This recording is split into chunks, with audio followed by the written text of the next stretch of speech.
begins here on Shrubadir. I'm not really sure. It's a thing. Anyway, it starts the theme of Treant cards. So yeah, 2 mana 1/1, summon a 2/2 Treant. It seems fine. But nothing amazing, right? It's just decent.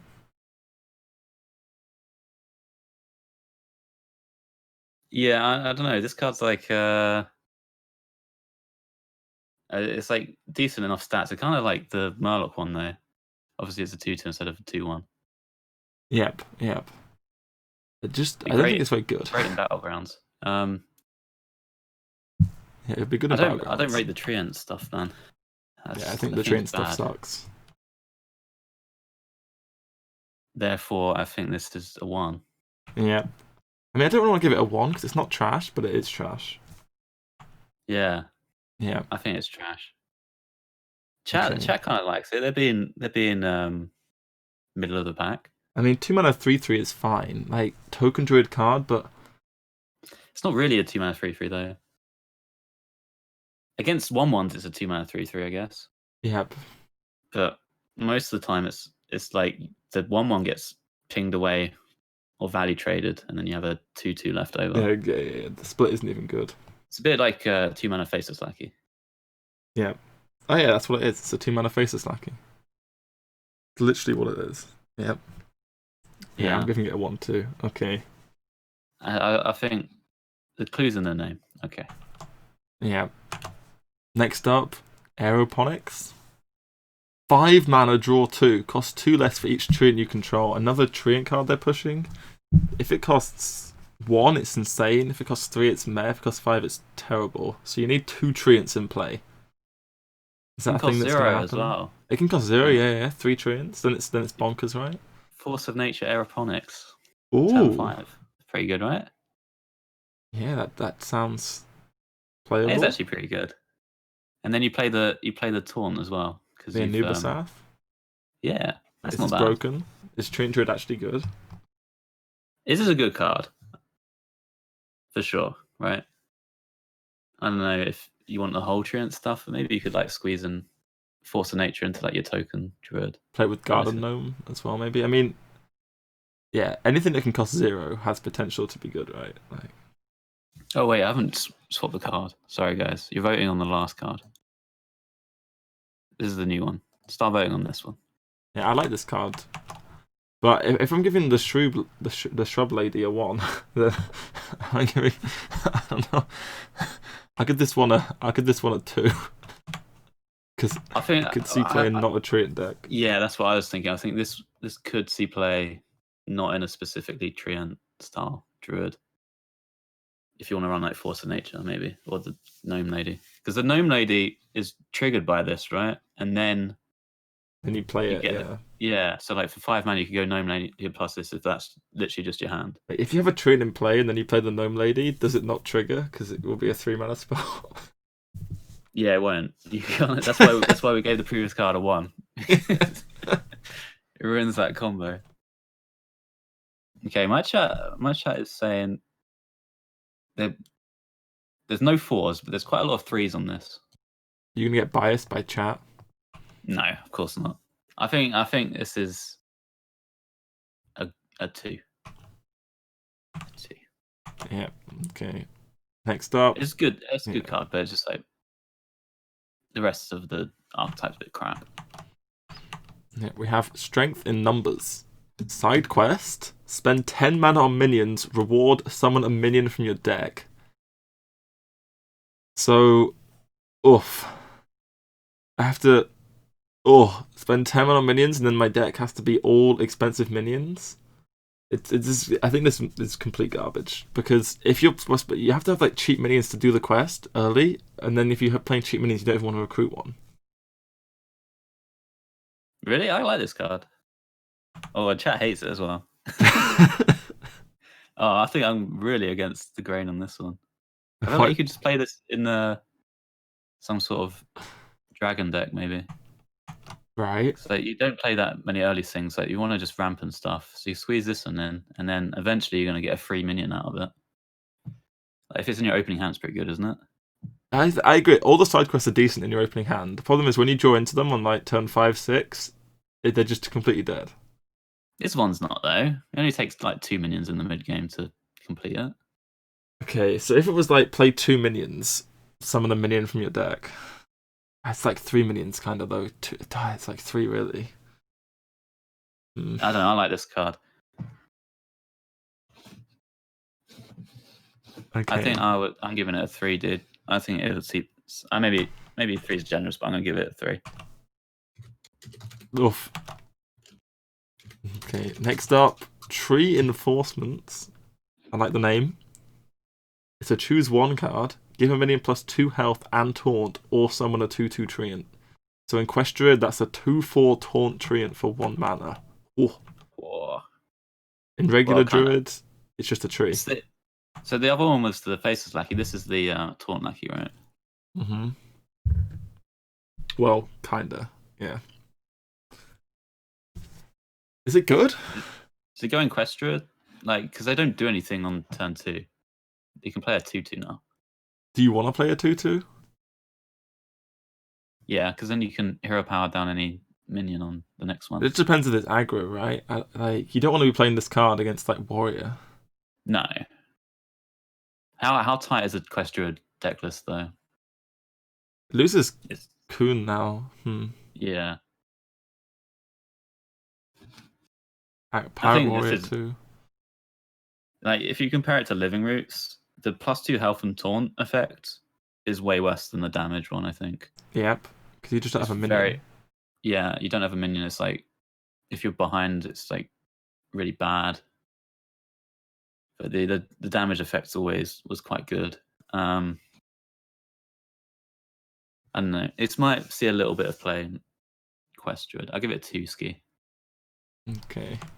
If it's an aggro deck, you might want to run this as well. I'm giving it a 2 as well. It's flexible. That's what makes it potentially decent. I mean, it's a 1 mana spell you can play with like Auctioneer Druid too, or you can play it on Pyromancer to buff Pyromancer's health, and then you can go off of that if that's the Druid deck, right? Pyromancer, Auctioneer Druid stuff. Oh yeah. Actually, I forgot to mention that. Yeah, it's quite good in that deck because giving Pyro plus health is really good. Yep. So that could be a thing, but that deck's never been good before, so I don't know. Probably not good, but like, yeah, that's a good application of the card. Yeah, it's not. Chat seems to agree with us on this one. Yeah. Not one good or meta breaking. All right. Next up, move on. Goru the Might Tree. I guess it's 1 word, Might Tree. Okay. Taunt Battlecry. For the rest of the game, your treants have +1/+1. It's a 7 mana 5/10, so it's Ancient of War, basically, and it buffs your treants the rest of the game. So you need to be playing a lot of treants, really. And then this card, I mean, it's good with lots of treants, but how are you going to be playing treants? Good fact. Yeah. It's an expensive card as well. 7 mana. Yep. It's kind of like the that Warlock legendary for the lackeys a little bit. Oh yeah. The 5 mana 4/4. Yeah. Obviously, you can spam a bit more treants than you can lackeys. Yeah. Which is a benefit. I just feel like the treant deck overall was not so good. Yeah, I agree. I think the card's just bad. It costs 7, and it's not like an immediate effect. Expensive, I guess it is an immediate effect if you have treants. Yes. There's another payoff card, the 5 mana guy, which is a huge payoff if you have treants, and that card sucks. Yeah, the 5 mana turn your treants into 4/4s. Exactly. It's quite similar to that in the sense of treant buffs. Yeah. How many more treants are you playing after turn 7? 5 twice for 1 card. Yeah. I don't know. It's a 1 for me. Is there a way to play like just this and the twin spell and like not have too many other treant synergies? Probably not. Yeah. I don't think. I don't see it. Maybe it's kind of good if you've sold a board, then you trade it, but that never going to happen, right? Yeah, I don't see it. No. I don't see Treant Druid. So I do like the name again, though. Me. It's like Goru Mighty, but Might Tree. Yeah. I like it, but it's kind of awkward to say. It is, yeah. But it's. I like they're doing a lot of tree puns. What's the number? 1 from me. Okay. Yeah. Next up. This is the Oh. one I'm going to open. Yeah. Go for it. Oh, Embiggen. Yeah. 0 mana, give all minions in your deck +2/+2. They cost 1 more up to 10. Okay. You were talking a lot about this on my stream earlier when I was streaming a bit of Embiggen deck, saying you had some thoughts on it. You think it's going to be good? I don't know, but I think the way I see this card, right? If you get it in your opening hand, it's not going to affect anything in your opening hand, right? Yep. So it only affects top decks, essentially. You can play it on like turn 1, and then it'll affect top decks. Then you want to have somewhat cheap things. But you can kind of rely on the cards you have in your opening hand to curve you out to like turn 4 or 5, maybe.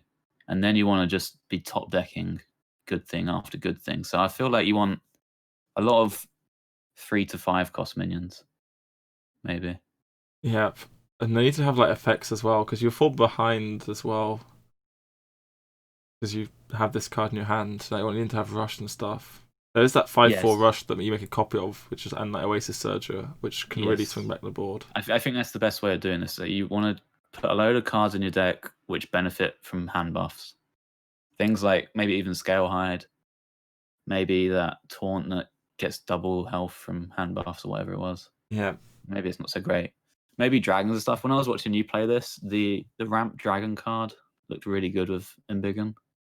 Yeah. Yeah, you need the mana to spend to play the cards because they all cost more. You have to remember as well. I know when you played Prince Cursed, you never played it in Druid, right? It was only in Rogue, and Rogue was so good for it. It was a spiteful Druid. Yeah, you had stuff that I don't know. I just don't think it really works with Druid minions particularly that well. I don't know. We played Curses and Spiteful Druid. That wasn't really a thing though. What about Vargoth plus Embiggen? Is that the triple shadow step where it seems good but it's actually crap? Your minions cost 2 more. Mm. Like if your minions cost 2 more, should they have +4/+4 stats anyway? Probably. I mean, it is a bit too expensive. That's the thing. Like, don't a lot of minions just have +2/+2 anyway if they cost 1 more? Couldn't you just play a deck with minions that cost 1 more and they're just better? Not really. You need to have minions with effects, yes. I don't see it working personally. It might. I mean, it has the potential to be very good, right? I mean, it's a lot of value in a card. If you go through your deck, you could also run a lot of like Cantor. What is it called? The ones which cycle themselves. Yeah, I don't know the word. I know what you mean though. Cantrip. That's the word. Yeah. Cards. There's that new fat dragon thing, and there's a few other ones you can run. Maybe like Acolyte of Pain, and that way you're not running out of cards really. Yeah, it's a 2 from me. Yeah, I think 2 as well, maybe. Actually, yeah, 2. This I was very close to giving it a 3. Yeah. That sort of card they would have tested a lot to make sure it wasn't overpowered. Yes. Surrender to Madness, though. Oh my god. How bad is that card when they can print this? And we're still like, not sure. It's just not a card. Okay, next up. Secure the deck. Side quest. Attack twice with your hero. Reward. Add 3 claw spells to your hand. Do you want 3 claw spells in your hand, Jambre? Oh, fuck that poll. Do I want? Not really. I don't want to spend 2 hero powers getting it. Yeah, and it's just garbage. Yes, it seems even in a really like gonky, cycle-y deck, it seems garbage in that as well. Yeah, just a hero power with Druid isn't good. So why would you you just don't want a hero power as a Druid? It's just not good. Oh, Yeah, like Quest Druid, you can't play this because you lose your hero power eventually. So it has to be in some kind of non-Quest Druid. You don't want it in an aggro deck, really. Seems just bad. Yep, 1 from me. 1. Okay. Next up, Breath of Dreams. 2 mana, draw a card. If you're holding a dragon, gain an empty mana crystal. Wild Growth draws a card. Yeah. What is this card, dude? It is a dream. This is the nuts. It's a 4. It's instant 4. Instant 4. Yeah, I'm with chat on this one. Everyone's giving it 4s. Some people giving it 3. I think it's a 4. I did try to build a Dragon Druid deck and realised there wasn't really a win condition, which is a bit of a problem. But that we can find a way. Oh, it's just such a good card, though. Yep. It has to be good, right? Just has to be like you just ahead of mana, right? You're gonna do better things. Yeah, you draw a card as well. Like, what the hell? They nerfed Wild Growth. It's got to be good. Yes. Dragons aren't that bad. There's a lot of dragons in this set. Yeah, they printed so many. Like there has to be some sort of dragon deck that I haven't thought of. You could even play this in Quest. Could you even play this in Quest Druid? Probably not. Yeah, you probably don't want to play dragons in Quest Druid. Actually, there's no choose one dragons, are there? No. Probably don't want it in Quest Druid. Yeah. So I mean, maybe this makes it a 3, but I don't know. The card's not. We have to. I'm giving it a 4 anyway. Yeah. I think Druid might be the best contender for a dragon deck. Yeah. I agree. There's different ways you can go with Druid as well. You can always go like Malagos Druid as well. That can be the win con. Yeah. All right, 4 from me. Yeah. Next up, another dragon. Emerald Explorer. 6 mana, 4/8 taunt. Battlecry, discover a dragon. So, it's a decent dragon card, right? Is it worth running though? 4/8 for 6 is okay. Taunt, like it's a good stat line with the Battlecry. It's decent for its mana, I think. Yeah, I mean, if you're running Dragon Druid, this has to go in it. It's just good. Yep. Defensive. When you've got a high value card, having it be defensive as well is really good. Especially when you've ramped as well. Yes. Seems a really solid card. I don't think it finds its way into like other Druid decks though. Probably just the Dragon archetype. Yeah, what we played in Quest Druid. So I mean, there's worlds where the previous card sees plays in some decks where this doesn't. Like if you want to try and go for like some sort of ramp package for another win con, maybe. Yep. So I imagine I can give this like a 3. Yeah, I'm giving it a 3 too. Sweet. Yep. Yeah. And there's the Druid Legendary Minion. Ysera Unleashed. Battlecry, shuffle 7 Dream Pools into your deck. When drawn, summon a random dragon. 9 mana, 4/12. 7 random dragons. That's a lot of dragons, dude. Too many, maybe. It's a very slow card, right? Too many? No, it's not too many. It's also kind of nice, like against control, that like compared to King Pharaohs, it's a little bit staggered in terms of the threats, so you don't get completely screwed by a brawl. Yeah, they come one at a time. But the downside is they don't get to attack when they're summoned, right? Yeah, and you don't know exactly when they're going to summon, right? Because you're going to draw cards, and they might summon, they might not summon. Like compared to Nomi and King Pharaohs, it's slower. Like even if you had no cards in deck and you played this, you still have to wait a turn for you to draw a card, and then they're still not going to be able to attack until the turn afterwards. So that's real slow. Yeah, but is it better than those cards? I mean, it's nicer that it gets discounted by the 4 mana 5/4. Oh yeah, it costs 7, right? Yeah. But it's way slower in like any tempo matchup, or even against control. It's really slow. Yeah, it's also not like Druid has amazing draw. If you're not playing Quest, Nourish for 6 is really expensive, and then 7 mana draw. You have 7 mana draw 5 Is that going to be the draw card in Dragon Druid then? I don't think so, because the dragons are really expensive. Yeah, so like that's you an play that issue. card, you can play like one card at a So if you time can't play afterwards. card draw, is this even good? I don't know. I don't like it that much. The only thing that I think has potential for it to be good is the 4-mana 5/4. That makes it cost 7. It's just a really nutty high roll. Yep. I mean, this could be the win con of a Dragon Druid deck potentially. I mean, it's just so much value if you end up playing anything grindy. Yeah, like the benefit over like Nomi and Phaeorus is that it's a dragon.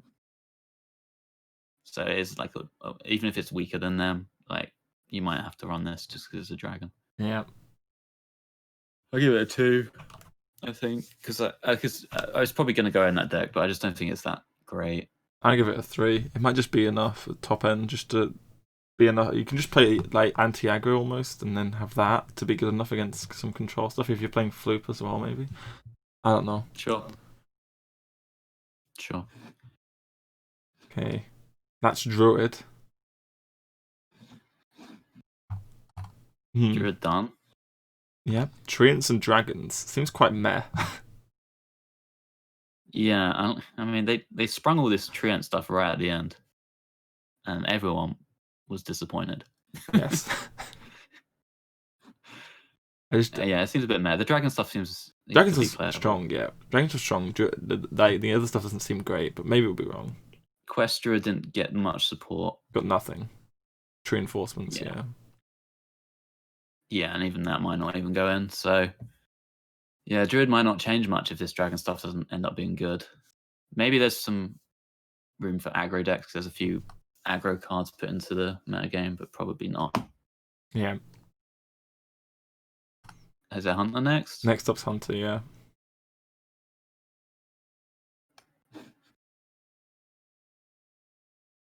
Okay. Stormhammer's first, yeah? Yep. You can call these ones if you want. Alright.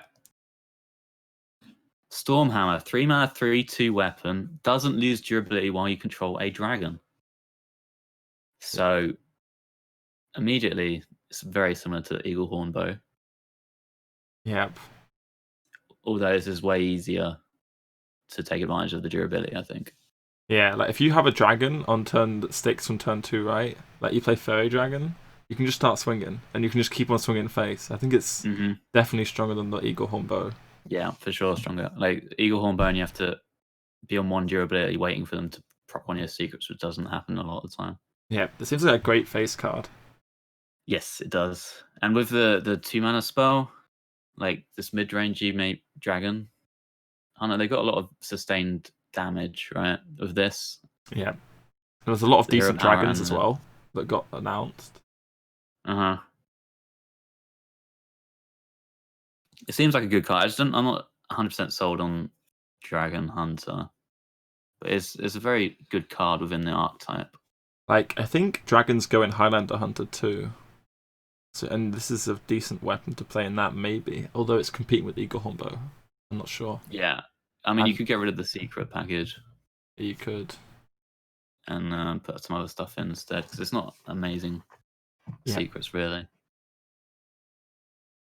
So I could see it in the Highlander decks as well. I think it's a good card. I'll give it a 3. Yeah, I think it's pretty strong too. I think it's one of the best cards in the Dragon Hunter archetype. I'm just not 100% sold on the archetype. Yep.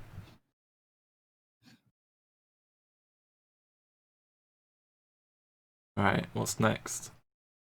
Yeah. Or Diving Griffin. Rush, Battlecry, draw a rush minion from your deck, 3-mana 4/1. It's a weird one, this one, because if you play it and your opponent doesn't have a minion, it's just a 4/1. Yeah, it's really bad. But if they have like a 5/4, it's insane. Yeah, I mean, we'll probably talk about like what the stat lines in the meta is going to look like, and I think there is going to be a lot of 5/4s in this meta game. Right. So the stat line on this for removal is really good, I think. Do the 5/4s cost 3 though? Because you can be playing this on turn 4. Well, the thing is, you can draw it later, and then maybe your other rush cards are like Spring Pause or whatever, so it can fill out a turn later, and otherwise it will remove a 2-drop or a 3-drop potentially. Yeah. Like you could go coin Desert Spear or coin the other weapon, and then use this with the Desert Spear maybe to finish off, the 2/5 ship's cannon thing potentially is a way. It's okay with that. Yeah. I mean, you don't. It's just good. I think the card's just good. I mean, yes, people are saying better mark shot in my chat, and it is. I mean, yeah, it is a better mark shot. Yeah. Drawing a card just means it just. I mean, it's just liking itself, right? It's just nice. Should always play it, I think, in Hunter decks because you'll draw the Spring Paw. And Auxiliacs as well. You can maybe replace Ursatron with this in Highlander decks. Yep. Seems solid. I'll give 3. Same. Okay. It's also nice for the side quest if you want to go that route. Oh yeah, but I don't think you ever want to play a side quest, so. Don't rate any of them. It's just drawing the side quest after turn 1. Just feels like enough. I guess. What if side quests are Prince Keliseth, mate? I mean, maybe, yeah. Okay. Anus. This is a Hunter Legendary. 6 mana, 7/6. Battlecry, change the health of all enemy minions to 1. Yeah. This is insane. With Desert Spear in the game. Oh, yeah. Desert Spear makes it very, very nice. Someone played this. Yeah, I mean, this is already my bias, but someone played it against me with Desert Spear up. Oof. It was over. Ruined. I got ruined. Remember when I gave Desert Spear a 4 last set? Yeah, I agreed it was nice. Everyone was Keck W'ing me last time, right? Look at us now. You knew about this card in the future? Is this what you're saying? I had the foresight, mate. You knew Hunter would get equality? Yes. It seems pretty, like, it probably goes in Highlander Hunter, right? Especially if you want to run Spring Pause with the Rush guy. I think this goes in every Hunter deck. Every Hunter deck? Oh, wow. Okay. I mean, you played against the card, I guess you... I mean, I have my one-time sample of playing against it. Got the inside. It's just against aggro, it's Hunter. I mean, you can do on turn 9 this plus Unleash, actually. Like, your opponent tries to stabilize with a taunt, and it's just boom. Yeah. Against Highlander Hunter, once they've played Zephyrus, you're just like, boom, I was going to spam the board with everything, because they can't do much. Yep. But this makes you have to be a bit worried about this plus Unleash on turn 9, right, as well. Yeah. What do you think of this card's arms? I've been asked. Unnecessary. It seems like they don't do much. Yeah. Thank you for the sub, Archduke of Chaos. Welcome. Yeah. What number did you give it?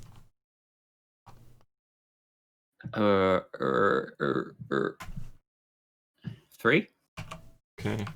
I mean, you've hyped me up with that one game where it ruined you. So. I mean, I think it's completely. It's the 7/6. The opponent's board just disappears. Oh my god. Yeah. Yeah. But what if you're behind though? You don't have Desert Spear. Boof. What if you don't have it? Unlucky. Because you're a Highlander or something. Because you only got one of them. Yeah, that's just unlucky, I guess. Yeah.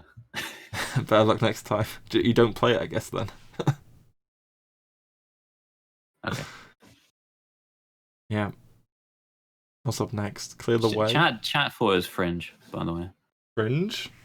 Fringe, yeah. Well, good, because he's the best from chat. Yeah.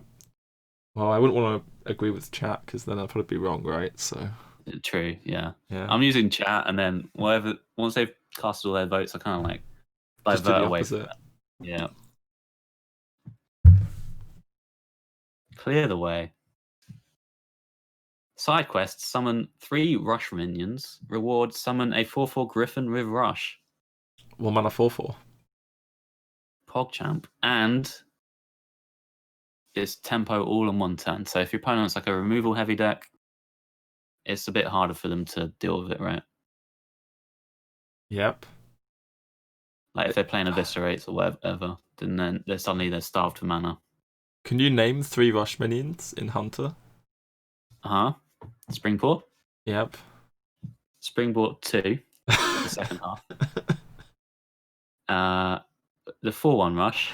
Yeah. And I'll give you a bonus one, right? Oh. Desert Spear. Oh, does that work? Oh, I guess that works. Yeah. Yeah. I forgot about Desert Spear. Ah. You forgot about Desert Spear, even though that's all we've been I talking meant I about. forgot it did this quest. That's what I meant. Right. Okay, yeah. Well, I mean, Desert Spear itself activates the quest. Yes. I mean, I didn't think about that. But just because Desert Spear does the quest by itself, does that make the quest? Yeah. Does that make the quest good? I think this is good. This is one of the better side quests, I think. Yeah, it's actually quite nice because what you want to do with Hearthstone is like bank your mana for future turns. Sometimes, Yes. and this is like an actual way to bank your mana. Yes. Hmm. That's what I like about them. I think it's a good one. I think you probably play this in Highlander Hunter with Springpaw, Desert Spear, and the other guy, and it's probably enough. You have Zodiacs too. Zodiacs, yeah. I think you'll get it eventually. Like, they don't really do much on turn 1 anyway. Just have this in opening hand. Seems nice. It's just nutty if you complete it. Yeah. Okay. I'm giving it a 3, mate. Yeah, I was gonna give it a 1, but I'll give it a 2 now. Convinced you. Yeah. Chat is more in tune with what you said, but somebody gave it a 4. Madman. Oh, but they put a kappa next to it, so I don't count. Oh. Okay. Corrosive Breath. This is a 2 mana spell. Deal 3 damage to a minion. If you're holding a dragon, it also hits the enemy hero. What do you think? Bonkers. This, and then they have the weapon as well in the full dragon deck. It's just infinite damage. They just die. Yeah, it's so much damage. Like if you have to, if you're playing enough dragons, you have a dragon in hand. Like it's so good that it like just. I almost would play 2 mana deal 3 face. I was playing this aggro deck. Like, Yeah, I mean they had the quick shot, right? And then that went face all the time. Exactly. Do you have enough really dragons? Is basically the question, because it's not great without a dragon. Yeah. I mean, it's not terrible. It's like a bit of removal. It can work. Like if you don't have the dragon in hand, obviously you do need to run dragons in the deck. There's the 3 mana guy, which is decent enough, I think. There's the legendary. I think you can probably fit enough in to make this good. It seems like a really good card. I mean, Cobra Shot was 5 mana, and that was nice. And it wasn't actually the worst card in the world, to be honest. So,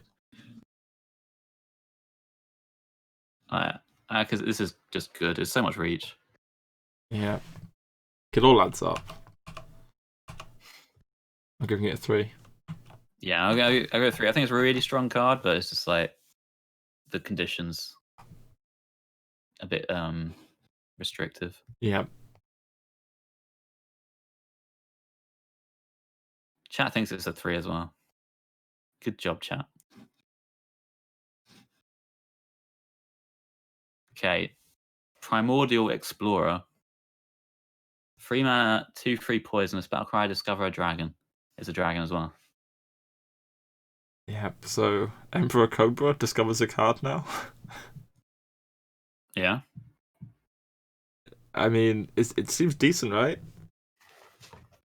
Do you know what I like about this? You know that there's that card that we're going to talk about way down the line, the 5/4, which summons a copy of itself on one of your tokens or whatever. It can't value trade this. Yeah, I mean, this is like Stonehold Defender. Yeah. This seems good to me. Like, as well, someone was played this against me in Highlander Hunter, and then they just discovered the 9 mana Highlander card. Oh, God. And they played that on consecutive turns against me. That's pretty gross, yeah. Yeah, that was insane. A lot of value, this card, isn't it? And it's like, it's never going to do that badly on board, right? Yeah, I mean, exactly, because it's got poisonous. Like, it just trades the minion. Unless it dies to like backstab plus dagger or something like that's exactly 3, which is Yeah. annoying. But then that's like the same thing with Ursatron kind of. I mean, Ursatron you'll get a bit better of a reward from it, but you still get something back if it does get killed. Yeah, and there's like there's some 4 cost dragons you can discover as well, right? Yeah. You get Twilight Drake, you can get the 5/4 with can't be targeted or whatever it is. There's a few ones you can just play on curve. Yeah, it's a 3 from me. It's just good. Activates the dragon cards is really important because like Yeah, because I'll it go discovers 2. Okay. Hunter's getting some good ratings here. Not sure you want Twilight Drake in Dragonheart. Yeah, but it'd be just a nice thing to discover from this. To get a Twilight Drake. Just for your next turn.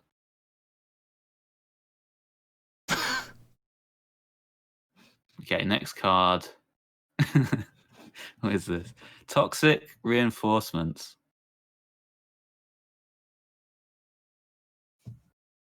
Side quest, use your hero power 3 times. Reward summon 3 1/1 Leponones. So it's like you play the quest, you hero power 3 times, that's 6 damage. 3 Leponomes, that's 6 more damage. You're almost there. You are actually. You get your random Khadgar somehow. Oh, Khadgar, yeah. Then you play Necromaniac, yeah. Oh yeah. Double it up. Cash in. I mean, you do hero power a lot, huh? Is there a smart counter you could run this in, like around and play this around like turn 5? The problem is you draw it and it's like you only have 2. If you have 2 turns left in the game, you can't play it right.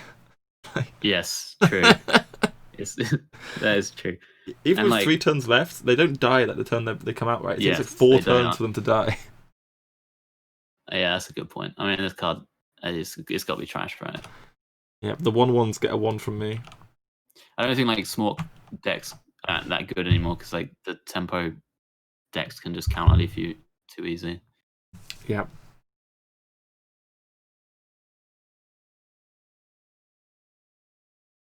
Yeah, it's a 1. Legendary time. Ooh, what is it? It's Dragonbane. 4 mana, 3/5. After you use your hero power, deal 5 damage to a random enemy. So yeah, if their board's empty, that's 7 face damage. Ooh. Oh. Do you know what I don't like about this card? It's a 3/5. It's a mech. It's a good thing though. The mech's a good thing, but like, I think there's going to be a lot of 5/4s in the meta, and it's going to real suck to play this on turn 4. You might have to like wait till turn 6 and turn it is into it like a good rag. as a 6-drop though? It's like a little Ragnaros, isn't it? Yep. That's not bad, is it? That's what I'm thinking about. Yeah, it's a little rag. This seems good to me. I think it's really a 4 because there's so many rush minis around as well. Like, Yeah. if they have the coin, they can play the rush 5/4, and they can play like there's restless mummy and stuff, right? Yeah.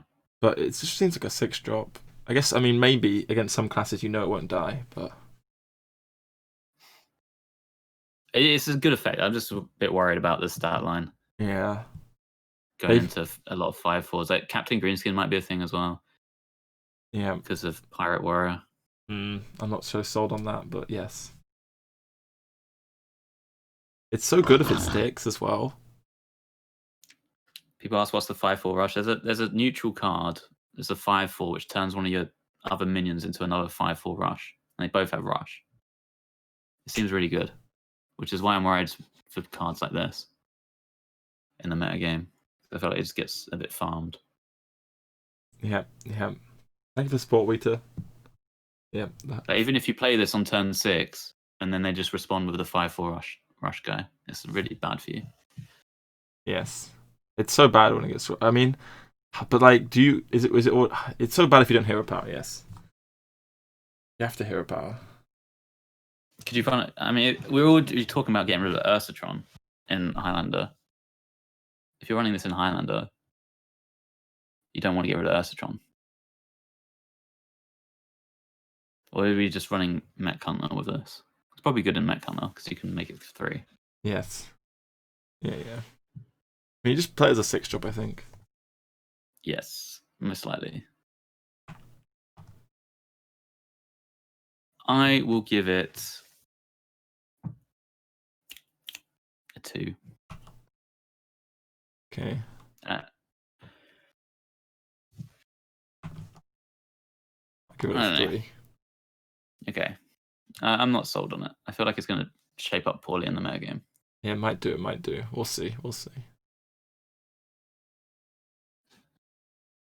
Next is another hero power card, I think. It is, yeah. Oh, fuck my pole. There we go. Okay. 1 mana, 1/3, Dwarven Sharpshooter. Your hero powers can target minions.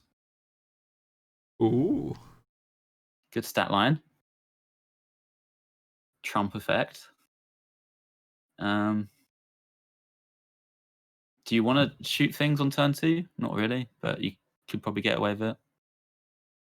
Yeah, I mean, sometimes they play another, like a 1/3 themselves, right? And you just shoot and trade. Is it better than like the other? Because currently, like Hunter's playing as 1-drops, like Shimmerfly. Is it better than that? Probably, right? It seems better than Shimmerfly, yeah. Yeah, so as a 3-drop, it's like a 3 mana 1/3 that deals 2. There is a 3 mana 3/2 that deals 2 that works with dragons that's in the game. Yeah, I mean, it's not great, but like, you only play that in situations where you actually really want to do the 2 damage, right? You'd otherwise just play a 3-drop or just play this as a 1-drop with something else rather than use hero power. So having the flexibility to deal 2 when you need to do 2, like if they have like a 7/2 or something left over. It also just might stick for like a while in the game because it's just if you just play it on 1, they won't be able to kill it. Right.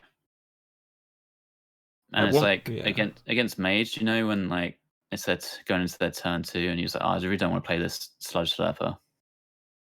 But if you're against Hunter and they play this as their turn 1 and you got a response as something with 2 health, you're like, I really don't want to play it. Exactly. Like I was thinking as well, like Priest has like Cleric, right? If you play this on 1, Priest can't just play Cleric, right?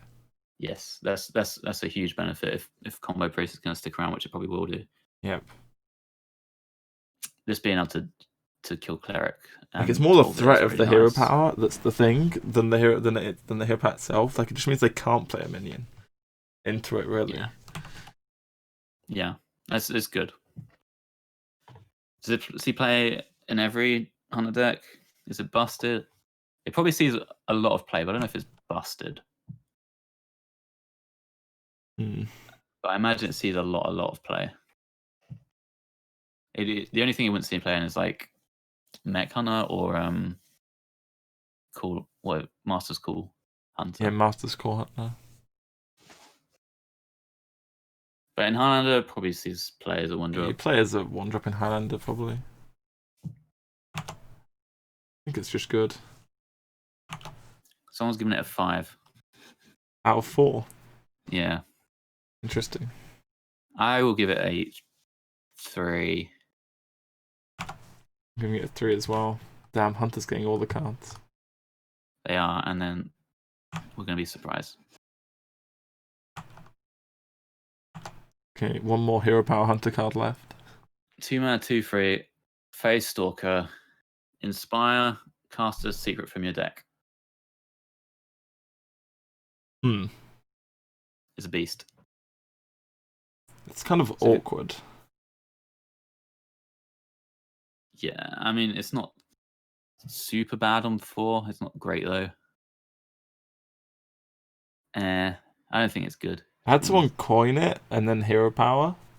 That was decent-ish. Like, how good is it to... It's weird.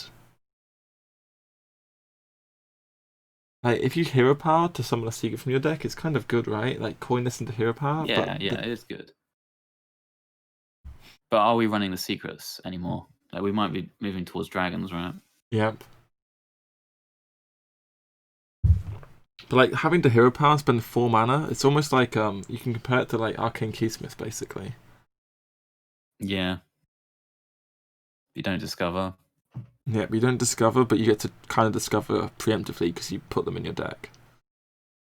But then, actually, you want one for that specific scenario, right? Yeah, it just seems bad. It's just, yeah. I think it's bad. I think it's I don't know. bad. I think we're going to move away from secrets maybe as well. Yeah. But if we don't, maybe it finds a way on. I still don't think it's that great though. I am giving it a 1. Okay. Yeah, I don't think it's great either. Let's go. Damn, Hunter got some good average ratings there. Yeah. Solid cards. Yeah, 2.5 average for Hunter. It's popping. Mage got some sweet cards as well, I think. Yeah, should we move on to Mage? Yes. Okay, let's have a look at Mage. Oh, first up is a side quest.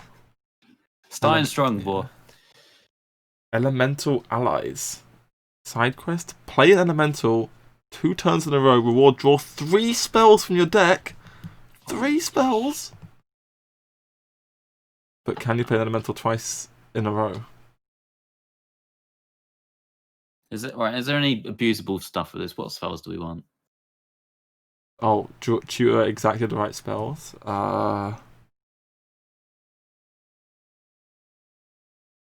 Evocation. It might be one that you can abuse. Evocation, Conjurer's Calling. You can draw the 1 mana deal 4 because you've just played an elemental, so it'll be active. Yeah, Arcane That's Breath. still a card. Wait, not Arcane. Wait, no, that's not the one. What is it? Oh, another spell you mean. It costs 4 mana, yeah.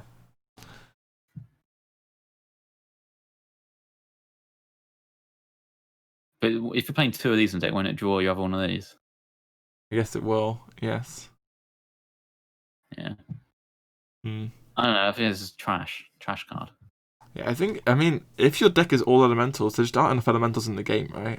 They've given It us doesn't seem Mana like- Giant, Violet Spellwing, and this new legendary, but that's it, this expansion, right? Not really Yeah. many elementals. I just don't think it's enough. I agree. Trash. Yeah, Mana Cyclone too. Yeah, okay. Yeah, I mean, it has potential. If they like started printing a bunch of elementals, it would suddenly be get good. Zephyrus. Oh, Zephyrus is one, right? It is? He's an elemental. I don't know, I don't see it. I'll give it a 1. Yeah, I'm giving it a 1. It seems bad. The Gives reward is you- nuts, though. Yeah, the reward is pretty good. Especially the targeted reward. But we might be surprised in this, but I'm giving it a 1. Maybe I should give it a 2. It has potential. I don't know. Potential is always the word. They all have potential. No, they don't. Some of them don't have potential. This Violet Spellwing doesn't have potential. It's a 1 mana Which one? 1/1. Death to add Arcane Missiles to your hand. No potential here. What? This is just like a good card. When Babbling Book gives me Arcane Missiles, I'm pretty sad. Really? You don't Yeah. want extra 1-cost spells in your Cyclone Mage? It's like the best spells to get. Arcane Missiles sucks though. It's so bad. Yeah, but when it comes with a 1/1 body, That has to die as well? Ugh. What if it doesn't die?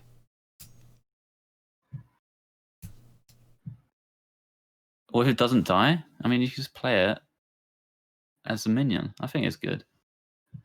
Hmm. I feel like you want to play this in your Cyclone Mage deck, maybe. Something to do. Just drop it on the board. You don't lose hand size, maybe. I don't And know. then you I can don't know if pop we can off fit with it in. I like it. You seem to hate it. I mean, have you played with the card? I mean, I don't really, not really. I think I played one No. game of Mage. I just Alright, don't like the look of it. I just don't really want Arcane Missiles in my hand. Well, you play this, you get your Arcane Missiles, then you go with the legendary guy and the Sork, and then you got another spell for it. Or Yeah, I it guess- discounts your giant if you want to go that route. I'm not sure you do though. I like it. Like Babbling Book's been in the game for a while, and it didn't even make the cut in a 30 deck. This Reno is better than Mage. Babbling Book. Babbling surely. Book didn't make it in the 30 card deck. I don't know. Hmm. Maybe it's not amazing. I'll give it a 2. You convinced me with your pessimism a little bit. Yeah, but I'm gonna get a 1 in the bin. Okay. Next up Okay. is Mana Giant. 8 mana 8/8. The new giant of the set costs 1 less Whoa. for each card you've played this game that didn't start in your deck. So you have to play 8 cards that didn't start in your deck, which could be tough. But I mean, anything that can get down to 0 mana, and then there's like Conjurer's Quarters stuff too, could be very powerful. Yes. Oh yeah, Conjurer's Calling is pretty sweet, but like, it's quite hard to get it down, isn't it? That's the thing, it's hard to discount it. So, right. Elemental. No, wait. Jar Dealer on 1, okay? Then you play the 1-drop you get on 2. Plus your 1/1 Elemental. You get your Arcane Missiles. Then you go your Banana Buffoon on 3. Turn 4, you pop off with all your spells. Then you Cyclone as well. And then you play all your stuff. Then this is 0 mana. The perfect curve. Did you say Jar Dealer? Yeah. I may have mentioned Jar Dealer. And the words perfect curve in the same sentence. Yes. I did that. Yes. Does Okay. the Jar Dealer I don't always know. get Violet Spellwing? No, you don't have to get it. You just get any 1-drop and it'll work, right? Sure. And then maybe you get the new Rogue 1-drop, which adds 2 pirates to your hand, and then you're cooking, right? Yeah. Or you get Acorn Bearer. The thing's going to be free before you know it. Just do you have enough reductions for the Mana Giant? Is basically the question. I feel like you don't, to be honest. Yeah, I feel like you don't need the. It's entirely reliant on Mana Cyclone, basically. Magic Trick's like a really good way to cheapen it, yeah. Oh, if you're on the coin. Coin, yeah, makes it 1 cheaper. I feel like it comes down too late. Like you want to, like the Mountain Giant comes down on turn 4. When did Arcane Giant come down? But the Arcane Giants came down like 0 mana. Because like as you got more mana, the Arcane Giants got easier to reduce. Whereas as you get more mana, this doesn't even get easier to reduce, really. It does a little bit, but like, yeah, Arcane Giant, you could really make it cheap quickly towards the end. I don't see it really, guys. I don't see the Mana Giant. Even in a Cyclone deck, I don't think you want to play it. Could be wrong. I feel like it takes too long. Yeah, it's not one of those cards like if you get it to work, it can be very good, but I don't see it. And bananas make it 6. Coin 5. You have some sort of Sork turn, like you could spam your Sork turn and then drop this turn after, maybe. This is Corridor Plunge. Creeper. Is it? Yeah, it's not Corridor Creeper, is it? Is it? I'm gonna give it a 1. I think it's bad. Oof. Okay, I'm giving it a 2. Bit of hedge there, mate. Yeah, I'm hedging. Don't want someone to put you in a compilation. Yeah, exactly. Has potential. Next up, Okay. Rolling Fireball. Deal 8 damage to a minion. Any excess damage continues to the left or right. So, this can clear an individual big minion, and it can clear a wide board. Does the flexibility make it playable, or does it not deal enough damage? I feel like it doesn't do enough damage. It's somewhat flexible, right? Kill one big thing. It's nice. Kill a board of tokens is nice. Yeah, it's always dealing 8. Like, Meteor dealt so much more damage for Yes. 1 more mana. Is this better than Explosive Shot? By how much?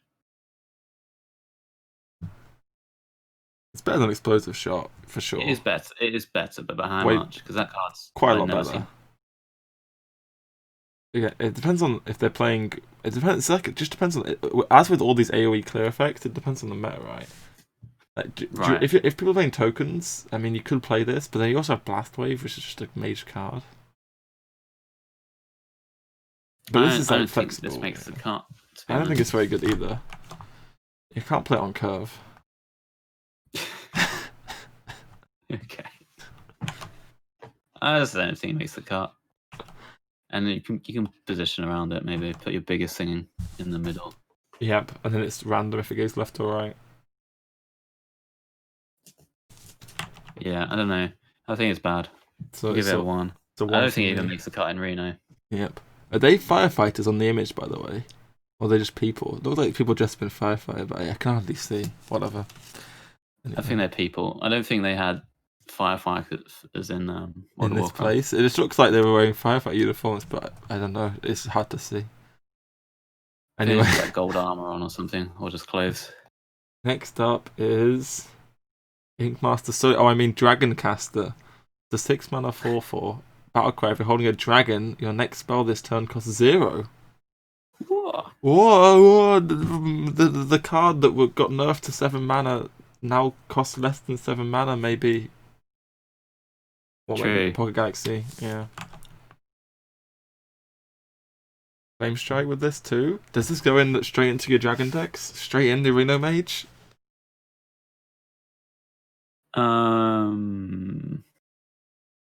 It's nice with Galaxy. I'll give you that.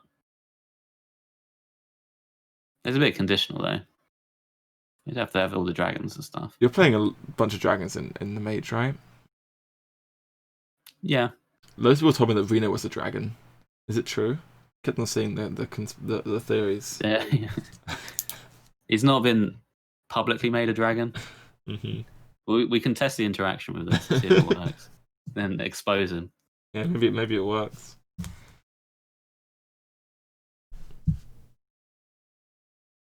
I don't know. I'm not sure that you need this card. It's really good with Galaxy because you want to do Galaxy. Yep. And play it with Yogg's box. I want to play the side quest in Reno Mage though. It doesn't work with it. I'll spend 8 mana on spells, get a dragon. Yeah. I don't think it's. I think this is a card people are going to slam in day one, think it's OP, and then eventually it's going to be phased out. You just don't need it. It's quite good with some proactive spells as well. Like you play this and you play Power Creation on turn 6. Oh yeah, I forgot about that one. That already just sounds pretty good to me. I don't know. Yeah, I forgot about that spell. Can you fit Power of Creation in your Dragon Reno Mage? I don't know if you can. Maybe it's tough.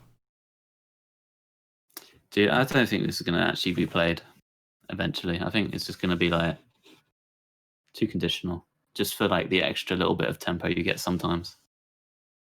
Oof, I do like tempo though. I mean, tempo's good, yeah. I don't know. I think it's not going to be played. It's cold or Creeper Jambre? Is it? Oh no! Don't say that. It costs 0 with your spells. It costs -1. It does cost -1, or -2, or -4. Yep. I'm giving it a larger number than I probably should. I will give it a 2. I'm not convinced by this card. I'm giving it a 3. The Ink Master was bad. Let's not forget, guys. And this is only going in Reno Mage.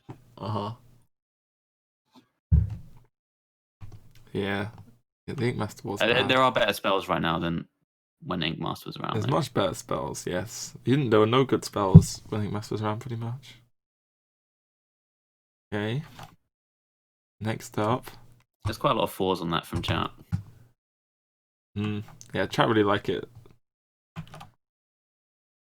Maybe, I don't know. Arcane Breath.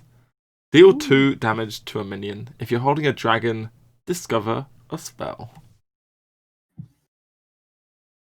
So it's Seems really good. Yeah, free cycle. Yeah. Oh yeah. It's just good. Combos with the Explorer. Yeah. Spell damage.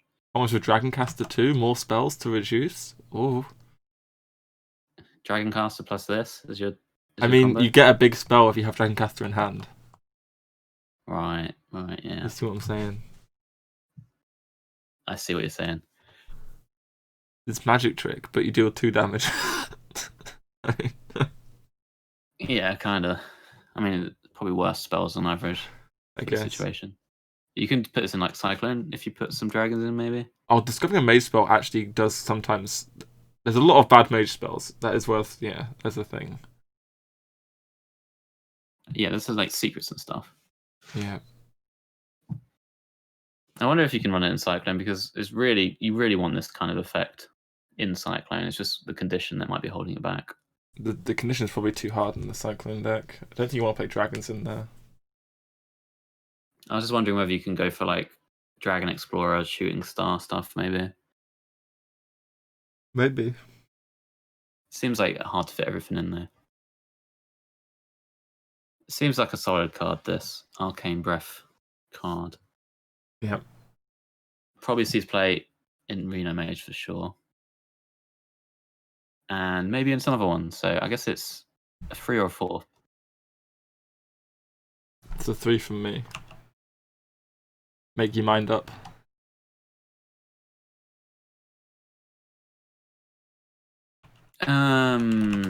Three.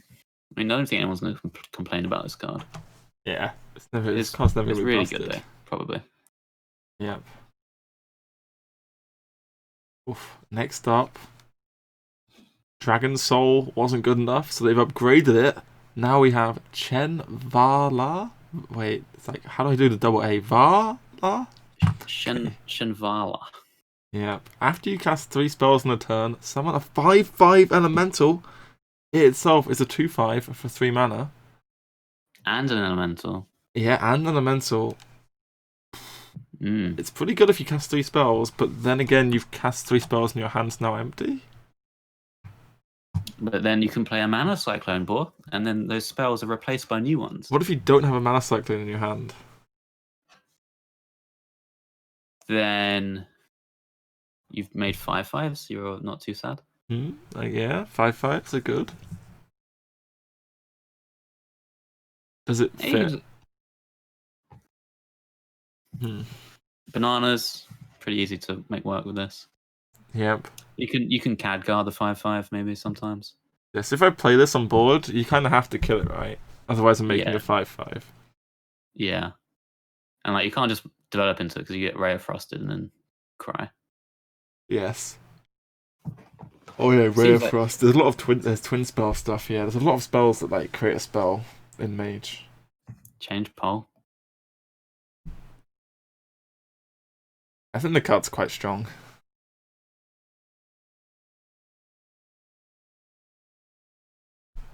I think it's good as well. It's a turn 1 play. It is a turn 1 play. You can do it on turn 1, yeah. I think you can't make a 5/5 on turn 2 though. You could if you have coin, maybe. I guess on the coin, yeah. Oh god, this card on the coin does seem pretty oof.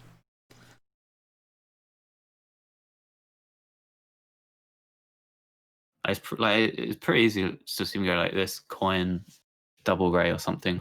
Yeah, I mean, I like it. It's good in the Cyclone Mage. Was he playing like the Reno Mage? I don't think so, right? No, I don't think in Reno. I think just Cyclone. Like specifically to Cyclone. I don't think the card's busted. I think it's strong.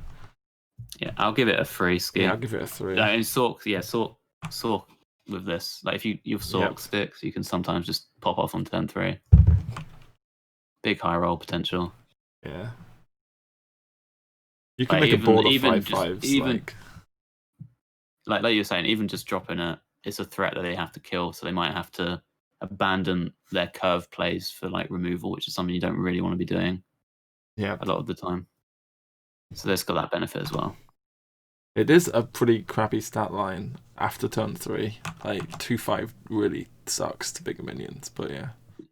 Chat is completely split on this one. It's pretty much 25% on each category, to be honest. Oh. We'll see. Most controversial card so far. I'm giving it a 3. Yeah. 3's all around. Okay. Nice. Next up, Malagos. Aspect of Magic. Battlecry. If you're holding a dragon, discover an upgraded mage spell. So this gives you better versions of current mage spells. So Arcane Intellect draws 4, for instance. Fireball deals 8, I think. Flame Strike does 8. 8. Wait, I think Fireball might do more than 8. I'm not sure. Anyway, they're all upgraded. You can see them somewhere. Does Fireball do 10 or 8? Maybe Chat, it's does 10. anyone know?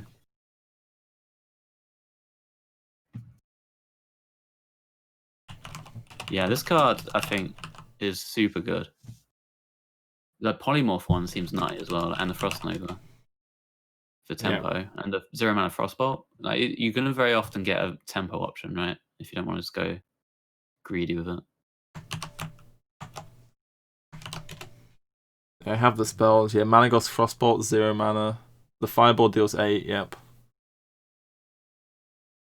Yeah, 1 mana Nova. It's got a huge butt as well. It's so flexible. 5 mana for 8 health. Obviously, the attack's a bit bad, but like,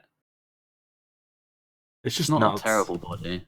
It seems like one of the best cards in the set to me. Yeah. Like it's no matter what situation, if you're against like warrior and need value, you can even pick like Malygos' Tomb and just get 3 random mage spells.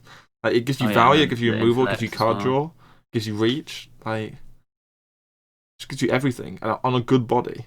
It's just insane. I guess it doesn't. Yeah. I guess you don't have 9 discover options. You only get 3, so maybe you whiff. Yeah. You can whiff for sure.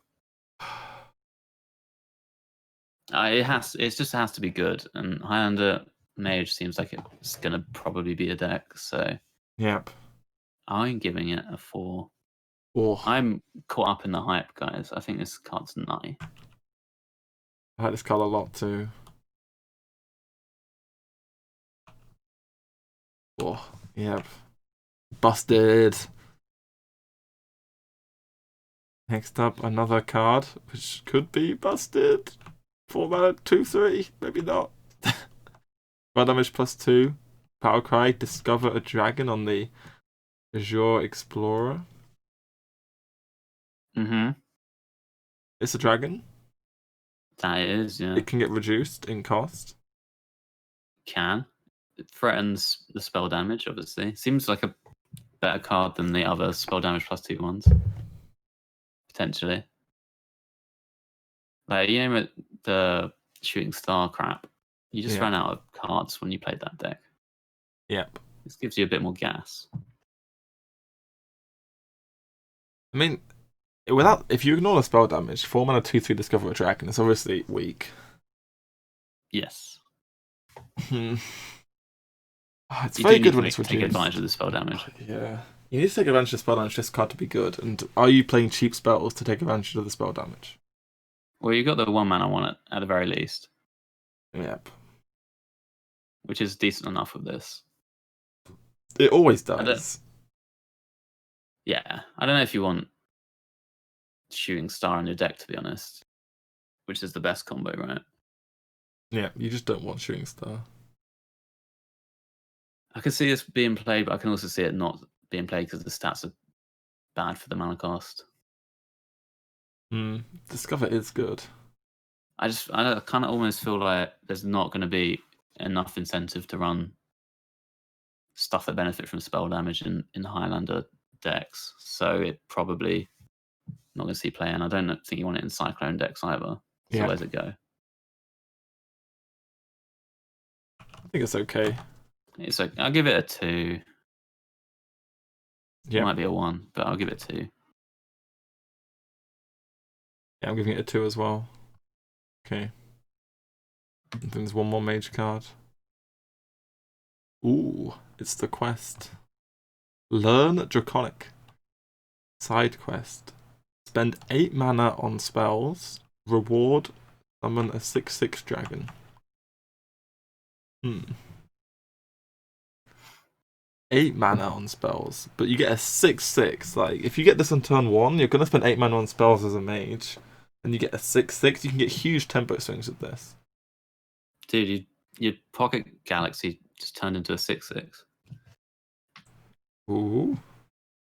Place a turn before Pocket Galaxy. You're talking about a 6 mana 4/4 discounting. This is 1 mana, right? I mean, makes things. The 6 mana 4/4 costs -4, but yeah. Yeah, actually true. This costs I 1. don't know what I was so. going with there, but this one seems good to me. Like, you bank mana, you don't want to do a lot as Reno Mage anyway early on. You want to go swing turns later with Reno himself, with Blizzard and stuff, and this just helps a lot. Seems really strong to me. It's not even that hard to like activate later on either. Like if you top deck it. Yep. I think it's just good. But I mean, if we'll be playing a lot of, I don't know. It's it's just, like if you draw this in the late game, it's gonna take you 2 turns to activate. Yeah. I mean, it sucks there, but like it's just such a high roll to have early on. Yes. I think that makes up for it. Yep. Like, you know how annoying Blizzard is, right? Imagine it comes with a 6/6. It's like, oh my god. Just swings Lost the board. game. Yeah, it swings. It's so hard. Yeah, I do like swinging the board. And we are going to be playing expensive spells if we're playing the dragon. Oh, but it doesn't work with the 6 mana 4/4 dragon. Mm-hmm. Yeah, well, I'm not sold on that, but I'm more sold on this card. I'm giving this at least a 3. I might even push it to a 4 just to spice up the review a little bit. No. Okay, it's a 4 from you. There you go. Alright, we've done it. It's a 2 from me. See. 8 mana's a lot. I mean, it's not too hard to play. I mean, you might be a case where 8 mana is just a bit too high because you can't really do it with one spell. Like if you play this early and then you curve out with minions, then it's still not going to be active when you Blizzard. Might be a problem. Okay, that's Mage. What did Mage get? Mage got an average. Change it to a 3. Change it to 3. Okay. Stop the presses. Mage got an average of 2.35. Whoa. Some decent stuff, also some bad stuff. I think Mage did alright this expansion. Yep. A lot of Highlander pushed cards as well, though. They seem to have gained quite a bit.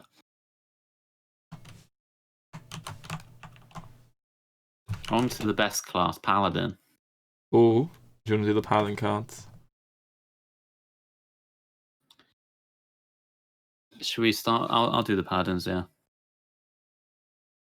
First one, Lightforged Zealot. The racist card of the expansion. Lightforged Zealot, 4 mana, 4/2. Battle Cry, if your deck has no neutral cards, equip a 4/2 True Silver Champion. Well, yeah, I mean, True Silver's a good card. It is, yeah. This plus True Silver seems very good. I mean, you probably even run True Silver in your deck for the condition. I don't know if you play True Silver. I guess you're playing.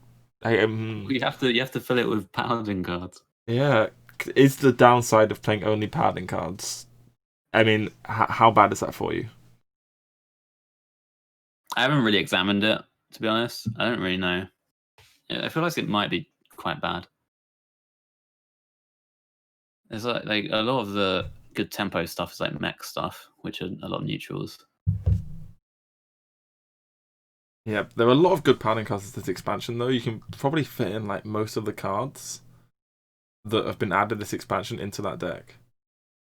Yeah, you lose Ziliax if you want to go mech stuff, which is big loss. You lose Snip Snap. Yep. And if you want to go Highlander, you lose Zephyrus. Yeah, you can't play Highlander with this. So it's like, I'm not seeing it, guys. I think just the upside of getting a 4/2 as well as a True Silver. Yeah, we can look at the next card too with it, I guess, because they both have the same condition. Okay. Yeah, the next one, Lightforged Crusader, I think it's just next, yeah.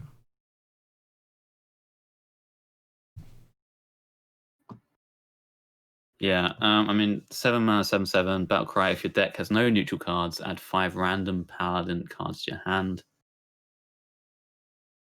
A lot of value of this. Yep. It's very good too. Like that one kind of this one seems much better than the True Silver one. Like 5 cards is so many resources.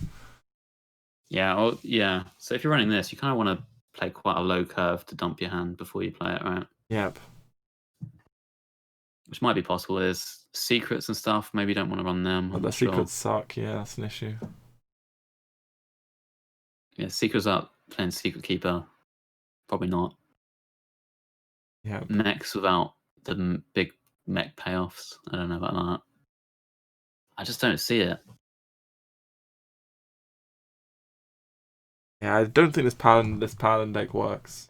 Which means these cards are bad. Yeah, these cards. I just don't think the payoff's that great either. Of these two cards. It's not like compared to the Highlander payoffs, it just seems worse. The Highlander cards seem better payoffs, and I think they're less restrictive, to be honest. Yep, I'd rather play the Highlander deck than this, which means they're going to rate these badly. But they're not like terrible cards. I'll just give them. Everyone's giving everything a 2. It's great. Oh, nice one. Yeah, I'm giving them 1s. Cool. I'm giving both 1s. I think they're not going to be played at all. Okay. Well, if you run the 2-mana card that changes everything into class cards, well, then you're making a deck less consistent because you don't always draw the 2-mana card, and then suddenly both these cards they don't work. Yep. It's like Highlander decks. You don't really want to run 2-ofs, even if you've got a good 2-of option. Exactly. Okay, next card. Skyclaw. 3-mana 1/2. Your other mechs have +1 attack. Battlecry, summon 2/1/1 microcopters. Raid leader for mechs. Yeah, but it comes with minions. A couple of 1/1s. Pretty nice. And they're 2/1s if the 1/2 doesn't die. But it does die quite easy. It's a 1/2. It gets value traded, gets backstabbed, whatever. It's hard to protect this unless you're magnetizing onto it. Yeah, it can get buffed if you get the quest, which 5 minions give your minions +1/+1. It does work very well with that. But the microcopters do not have text, I believe. Yeah, they have no text. Have a look at that. It's pretty cute though, the microcopter. It's just a helicopter. Is this going like Reno Paladin? That runs quite a lot of mechs, and they do like to have mechs. One of the best things you can do with that deck is like curve out and then magnetize. This certainly will help that. Yep. Crystology draws it. Oh, that's true as well, yeah. Crystology drawing it's pretty nice.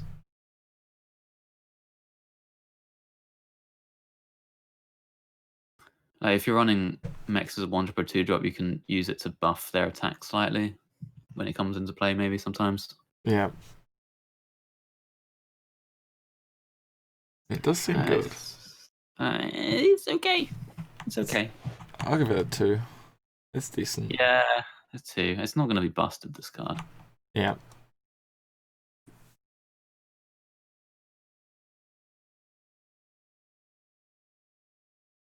Meh. Okay, Righteous Cause.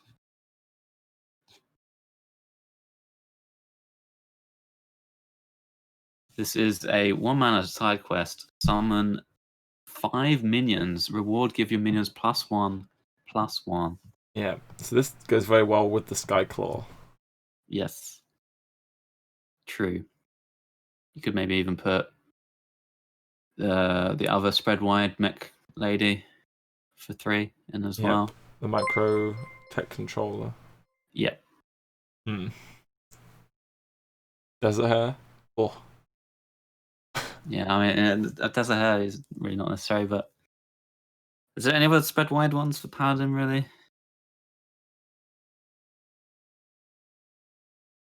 Noble Sacrifice. Someone tries to value trade you and just get them when you're on 4 out of 5. You get a 3/2 Noble Sacrifice. Yep. Plus your board. No. Yeah. What about the new legendary, the 7-mana guy? Yep. You have to play a lot of spread wide cards because you might draw this again. Like you just draw this card randomly on like turn 5, and you don't want it to be dead. You can't just start playing 1 mini in the turn, right? You draw this late. Like, you have to have a lot of spread wide cards in your deck. I just don't think you're going to. Yeah. Probably not. I think it's just bad.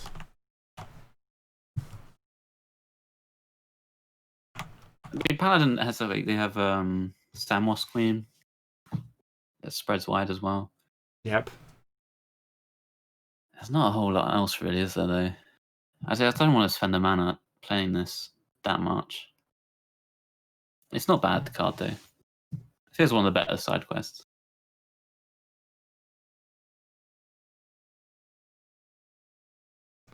It's like Power of the Wild, but you just do it before you play your wide tokens, which seems easier to me. Yes. Power of the Wild afterwards, it's harder to get the buff in. Power of the Wild is bad. It was only played in ridiculous Druid decks where you cheated mana so much that you could fit it in, right? True, yeah. I don't hate this card. I'll give it a 2. Okay. I mean, you play this into Schumer, it's not bad, to be honest. I just don't 2/8 and see all the 2/2s, 7. I think the card's Not decent. I just don't think it works in Paladin. You just don't spread wide enough, and you don't have the big payoff in Paladin for spreading wide. If it was like Shaman or Druid, where you have Raw or Bloodlust, right? But there's just no true. payoff doesn't exist. I don't like it. I give it 2. I'm gonna play around with this card. I'm not sure it's gonna be good, but I'm gonna enjoy playing around with it. Okay, next card, Bronze Explorer, the cute card of the set. 3 mana 2/3 Lifesteal Dragon. Battlecry, discover a dragon. So, with this card, it potentially allows you to get a bit greedy with your dragon deck with like hand buffs and stuff, because it's going to allow you to recover the life you lost by being really slow. This, along with the 5 mana dragon, you might be able to like take advantage of the slow cards like the legendary or the 3/5 dragon hand buff guy or the other hand buff guy. There's some potential there. It's quite good to stick buffs on this as well. Does it help you if you're slow though?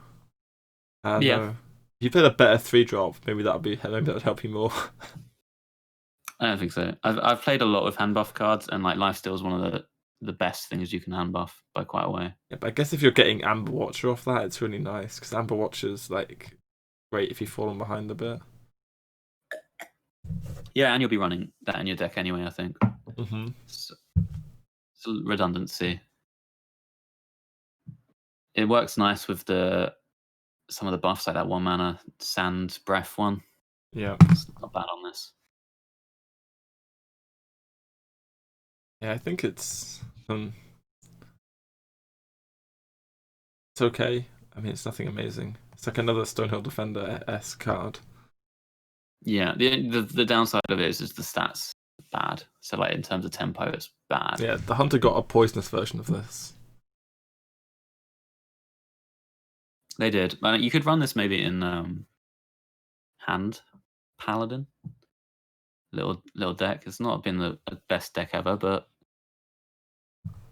this kind of effect would be good in that because it keeps your hand size big and it's defensive. Yeah, I'm giving it a 2. Yeah, 2 seems reasonable. It's just fine. Poison's better than the Lifesteal? It depends. I think Poison's better, but yeah, it does depend. Probably.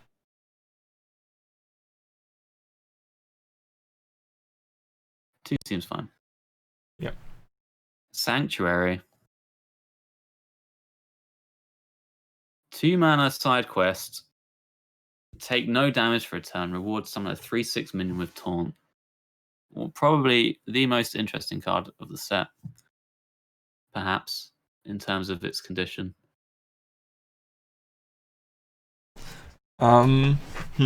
It's quite like you have the Lifesteal Bronze Explorer and you have the Amber Watcher, right, which both heal you. So you bait them into attacking you because you play Sanctuary, and then you heal it all back up.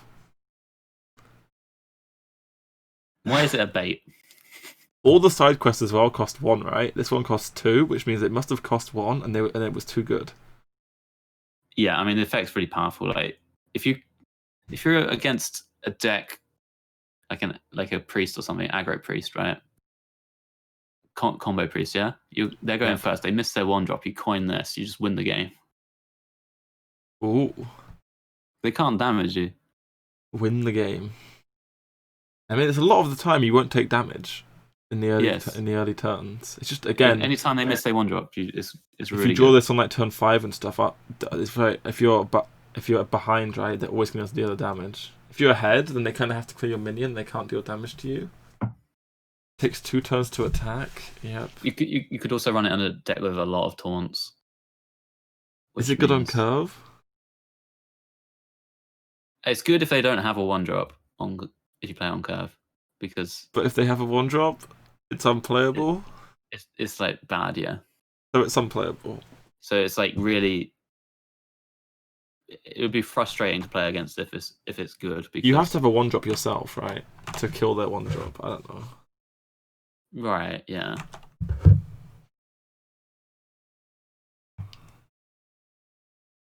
This is a cool card.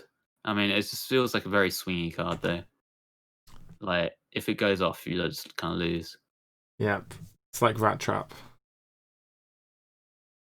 But, like, if you're against a ping class or whatever, it's a good trade-off to play this and have to ping you.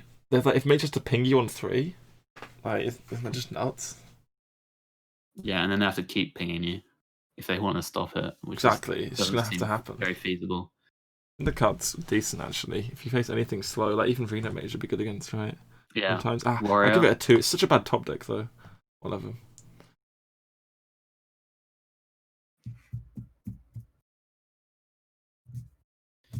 Yeah, it's kind of bad when you're behind. I don't know. I'm giving it a 3. I think it's cool. Does it count your turns? No. It will have to be like the entire turn coming back to you. Yeah, if it counted your turn, it would just be a 2-mana 3/6. Yeah, that'd be very good. Yeah. I can see this playing in Reno Paladin. Oh, you can play with timeout. Yeah, you can, but like you don't want timeout in a deck which is trying to be ahead on the board. They don't fit in the same deck, timeout on this. This is like an aggro card. Yeah. Next up,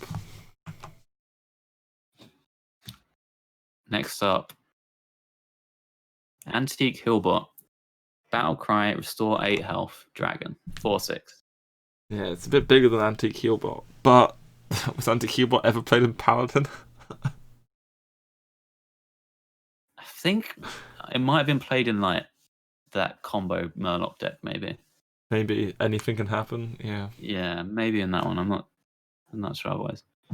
But like I was saying before, this kind of card enables you to get greedy with hand buffs because you have a few more turns in you before you die.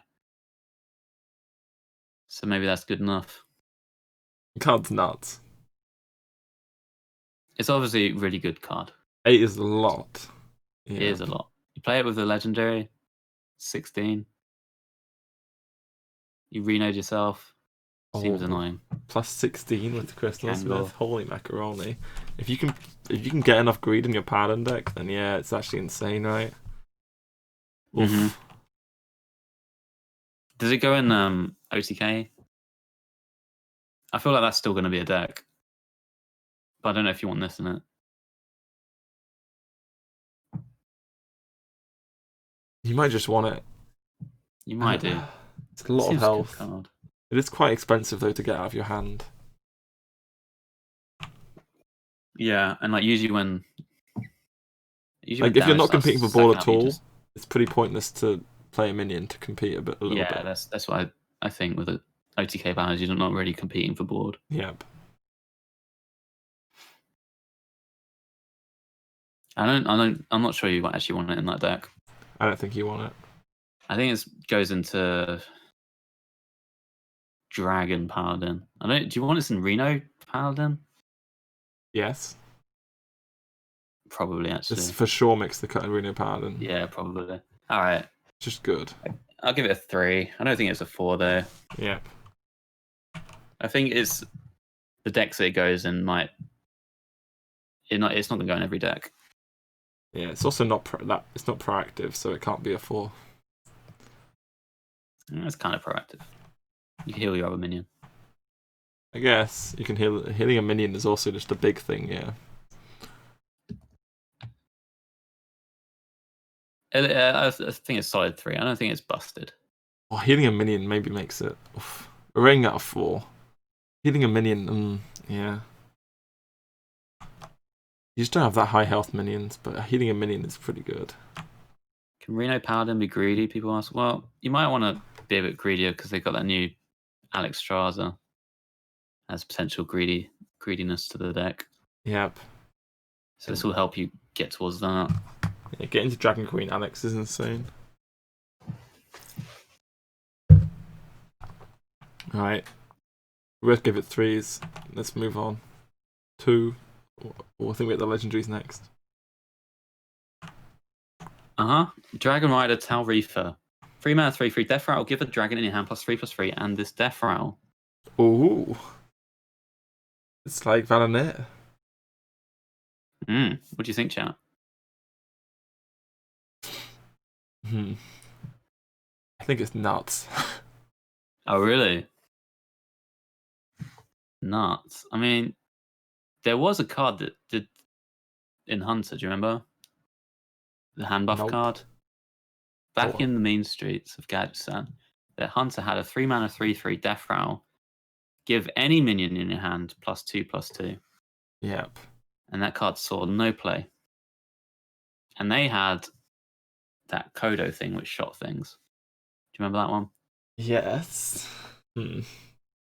Obviously, +3/+3 is a bit better and it's repetitive, so this card's surely better than that one. But if we're going for a baseline of how good a card was, that one saw no play at all. Apparently, that card you're mentioning was conditional and only gave it to beasts. Oh, was it only beasts? I don't know if that's. I don't know though. But yeah. Okay.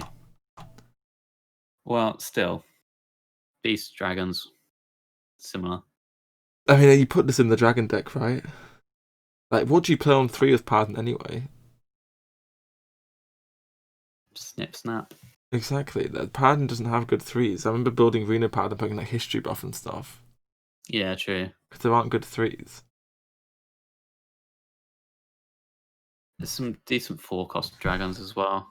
Like, if you play this and it lands on the untargetable 4 and a 5/4, isn't it just over? It's pretty nice. You can land on the lifesteal guy as well. Can land on the lifesteal guy. Oh. It's kind of nice. If he hits the Dragon Queen Alex, you're sad. Yes. If you run a lot of dragons, if it hits anything you don't want to play immediately, this card sucks. So it's like you want to play not many high cost dragons, really. I mean, the only high cost dragon is going to be Dragon Queen, right? Yes, I guess so. I don't know. I feel like this is okay card. Okay. Is everything just a Reno version? I mean, most likely for Paladin. Reno and Paladin and Hunter are going to be a thing, and Reno Mage, I think. Doesn't go in Reno. I mean, you might be able to squeeze out a Reno Dragon. Paladin.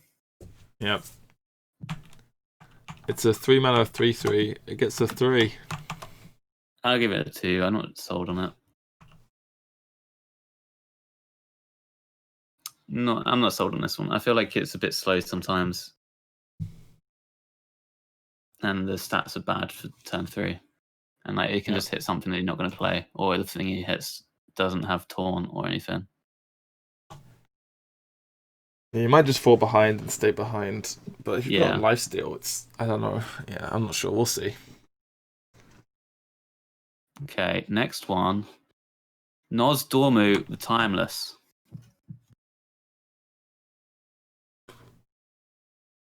Four mana 8/8 Battlecry, set each players to 10 mana crystals. Interesting card. Ways to cheat it out, potentially. There's Call to Adventure, I believe it's called, which is 3 mana spell, which draws the lowest cost minion in your deck. Yeah. So if this is the lowest cost minion, you can always get it pretty much. Yeah, it just give your opponent 10 mana first.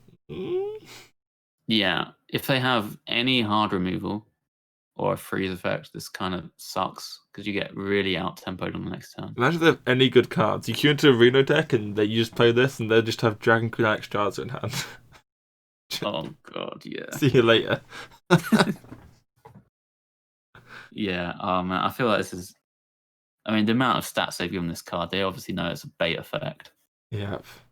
I don't think Jaw Paladin got enough support to suddenly become good, so... This feels like... It's not quite... Aviana, or whatever it's called, the Druid one. Because the Druid one, the 3/7, right, which gave them like a really good tempo turn next time, but you never got it back. This time you actually get it back. Yeah, if you get the tempo back yourself, if they don't have a good play, then and you're always going to have a good play, right? You should have a decent play, yeah. I mean, you're not going to play it if you don't have a good play. I mean, the thing with Paladin, they have tempo resets as well. With like, you could play it in your deck and then only play it if you have the tempo reset in hand. Yes, like a quality shrink ray, both cards can reset, but you can't really pyro if you want to call to adventure this. Yes, You can't have pyro in your deck. It's a bit of a downside. Maybe you don't want call to adventure. Yeah.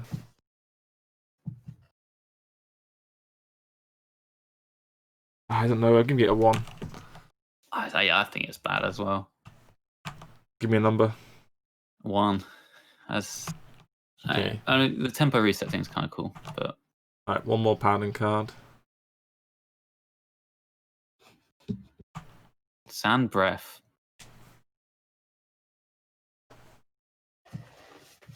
What do we feel? I mean, it's not a bad buff. It's a really good buff. Just Divine Shield. The buff's nuts, right? Yeah. Seems pretty good. Then the buff is really good.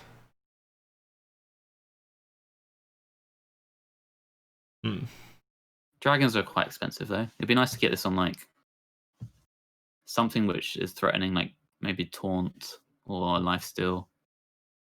Rush. That sort of thing would be good. Yep. There's not really Rush dragons, are there? There's you can just get this on anything. You don't even have to put it on a minion that can even attack. Like, it's still just a good buff even if the minion can't attack, I think. Yeah, actually, it's true. It's a solid buff. I think it makes the cut in the Reno deck. Just put it in. Yeah, yeah. Like even if you don't have the dragon, sometimes it's not the worst thing, right? Yeah, just +1/+2 without Divine Shield is fine. I mean, it's not fine, it's bad, but you'd never play it without Divine Shield. Yeah, you wouldn't put it in your deck without dragons, but like it's not the worst thing if you don't meet the condition sometimes. Yep.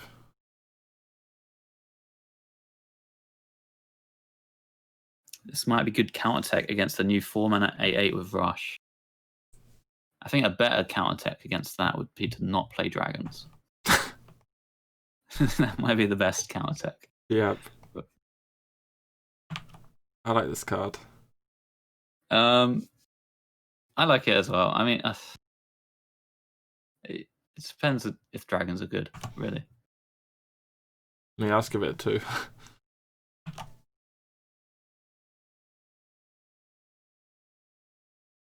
I mean, the fact that this is in your deck, right, makes people more inclined to clear your minions. Yes. And that's good if you're running dragons, because dragons have got good stats normally. Because they're worried, like, you play a minion and they're like, oh, I don't want them to sand breath me, so I've got to trade. So then you actually save a lot of face damage. Because people don't go face as much. Because you can punish them. Which is nice for a card, right? Yes. Like, I remember in Arena when there was the 3-mana spell with this Divine Shield effect and plus attack, and there was like kings and stuff, and everyone was like, if you're against a Paladin, you have to trade into every single minion. And that gave you so much time as the Paladin. It could be like a situation like that. Makes this card stronger. I'm rambling on a bit, but I think it's the fact the cards in the deck makes your dragons as a whole stronger. Okay, so 3. Ooh, okay. I like the card. The card is good. I don't know. Everyone's saying I'm giving too many 2s. Maybe I am. You are giving a lot of 2s. I don't know. I can give it a 3 as well. I do like the card a lot. Okay. We'll just move on to Priest. Priest, as always, probably sucks. But we'll... What do you think of the? Oh, is this our first Galakron? Yeah, this is our first Galakron class. Okay. Well, Whispers of Evil. Damn! Imagine this card in Rogue. It'd be so nice. 0 mana and a lackey to your hand for Priest. Yeah. Random lackey in your hand. Like, what do you want to play this in? Is it not just good? Wouldn't you play a 1-drop, which was a random lackey? Like a Shifter's Xeros that changed into any lackey? Isn't this what this card is? Plus a little bit of benefit of like pyros and stuff. It's not Shifter's Xeros that changes lackey. That would be better, but yes. Yeah, it's not quite that, but like, isn't that not a good card? Just a random lackey in your deck? The downside is that Psychopomp gets worse, really. Yeah, but you Throw can't in play combo this deck. in like combo priest. You're gonna play this in what's the priest that you play in? That's what I would say. Galakron. You just play in Galakron priest, which is just a decent Nomi's, deck. maybe. Nomi Priest is a 0-mana spell. Yeah, it definitely goes in Nomi priest if that's a deck. And the card's not a bad card. I think it's fine. Oh, it would just be so much better in another class. That's the thing. Yes.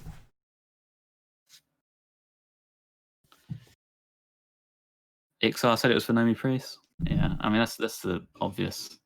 I'm just thinking whether you want it in combo. You probably don't. It's not terrible.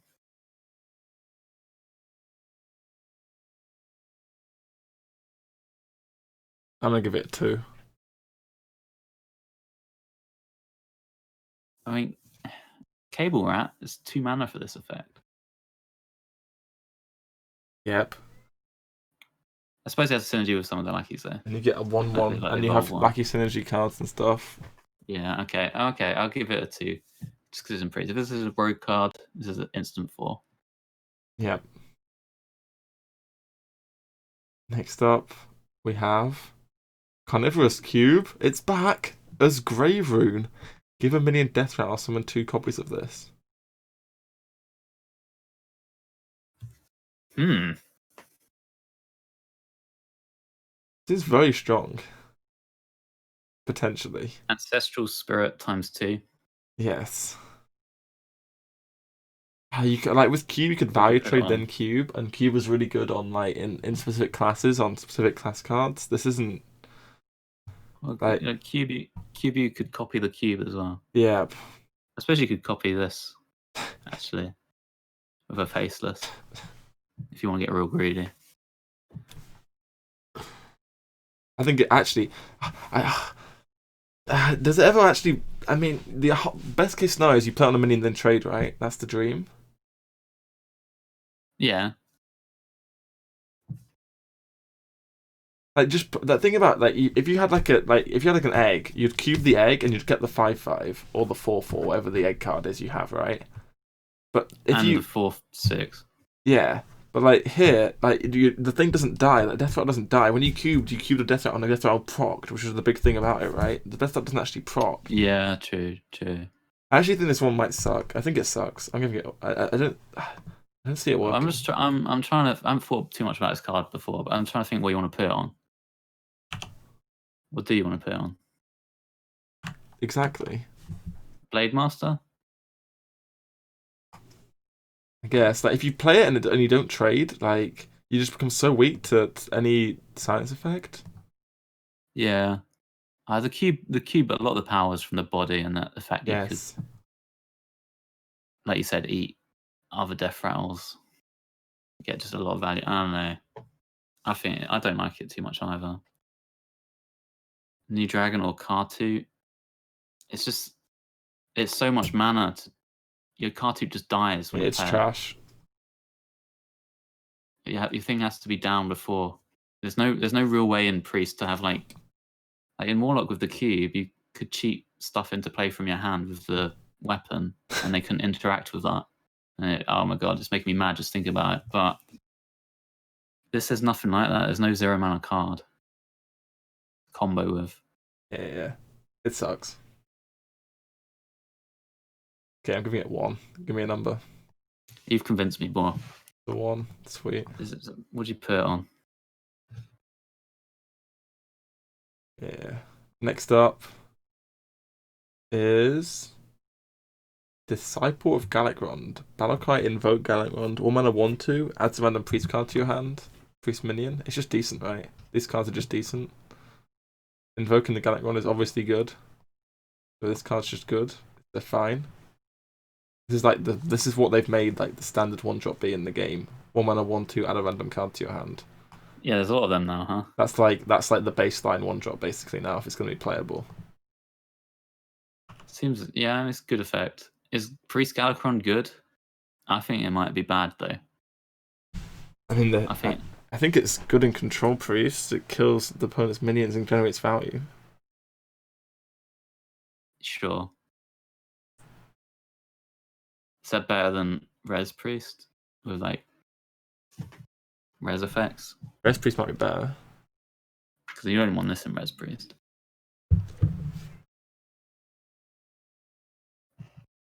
I mean, this card's just... I don't know, there's not much to say about this card. It's a very basic card. I'm just going to give it a 2. Thanks for the spreadsheet, language hacker. Yes. You give us a 2? I honestly think Priest Galakrond is terrible. So I'm giving all the Priest Galakrond cards 1s. Even though would be a nice effect if it was just a 1/2 that gave you a random priest card. Yeah, we net decked language hackers thing from last time. I just put in the new cards. Morozond. Yeah, next up, after this Disciple card, is the legendary. Morozond the Infinite. Battlecry, play all cards your opponent played last turn. 8 mana 8/8 dragon. This card is pretty pog. When your opponent pops, you can just pop straight back. Yeah. I mean, you can. Can you afford to do that? What if they don't? What if they pop aggressively in your? Yes, and you have to play like Mass Hysteria or something, right? Right. What do you do against? I mean, you can copy like Dr. Boom. Is that pretty good? That's insane, yeah. That seems like a good play, and you can even hero power. It doesn't replay battle cries, and if it's a targeted effect, it's just random, I guess. Does it replay the hero battle cries? Because I've been hearing conflicting opinions. Oh, I don't know if it replays hero battle cries. I know it doesn't play card battle like minion battle cries, but would it replay like a Galakrond? Like you can test it with tests, but it's a bit awkward to do so because you have to like change into a hero and then change back into like a rogue or something. Yep. I mean, this card is just tons of value in a card if you want it to be. Yeah. It's great if you're not dead when you play it. But like if your opponent uses like a brawl or something on you, then it's useless, right? You can't even play it. Yes. For an 8/8. I mean, against Warrior, it's for Dr. Boom. Against like Druid, when would you play it? I guess if they play choose one cards and have a different hero power to you, then it's not going to work. But like, you have to from the other side, like you can't do certain plays because you know there's cards in their hand. Wait, so if they play a Waste of Surge, you only get like a 3/3 from this? Well, this after Shudderwalk? Yeah, you only get a 3/3 from a Waste of Surge, right? After Shudderwalk, you only get the 6/6 Shudderwalk. You don't get the... You only get the 6/6 Shudderwalk, yes. Yes, doesn't work. I do know it copies the 5/6 taunts from the Galakrond for Shaman there. You do get the effect, even though you yourself haven't invoked. I think. Or maybe you do have to invoke to do it. I think the card's just good. I'm going to give it a 3. I do like it to copy Dr. Boom. Yep, it's just very flexible in all the matchups. Copying Dr. Boom is insane. It gives the priest game against the other classes. It's even fine to res this if you want to play it in res priest. Like, yeah. Yeah, it's a 3. Right. What are you giving it? 3. Sure. Okay. I'm not sure on this card, but I'll give it 3. Next up is Dustbreaker's Worst Brother. 5 mana, 4/5 Death Threat. If you're holding a dragon, deal 3 to all enemy minions. Yeah, we're rating 1 to 4 Hunter Ace, yes. Okay, so a few problems with this card. One, you have to have the dragon condition. 2, it's got a really big butt, and it's a death rattle. So, like, if you're against a class where the AoE would be good, like against tokens or whatever, you might not be able to even kill this off against them. Yes. So it'll take several turns for you to get the effect. Upside is that it doesn't hurt your own board, so you can play this just proactively where you couldn't do that with like Dustbreaker or Chill More, really. Yep. You have to play this sort of into the turn that they want to spread wide, so they can't spread wide anymore. It's just not good into a board that's already been spread wide. It's kind of weird. I mean, you could like penance your own guy, maybe. It just Something. sucks. Like, penancing your own guy is just bad. There's other board clears just in Priest. Like, Right. But is this good just play Holy Nova. proactively this, though? Like, if you're fighting for board still, it's just a good thing to drop down. Yep. Like, you've played a 4-drop, you've valid traded one of their guys maybe, and they're trying to spread wide, you just drop this, and then you'll get them out after a couple turns. And there's not much they can do. Like, they could trade everything into the Chrono Breaker, but that seems like a win for you. Yeah. I mean, they don't really want to like develop into into it. this. Yeah. I mean, the card's okay. Like, it's not like a terrible card. It's just not great either. I think it's just okay. Chat thinks it's unplayable.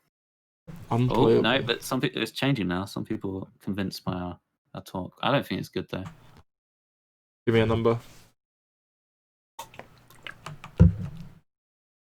1. Okay. Right, next up. Mind Flayer. It's pronounced Karj. Oh, it's actually set. Okay. That's the Good flavor one. text. Good one, yeah, good one. Mind Flayer Karj. Kaharj? Mind Flayer KAHRJ. Choose Battlecry, choose enemy minion, death rattle summon a new copy of it. 3 mana 3/3. This card's just insane, right? I saw you tweeting about it, I think. Yeah, I did. I mean, like, in any tempo matchup, it's really, really good. The way it suffers is against like control decks, where they're perfectly happy to just play removal or rush guys that are only on the field until they die on the same turn, and then it's just a 3 mana 3/3 most of the time. It's not the worst thing in the world to like hit on like Eternium Rover or something though. It's good on anything, any minion. Pretty much. Would you play in this? a tempo matchup, it's nice. It's even fine if you summon a 1/1. I'm fine about that. It's okay. It's like a better Harvest Golem, right? This card's a 4. It's very good, yeah. It seems insane. like a card just goes into Combo Priest. It goes into every priest deck you ever play. That's the cards in it. What does a new copy mean? Maybe not Res Priest.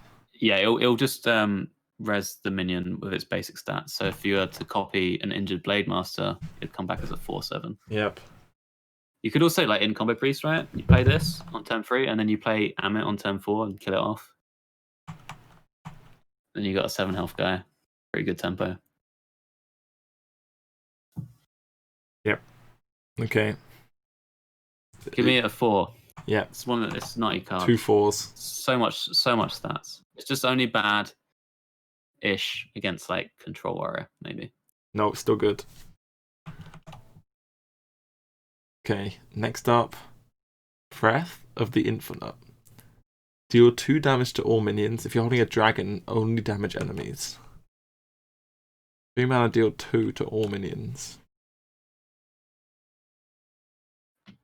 It's a decent card in Dragon Priest, right? If you're facing token decks, I mean, like Volcanic Potion. Right, but in Dragon Priest, you're playing big minions. Yep. What if this 2 damage doesn't actually kill minions? It just puts them to like 1 health. Is that a benefit to you? There's some cases where it's nice. But what if there's not a lot of 2 health minions in the metagame? Or is it 3 health or bigger?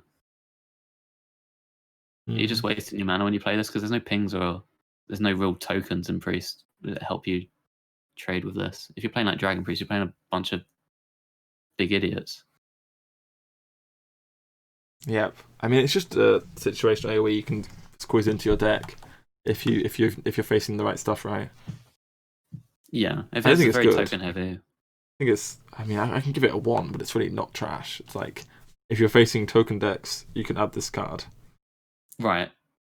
Like it's not a card that's a staple in your deck. It's like it's just a card you might put in against some stuff. Like if someone's playing a lot of token shaman stuff, you play it right.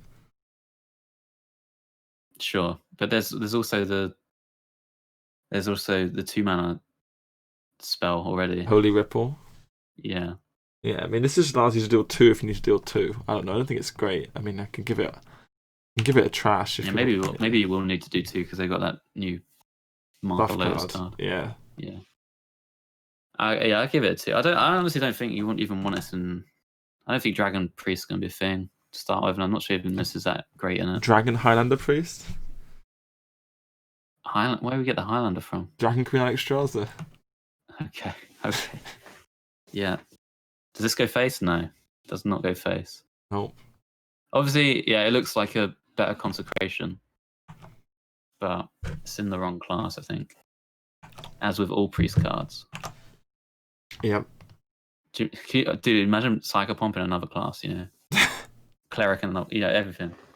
Priestess is just holding itself back. You don't need to play dragons just to be playable. Yes, that is true. Yeah, you don't need to play it. You can just put it in some other deck where you need just the AoE effect. I'll give it a 2 because I could see it coming in and out of metagames, but I don't think it's a staple. Was Volcanic Potion a staple? It wasn't really, right? It was just no, not even in Highlander Mage. It was a staple.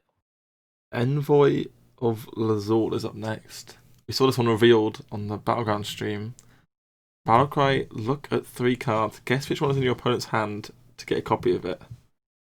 Now, yeah, I kind of cheated and played this card, and I actually guessed wrong. I saw you guessed wrong, and the guy had a Subdue in your hand, and then you went for your Gronks off your Galakron, and then you made an 8/8. Yeah. With knowledge that they had a Subdue in hand. I mean, fantastic. yeah, that was awkward. I played it, and I thought, and there was a card which they'd already played that game, right? And I picked that option, and it just wasn't there. It's like, I think you don't actually get the card a bunch with this. I don't think you guess right early. Like on turn 2, can you really guess right if it shows multiple cards from their deck? You're just random guessing. Yeah, kind of. I mean, you can narrow it down sometimes. Like if it's turn 2, they've missed their 1-drop, and there's a 1-drop as the options. You probably it's probably not. I'm giving it a trash. Yeah, I don't know what you want this in, so I'm also giving it a trash. It's a cool card though. The effect though is like it's hard to get right a lot of the time. So there's a big failure rate in it. Yes, the failure rate is too high. It's skill testing, but I just think the power level is not good enough. Skill testing, Pepe laugh. Oh, it is a little bit. Yes. Okay. Next up, another Galakron card. It's Fate Weaver. Battlecry, if you've invoked twice, reduce the cost of cards in your hand by 1. Oh. Oof. So you're obviously going to get a bunch of random priest minions. Yep, and they'll get reduced. So they get reduced, so it's quite nice. The 4 mana 3/6, pretty decent stats. Mm-hmm. Your Emperor. It's pretty hard to have invoked twice before you play this on turn 4. Yes, because the priest invoke card costs 5 time rip, and then disciple. You're not going to play 2 disciples before this, so it's never going to be active on 4. No. But it's not if it is. There's a potential high roll. Like you could even play this not specifically on 4. Like you could play on turn 5 or something after you've coined your 5 or something. Yeah, could be okay. I mean, it's just good in the Galakron deck, but bad otherwise. Yes. I think the Galakron deck's bad, so then it's bad? Yeah, I mean it's a good card in a bad deck, I think. Yeah. I mean, yeah. Guess I'll give it a 2.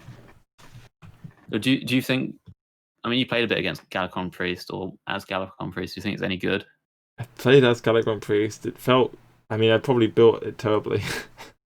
I felt like I don't know. It didn't feel great, but I think I built it terribly, so it's hard to say. Like, I think I just put in all the new cards, so I fell behind. Okay. Didn't have any reactive cards in my deck. Right. Yeah. Maybe if you go Ultra Control, like all the AoEs and stuff, and then just Galacron cards, maybe it's a deck. I feel like you're gonna die a lot of the time. I don't know. Like you actually kind of like you don't want the Galacron hero power once you've Galacroned. You want to. Yep. I mean, you get a bunch of random minions. You can play reactive. I don't know. I think this is a good card in a bad deck, so I'm gonna give it a 1. Okay. I think Galacron Priest is not gonna be good. Next up, Time Rip. Another Galacron card. Destroy a minion, invoke Galacron. 5 mana, destroy minion is bad, but you get you add a minion to your hand. Assassinate, add a minion to your hand. I think it's still bad. I think it's just bad. Yeah, well, I've made my opinion clear. Yeah. On the Galacron stuff. Just give it 1. I think 1. Yes. Okay. Obviously, if it goes in the deck, probably, but it's not even that good of a card in the deck. Yeah. Next up is the guy himself. It's Galacron. Battlecry, destroy 1 random minion, invoke twice to upgrade. So you upgrade it, it destroys 2. You upgrade it again, it destroys 4. It's pretty good. Hey, it's like Shadow Vanduin. If you upgrade it, destroying 2 minions, that's pretty good, right? Yeah, that's good. It's good. Defensive, got some armor with it. I mean, it's a hero card. You kind of have to play it. Like, if you're playing any slow priest deck, you always have to. I think you have to play this card because, like, if you want to compete, I mean, like, I guess you can. You play the 8/8 to Cobby Doctor Boom because, like, you're never gonna beat the other slow decks if they're playing hero cards and you're not. I mean, you can kind of compete with the res stuff, can't you? I guess if you're playing the res stuff, yeah, okay. It's that 8 mana card you can do, yeah. Yeah, you can play the res stuff. What if you can play a Hakar Priest, dude? Hakar Priest? Maybe. I have a spicy idea. Maybe not the priest, but you know the Hakar legendary? There's that 2 mana 3/2 card that they put in the set which gets rid of bloods. So if you play one of them in your deck. Actually, we'll talk about it when we get to that, actually. Okay. Anyway, for Galacron, I think Galacron's decent in priest. Don't think it's great though. Well, and yeah, I mean, I think all the Galacron stuff's bad. Yeah, you give me a 1. Could you play this without all the invoke things? Probably not. So. Yeah. Sure. 1. Okay, that's priest. Alright, I'm gonna grab a drink quickly. I'll be AFK like a minute. Okay. Well, I can talk to chat for a bit. Okay, cool. Be right back. Oh, and Boar's chat can still hear me, right? I can't see you. What do you think about my ratings on Priest chat? Was I too harsh on Galacron? I just don't believe it. 2 mana 3/2 and pure palette. Yeah, I don't think that's gonna be a thing. Because if you don't draw the 3/2, then your pure cards are rubbish. How bad is 2 mana get random priest minion in a long game? It's bad tempo, but it's obviously good value. You will eke out decks. The problem is you can't heal anymore. If you ever fall behind in tempo, you might just end up losing because it's very slow effect. What's the average rating so far? You can check it out on the thing. Let me have a look. It hasn't really said. Oh, average is 2.19 for BoarControl and 2.13 for me. Damn, I'm more pessimistic than Boar. What's happened? Is there just a bunch of on-curve minions this set? Is this what happened?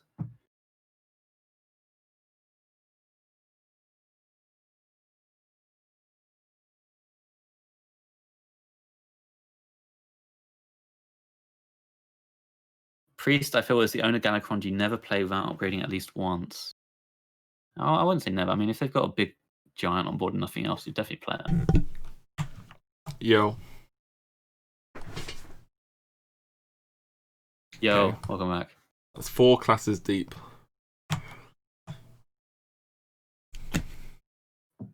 There was no water in that drink I just went for. Yeah, so we move on. Yep, Rogue next. We have Bloodsail Flybooter to kick things off. Battlecry, add 2 1/1 pirates to your hand. 1 mana 1/1. So Ooh. it's just Yeah, good, right? When they first showed this, it was golden. Yep. And I thought it was a neutral, and I was getting so excited for Hand Paladin. Oh, Hand Paladin. It just stabbed me in the heart when they said it was a rogue card. You can play hand rogue. Yes, yeah. I mean, you could do actually. There is actually something there. Because you can play the Anubisath, 9 mana 9/6, and then you play the new 4 mana 2/5. You treat her out. I was playing a bit yesterday. Yeah, it could work with carpet. It's just you can't shoot at the carpet with Christology. Yep. Makes it less consistent. But this card's obviously good.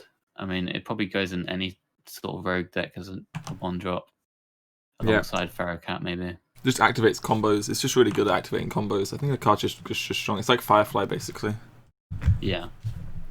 Maybe a little bit weaker than Firefly, just because stats-wise is worse, but... Yeah. You can even just curve it. Solid card, I'll give it 3. Yeah, probably same. sees quite a bit of play.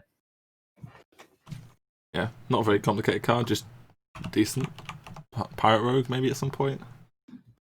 Yep. Stowaway? Oh yeah, there's potential you play the pirate that summons from hand with this as well. Oh yeah. Sorry, I forgot about that. Yeah, you can play the pirate that summons from hand. Yeah. That's a neutral, right? Yeah. Yes. Yeah, I didn't think about that. Maybe. Maybe, but yeah. Solid card, that last one. Okay, next one, Stowaway. 5 mana 4/4 Battlecry. If there are cards in your deck that didn't start there, draw 2 of them. Okay, you're pretty hyped about this card. I think you advocate for me to play at least. It's a fun card. It doesn't seem very good, but like I enjoyed. Right, the portal combo is pretty funny. Where you play the 5/2 portal man, maybe the other one as well, but probably the 4-cost one. Shuffles the portals into your deck. Then you play Stowaway. It brings out the portals, and you draw another 2 cards. What a combo! It also draws like the candle from Waxadread. True. If you're going for Waxadread, then you probably want to run this. You could also do it with Tog Scheme with like Pogo Hoppers, maybe. Yep. All in all, I think it's a bad card. I think all of those things are just too slow. Not enough payoff. I think Waxadread sucks as well. Yeah, I'm not. What do you think? You played a bit with Waxadread. How did it do? I mean, I don't know. I better even drew it. It seemed okay, but it's just 5 mana 7/5. It's not the greatest stats, right? Right. So, like, obviously, there's a nut combo. You play Coin Apothecary, and then you get your Waxadread from that. You play a Waxadread. They both die. And there's 2 candles in deck, and then you stow away them back onto board. But that doesn't always happen. Like sometimes you draw Waxadread, then you only have 1 active candle at a time. Yeah, but it's just not consistent. Yeah, and it's just slow as well. It's quite actually hard to play this card on turn 5. Yeah. I think the card's trash, but it's fun. It's a fun card, yeah. Mimi card, I think it's trash as well though. I'll give it a 1. They also put a 5 mana 5/5 draw card in this set. Yeah. So if you're going for pure card draw, like you probably want to run that. Yeah, what's the number? Oh, 1. Okay. Cool. What's next? Flick Skyshiv. 6 mana 4/4 Battlecry, destroy a minion and all copies of it wherever they are. Ooh. Damn. Boom.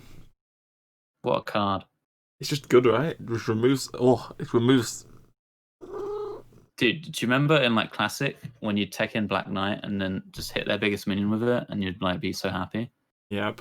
Well, every minion's a taunt minion now with this. Yeah. Like the sacrifice of 1 health. It just has upside too, where like sometimes you might killing the extra copy of that would be good, right?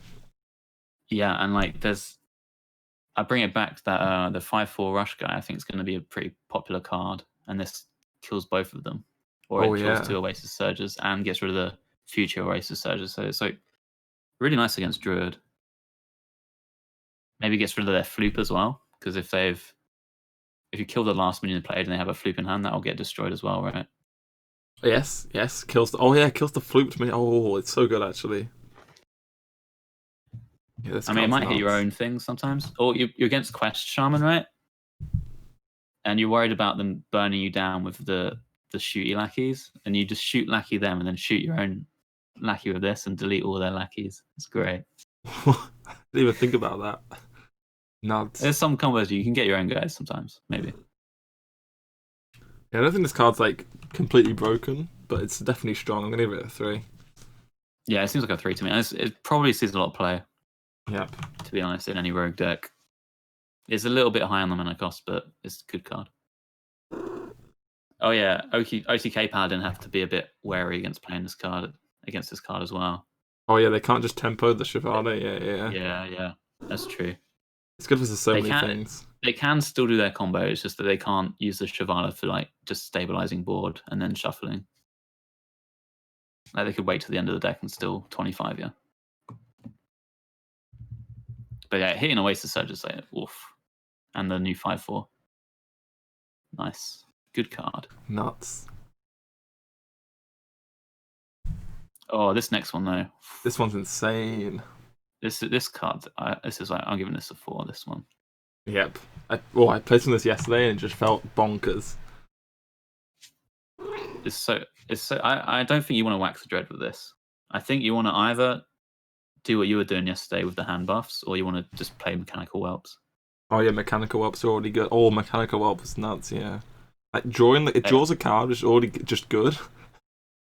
And it is a 4 mana 2/5, Death Rattle, summon a 7/7, draw a mechanical whelp. Yeah, this card's insane. That seems pretty good to me. And you have Nequium Blade, which curves like you can go Blade on 3, then go like backstab this on 4. Oh, just game over, isn't it? Yeah. Yeah. I mean, I don't think the wax dread stuff's that good because you don't get immediate stats. Like, why would you want to do that over just playing a 7/7 straight away? You want the stats, or like hand buffing like with the other guy, and also it makes Anchor a little bit better because you're drawing the death rattles. So like you always have, like, if you've played this, you have a death rattle in hand, right? So yeah, if you exactly. want The to anchor's going to be as active. well, Yeah. you get some additional tempo later on. It seems like a nuts card. Like I think in any sort of tempo rogue that isn't pure like real aggression wants to be running some sort of package with this, probably with mechanical whelps, but maybe some other stuff. Yes. It's just insane. Yeah, 4 out of 4 from both of us. Bog. Yeah. I mean, I thought this card was nuts before I even saw you play a bit, but when I saw you play a bit, I was like, oh my god. Yeah. I thought it was nuts as well. Yeah. Bonkers. I like the color symmetry as well, the epic and the black border and the potion. It's all nice. Anyway, Dragon's Horde. Oh. 1 mana, discover a legendary minion from another class. There's a lot of bad legendaries in the game. There's also a lot of good legendaries in the game. But I think there's also Kragwa, mate. Have you ever lived the Kragwa Vendetta Shadow Step Dream? oh, It's insane. this is worse than Pilfer, people say. Activates Vendetta. I don't know if it is worse than Pilfer. It might be. Activating Vendetta is like the upside of this card, basically. Yes, that's the reason you run it. But it also, like, if you want to run a test deck, you get a minion from it rather than a spell or something from Pilfer.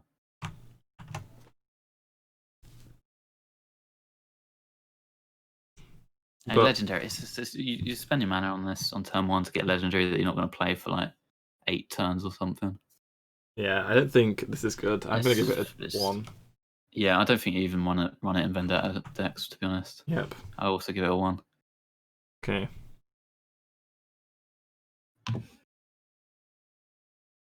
Chat agrees pretty much. Someone gave it a 4. Is there any cappers on that? Probably. No, just a straight up 4. Maybe they're like legendaries. I mean, yeah, he doesn't. Okay, next card, Candle Breath. Draw 3 cards, costs 3 less while you're holding a dragon. 3 mana, draw 3. You can even prep this to make it cost 1. Yep. That's a lot of draws. Is there a dragon package you can put in Rogue to enable this card? And you can just play the decent dragon cards. Fairy dragons, okay. A new 4-cost one might be okay. If you've played the new legendary and then you prep this, you've drawn a lot of discounted cards. Yep. Seems alright. Don't know if you need it, but draw 3 is a lot. I mean, I think it's just good if you're playing any sort of dragon deck. Dragon Rogue, though. Did Rogue get much of the dragon support? Rogue. Like, Rogue got barely like no other dragon cards, so... They got Wax of Dread. Yeah, I don't really see why you're playing Dragon Rogue. Nor do I. That's why I'm trying to think of a little package that you can put into a tempo deck. But I don't think you can. I think the package we're putting in is this Death Rattle one. And then you need like maybe even the Vendetta package as well. And then where we fit in the dragons, we're just not. Yeah. I don't see it. I don't either. You don't want to pay 6 mana for this either. I think it's bad. 1 or 2? 1. Oof. I'm going to be hard on this opinion. I'm ready to be wrong, but I'm giving it a 1. Okay. I gave it a 2. Classic. Classic. Okay. Oh, wait a minute. I've talked so much about Wax of Dread. Now we can actually talk about him. Oh, here it is. 5 mana, 7/5. Not bad stats, to be fair. Death Rattle, shuffle a candle into your deck that resummons Wax of Dread when drawn. Important distinction, you don't actually have to have Wax of Dread die for it to resummon a Wax of Dread if you get the Death Rattle off. Yeah. It just says, cast when drawn, summon Wax of Dread. It doesn't resummon it. It doesn't go... you can get a board full of Wax of Dreads. Yeah. Yeah.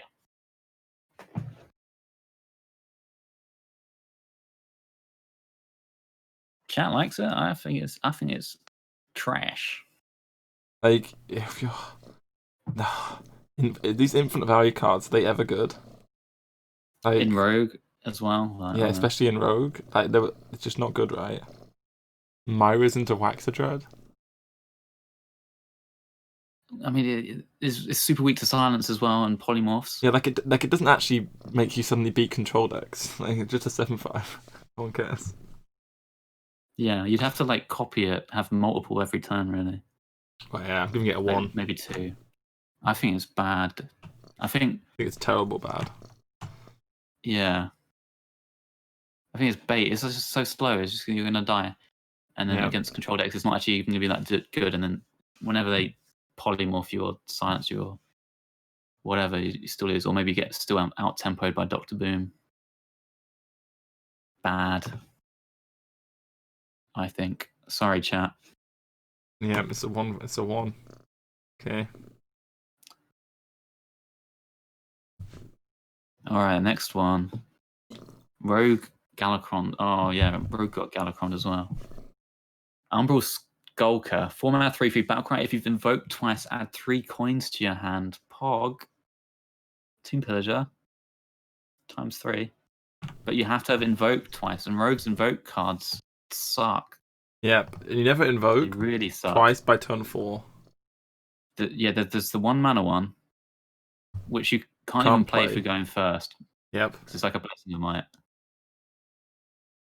And then there's the 3 mana one, which is deal 3 to an undamaged minion, which is pretty bad. Yeah, we can talk about all these cards at once, I guess, right? Yeah. And then the effect of it, if you can't get the effect of it, it's so bad. 4 mana, 3/3. I keep on being. It was always a 4-mana. It's always a 4-mana 3/3. It's so unlikely you proc it because the neutral invoke cards are 4 and 5 mana as well. Yeah. You get a Lackey to your hand with the invoke stuff. Yeah. Getting a Lucky's hand's not terrible, but I think it's worse than the other invokes. Like the Shaman one seems like the best one to me. Yep. Like getting a random Lucky is fine, but it's still not amazing tempo. Yep. The thing is, invoking Galakrond is insane in Rogue though. Is it? If you invoke it, it draws cards that cost 0. If you're playing, you mean if you're playing big Death Rattle itself. minions, like yeah, I do think Rogue probably has the best battle cry effect on the Galakrond.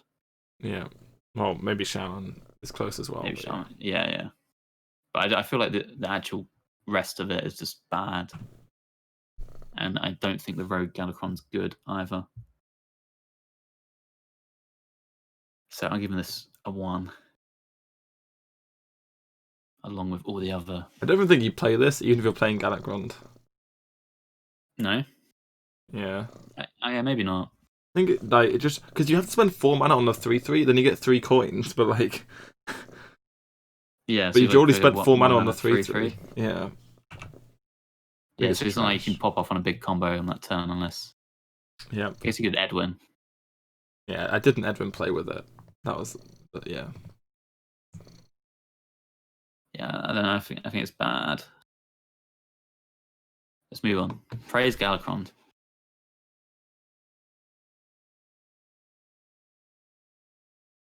Hmm. 1 mana, give a minion +1 attack, invoke Galakrond. I think this would be better almost if it just didn't have the +1 attack condition. Just said invoke Galakrond. Yes, it would be. Because you can't play it on turn 1, it's so annoying. I end up playing on opponent's minions more often than on mine. Yeah. Yeah. The card's just terrible, it's so bad. But if you can play it, it's like 1 mana, get a Lackey. So that's okay, yeah. There's that Warlock card that discovers Lackey for 1. Yep. It's not a terrible effect, but it's the condition of +1, it's like there. And you're playing a Galakrond Rogue as well, where you're going to be behind in tempo because you're playing all these crappy invoke cards. So this kind of effect would be better if you're ahead on board, but you're not going to be. Yeah, I mean, you still play in the Galakrond deck, for sure. Yes, you have to, but it sucks. That deck's going to suck. You think? So, yes. Galakrond's so good, potentially, I don't know. I'm giving it a 1. I don't believe. Don't believe? You're giving them all 1s? Yeah. Okay.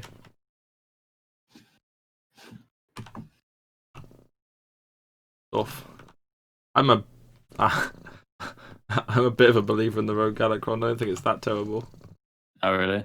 I'm giving them all 2s. 4, mate. Have an opinion. I really don't think they're bad. Like, it's fine. Okay.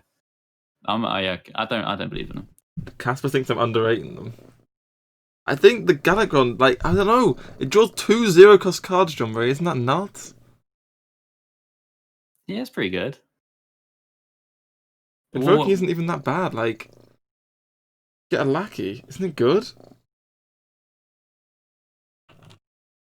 Isn't the hero power good too? 2 mana, get a random Lackey? It's alright. Yeah, it's better than the Rogue one.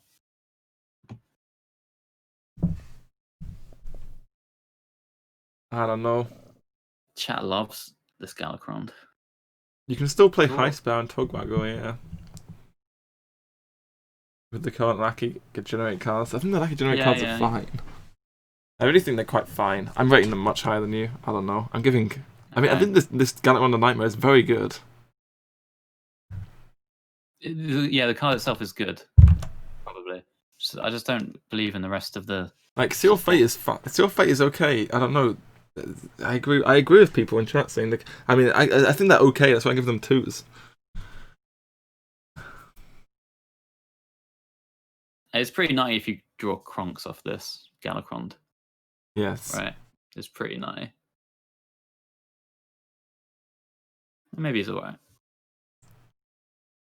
Drawing 4 cards that cost 0 seems good. Yeah, but you have to do so much stuff before it. Because, like, when you invoke as Galakron, you're spending, like 4 mana on a minion, and you get a Lackey in the hand. It's not in play. You don't get the battle cry until you spend more mana. It's just so much mana.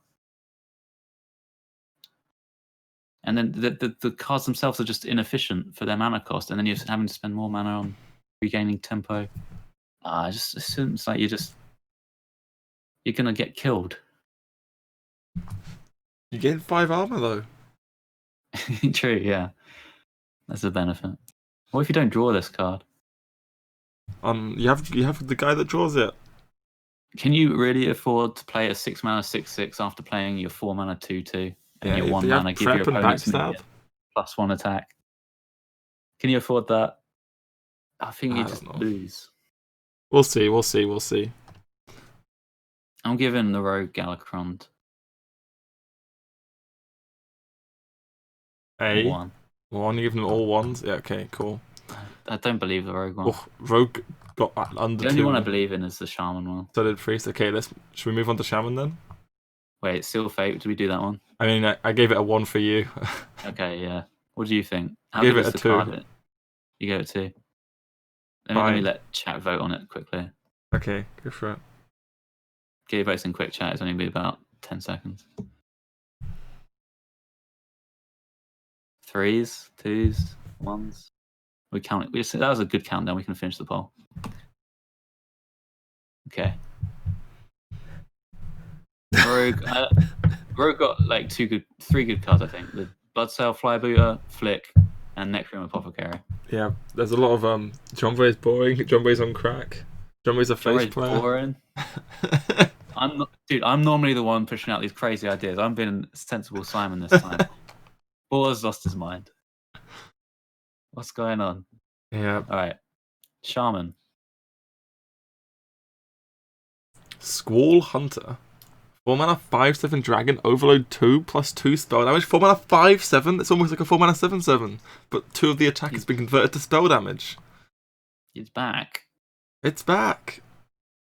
What do you want with spell damage? What do you do with the spell damage? Zap. Oh yeah, Zap actually. Oh, Before. Yeah, Zap's pretty nice. What else do you do with the spell Beacon damage? Lightning. Nothing. Beacon Lightning, turn it into the Warlock Dragon. But you overload a bunch. Yeah, I don't know what else you do with the spell damage. Should I do a new poll for this? You don't do much with the spell damage at all. I think it's just bad because there's not enough spell damage cards, basically. And a 4 mana 5/7 isn't worth overloading 2 for. It's like not really even overstated at all. Oh, it is overstated, but it's not as much damage as 7. People are saying that we should be looking at Kronks as Kronks. Think about Kronks because Kronks is the nuts with Galakrons. It's good after Galakron, yeah. Yes, it is. It's not really that good before.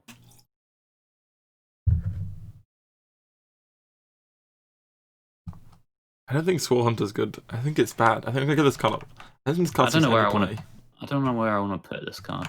In the bin. I've put it there. It's a 1. I feel like there's going to be 2 archetypes for Shaman, which is quest and token. Yep. And this goes in neither. Yep. 4 mana 7/7 was insane. 4 mana 7/7 was unplayable after like 1 expansion. Yeah, it actually wasn't that good of a card. It was terrible.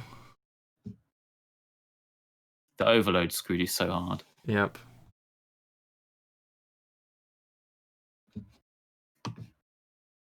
Okay, next card, Dragon's Pack.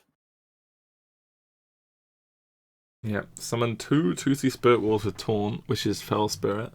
If you invoke twice, give them +3/+3, so you get what? 5/6 taunts if you invoke twice.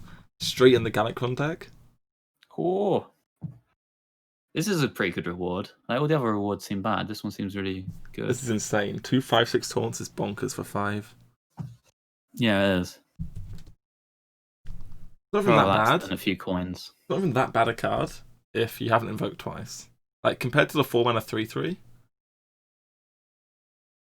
They also got a card which invokes twice in one card. Yes. As well. So you get way more consistency. Yep, exactly. And their invoke effect is stronger than anyone else's because it's the 2/1 rush. Yep. So It's you just don't good. actually lose that much tempo. Yes. Or any at all, even. Yeah, this seems good. Is Quest Shaman going to be a Galakron deck at all? Or is it not? It probably will be. Actually, it's too slow. Will question be Galakron? Galakron's a battle cry. Corrupt Elementus is a battle cry. You lose the double battle cry hero power, right? You lose the hero power, yes. Oh yeah, you never play Quest, yes. No, you can not lose it if you play Galakron before. Galakron as your last battle cry, then you'll get the Quest one as your final battle cry. Like if you're on, what is it, 4 out of 5, whatever it is. Yeah, you never play Quest and Galakron together. You can keep retain the other one though. I mean, yes, but no.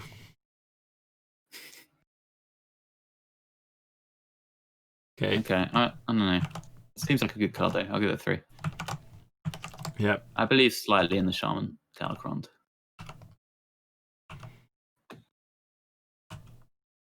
Yeah, I'm giving it a 4.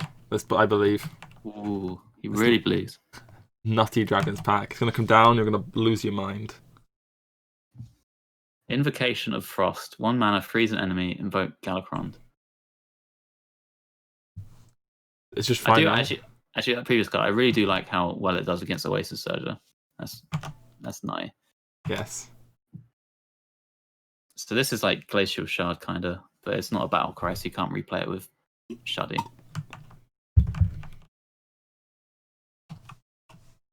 But the Shard has Rush. And it ramps you towards your thingy. It's just good, you just play it. Yeah. Seems fair enough of a card. Like a 1 mana 2/1 with Rush. It's not. You play it and you can shoot it into your hand as well. What, with the frog? With the frog, yeah. Do you want to do that? Yeah. I'm not sure you do. I want to play frog in my Shaman deck. Frog's not that good. We generate 2/1s. Solar Burlock, Pog. Yeah, but the frog was only good when you had Evolve because it turned into a 4-drop. Yeah. And you got the stupid Evolve combos. Without the evolve, the frog itself is kind of bad. Sure. Maybe we're not playing the frog, but it's possible. I think this card's decent. I'll give it a 2. You can play that 2 mana swap hero power card to keep the Shaman Quest hero power. Oh yeah. I don't know, it's kind of weird, these invocation cards. I don't even know how to rate them. Do I rate them like 3s or 2s? I don't even know. Well, are we on the assumption that they all see play in the same deck? Yeah, I'm giving Galakron the 4, so... But there might be some invocations that get cut. Yeah, maybe you play 1 Invocation of Frost or something, right? I don't know. Yeah, because there's the one that doubles it anyway, so you might not actually need... But I'm pretty sure you play it twice and it's good. So I'm going to give it... I don't know, I want to give it like a 3. I'm just going to give it a 3. The Frost one? Yep. I'll give it 2, because it's not a battle cry. And if there's like a hybrid deck, you might cut it, because it's not a battle cry. Sure. Alright, Galakron himself, though.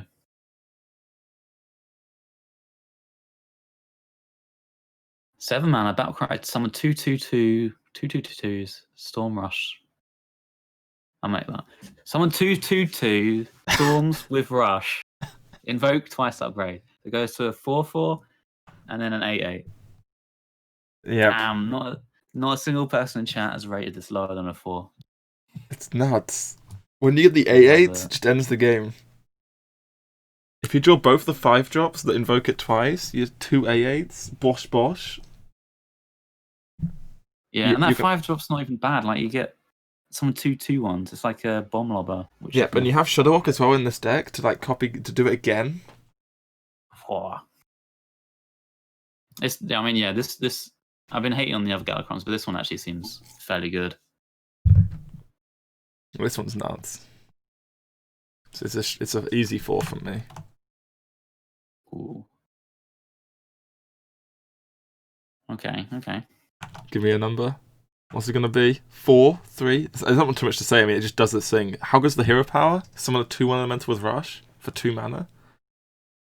It's okay. It's decent. It's better than Paladin, right? It's better than summon a totem. Yeah, it's better than Totem as well. It's not worth 2 mana, but you might press it sometimes. I'd say it's worth 2 mana. It's not like game breaking though. Okay. I would. Someone's giving it a 3. Let's see. Okay. I'm not. Should I give it a 4? I mean, it's probably quite a really good card, actually. I'll give it a 4 then. I'll give it a 4. Yeah. Go on, chat. I'll be nice. I'll be nice, chat. I'll give it a 4. Oh.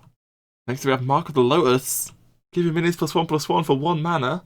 Oh my god, this card! What the hell? It's got overlay as well, so a little bit of synergy of Thunderhead. I mean, it kind of. Yeah. Only you're gonna say it, aren't you? Yeah, I am gonna say it. Yeah. If you Thunderhead and then play this, the 1/1s that you get aren't gonna get buffed. Yeah. They happen after the effect. This is why I like the frog, because you draw this and you can buff the frog. I don't know. Yeah. It's the new evolve. It makes the frog better. Not as strong as evolve, obviously, but it's a good card. Like you play a lot of token stuffs in Token Shaman. Extra overloads are nice. Seems good. It's nuts. Like Mark of the Lotus was one of the best cards I'm giving it a 4. ever, I would say. Mark of the Lotus. Yes. Yeah, I mean this is really good. 4. Boom. We agreed. We agreed twice, Boar. What's going on? We've agreed a lot on cards. Have we? All right. Yeah. Next one. Surging Tempest. 1 mana, 1/3 has +1 attack while you are overloaded mana crystals. Elemental. Tunnel Trog's sad friend. Yeah. I mean, you play it, right? Probably. There's an Earthen Might you can put on this, right? That's still in the game. Pretty nice curve. Yes. Oh. I didn't even think about that. Ooh. Oh, it might. Don't you play this and Sludge? Or is there only room for Sludge? Oh, you definitely play Sludge. Yeah. I mean, Sludge is better than There's this. no deck you can't play Sludge in. Yeah, Sludge is better than this. Do you play both? Or Maybe not. maybe you just don't play this and you only play Sludge? Yeah, there's potential for that. Like, it is not a Tunnel Trog by any means. It only goes up to 2 attack. Yes. It's not a Mana Worm either. On the later turns, it is. It is very bad to top deck later, yeah. Yeah. Doesn't always generate you a card. I'm not 100% convinced this actually gets put in decks. I think it's okay. And it's classic. It's a classic 2. Yeah, I give it a 2 as well. I'm not even sure I want to play it in Token Shaman. It's not bad in that deck though. Yes. I don't really want to play Earthen Might in my deck, so. I don't want to play Earthen Might, really. I'll give this a 2. Could see play. Next up, Corrupt Elementalist War. 5 mana, Battlecry, invoke Galakron twice. Ooh. So Galakron invocation is summon a 2/1, so you get 3/3 plus 2 2/1s, and the 2/1s have rush. And you've upgraded Galakron, yeah. And you upgrade Galakron, yeah. And you could maybe like double this in Quest Shaman. Nope. Sometimes, if you wanted to do that, maybe. I mean, it's a good card, right? Like even the effect, like 2 2/1s with rush and a 3/3 for 5. You could deal 4 to something. It's not terrible, is it? I think it's very good. Just because of invoking Galakron. And this card's just. I think the card. It's kind of. I think I have to rate this card as nuts because if you're writing Galakron, it's nuts, and this invokes it twice. Yeah, This card must also be they nuts. seem to always go in together. Like, I think if I'm giving Galakrond a 4, I have to give this a 4 because this is what makes the Galakrond good. You're right, Boar. Change Galakrond to a 3 for me, and then give this a 3 as well. Okay. Thank you. Unlucky. Poor corrupted elementalist. It's decent. It's weird because the card itself isn't that good, but like the effect long term isn't insane. Right. Okay. Yeah. Next up, Bandersmosh. Each turn is in your hand, transform into a 5/5 copy of a random legendary minion. I've seen a lot of people talking about this and potentials with Hyreek and stuff. But is there potential for it to be in your deck? No. I mean, Hyreek's nutty, obviously. Most of the legendaries don't do anything, though. It's just a 5/5. Most of the time. You can hold it until you get a good one, but most of them are bad, I would say. Yep. And like you say, oh, it's a 5-mana 5/5, but that a 5-mana 5/5 is unplayable. Yeah, even though it doesn't look that bad. So I also think it's unplayable, and yeah, I hope it is as well, because I don't want to get high rolled by Hyreek. Unplayable garbage in the bin. Yes. Would I pick it in Battleground? I don't think I would, Noblord. Maybe I would though. Is the Ghast Quarter a legendary? No, it doesn't have a class. Ghast Quarter is a priest card. I mean, it doesn't have like a badge. You know, this has the golden thing. Yeah, that's what I meant. Yeah, it doesn't have a thing. Nidhogg. A rarity, that's the word. 6 mana, 5/5, battle cry, summon 2 Oathry eggs. Next turn, they hatch into 4/4 drakes with rush. Whoa! The eggs have rush as well. 13. Oh, yeah, yeah, that was funny. Exile's face was like, what the hell? Yeah, they definitely chased someone off on that afterwards. Yeah, I don't. You want this in a deck which is ahead on board, so you don't get value traded into the eggs. Yep. You also don't want this in your deck because I guess actually the egg, if you're ahead on board, then yeah, it's actually it's quite good. The hatching is insane. Like, there are a lot of rush minions around, and probably going to be a few more introduced into the meta game with this set. You could play it on 7 with the buff card, so then, but then you lose the buff. The 1/4s get a rush, yeah. Yeah, but I mean, I'm assuming they won't get rush. Yeah. I think it's bad. Like in Token Shaman, which is probably the deck you want to maybe consider this in. It's really hard to play expensive cards because of your overload cards. Like you want to be doing like Thunderhead plus things on like turns 5 or 6. So it's not good, right? So it's just really hard to play this. Yeah, it's not Death Rattle. People asking. It's not. No, it's not Death Rattle. So like if they kill the eggs, you just get nothing. Yep. I think it's a 1. If you keep on pressuring them and they use removal, it's like kind of annoying to deal with. On an empty board, this is fantastic. They have rush, so like what your opponent can do if they're warrior, just ignore it. Because the rush guys can't go face next turn anyway. True. Ignore it and then they clear the turn after, right? And then you can't develop, right? If you think about how it goes, right? Yeah. Yeah. I think it's bad. I'm giving it a 1. Yes, same. Okay. If the eggs had Death Rattle, yeah, sure. If they had Death Rattle, it's a different story. Especially if they hatched immediately. Giga broken. Okay. Oh, it's the Cumulo Maximus. If you have any overload mana crystals, deal 5. 5 mana 5/5. Wow. Bosh. Upstairs it goes. Boof. So, Summary of War Mage is the most obvious comparison to this, I'd say, maybe. Yep. And that card turned out to be not very good. But I think it was a little bit more restrictive than this one, and obviously worse stats. Having to run big spells in your deck or things to tutor big spells, there's a lot more legwork Yeah, than there aren't really big or- spell decks. Yeah. already running like the overload stuff, which turns out to be good anyway. Yes, it's because you didn't deal 4 to minions, and 4 to face is bad in a deck with big spells because you're not playing aggro. But this is quite Right. different. It's probably enough damage to one-shot a lot of mid-range minions. Yeah, I don't even know if you play this. This could even go in a different sort of deck, right? If you're playing... You remember the aggro Shaman deck, which had Doomhammer, Rockbiter, Oh, you want to run it in that? Bolt, and the Frog? If you remember the old... That was like before we started playing Token.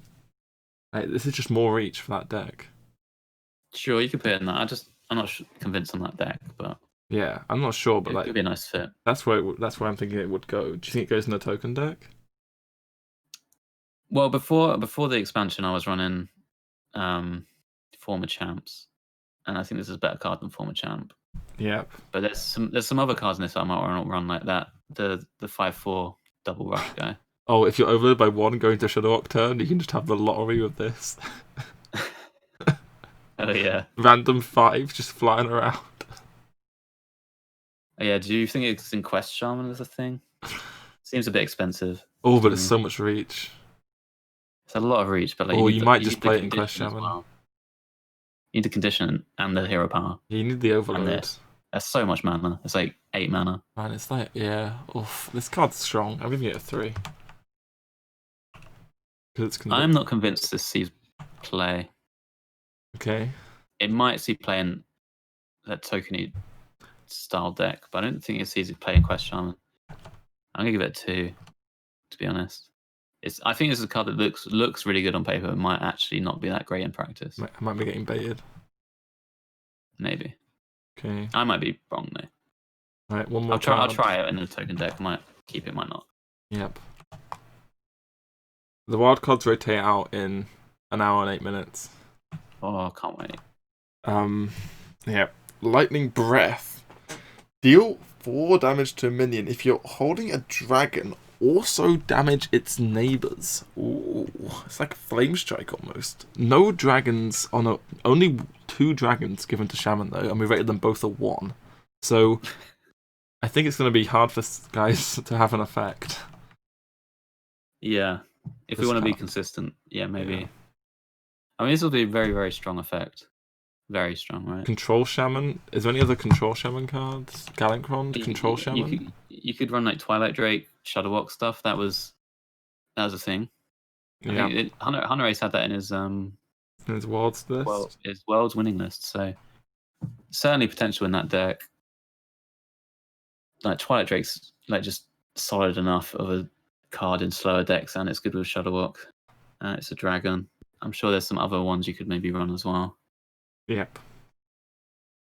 I mean, the Nidhogg might actually find a way into that sort of list because resummoning the eggs off Shadowwalk's not too bad. Maybe. But I feel like there's not enough support for this card in general, but it's a strong effect. Yeah, I think it could find its way into Control Shaman. Unrated World's deck was garbage, says Derek.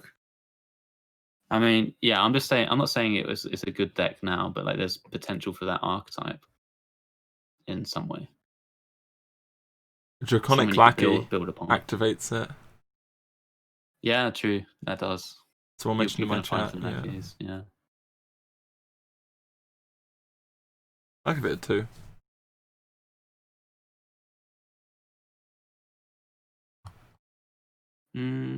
Okay.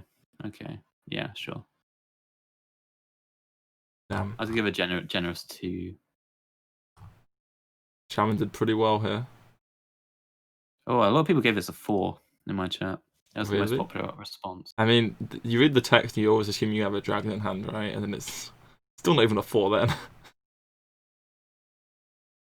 Yeah, how often do they have like 3, 4 health minions? guys? Exactly. Yeah. They'll have 2 at most.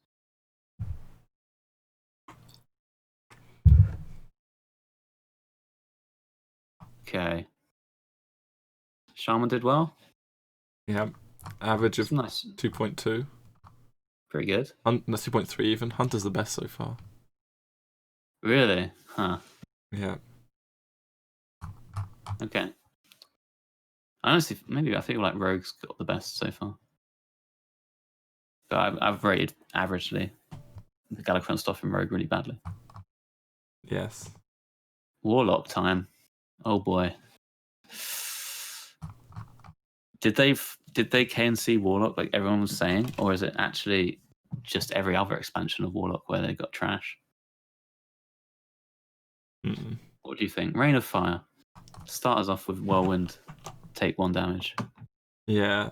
Deal 1 damage to all characters. Trash.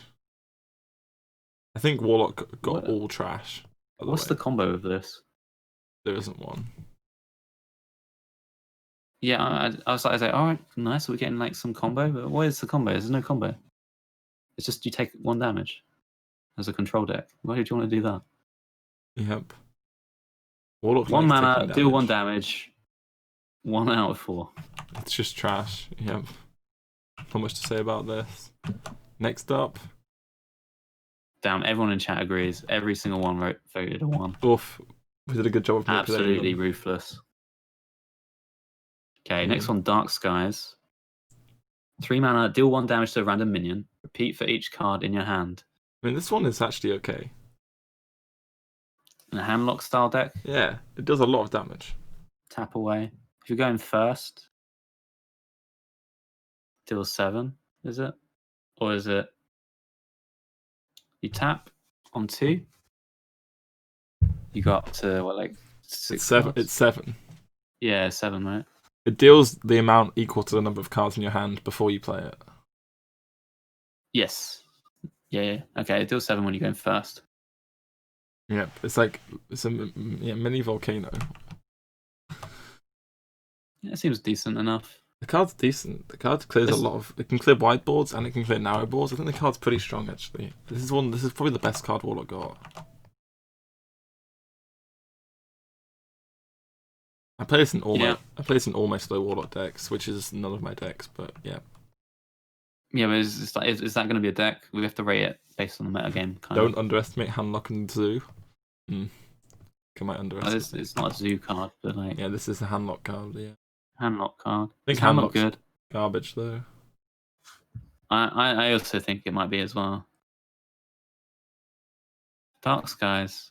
I'll give it a 2 because I'm not sure it's got the support yet to make it good.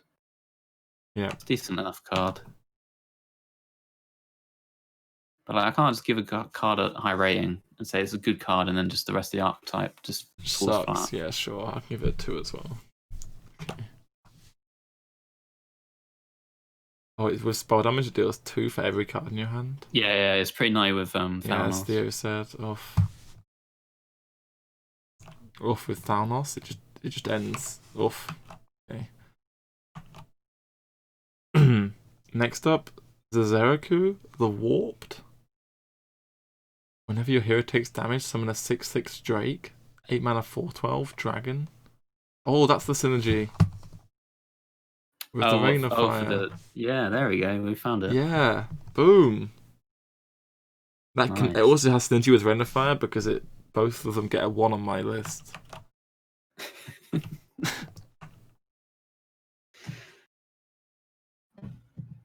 Well, if you drop this on board, they can't. If they go face, they're like gonna die on the next turn, aren't they? Yeah, I guess. If you're not dead and you play this, and they don't have hard removal, they just can't go face. They have to kill it. So if you're on above 12, basically, and they can't kill it or your hero, it's just over. You win. Checkmate. Imagine playing an 8 mana 4/12 with no text. I think there's some text there. This is going to be like the best card to evolve into with your Giggling Inventor. So there's that. Was your Mogu Flesh Shift, you mean? Oh yeah, that's what I meant. Oh yeah, Mogu into this is just. Oh my god! Don't even do it. This is a stupid high roll. Oh, yeah. There we go. We found how it's broken. Yeah, broken with Mogu Mutate. Damn, it's broken in Shaman. This card actually, I mean, the way you put it is kind of nice. If you're not dead, they can't do anything. It has to be killed. Yes. That's Giga Taunt. I mean, It's is got it 12 health bad? for 8 mana. What if this 12 is health. like? Lich King saw a lot of pay, right? That card was good though. Oh yeah, good point. This has got 12 health. It's like 4 more, and it's got like you kind of need to die. You're just so dead as Warlock before this. Yeah, So that's the problem with Warlock.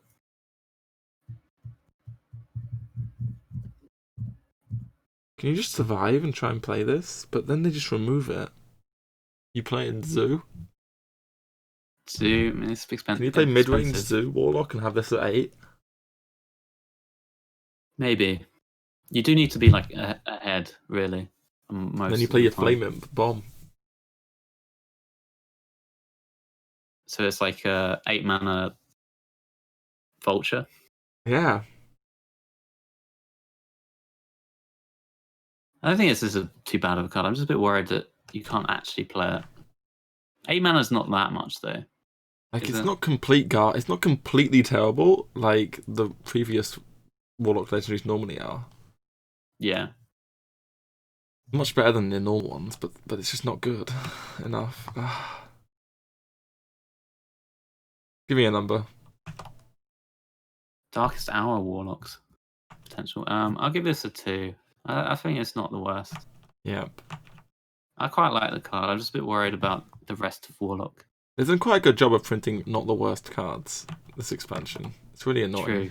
Everything's sort of like. However, the good. next one though. Oh, 11 mana 4/4. Draw 4 cards. Increase your maximum hand size to 12. That's what the hell. That's game breaking. What can you do with 12 cards? Nothing. 1 mana Mountain Giant. Oh. Card draw in Warlock. Do you know why I think this is not so good?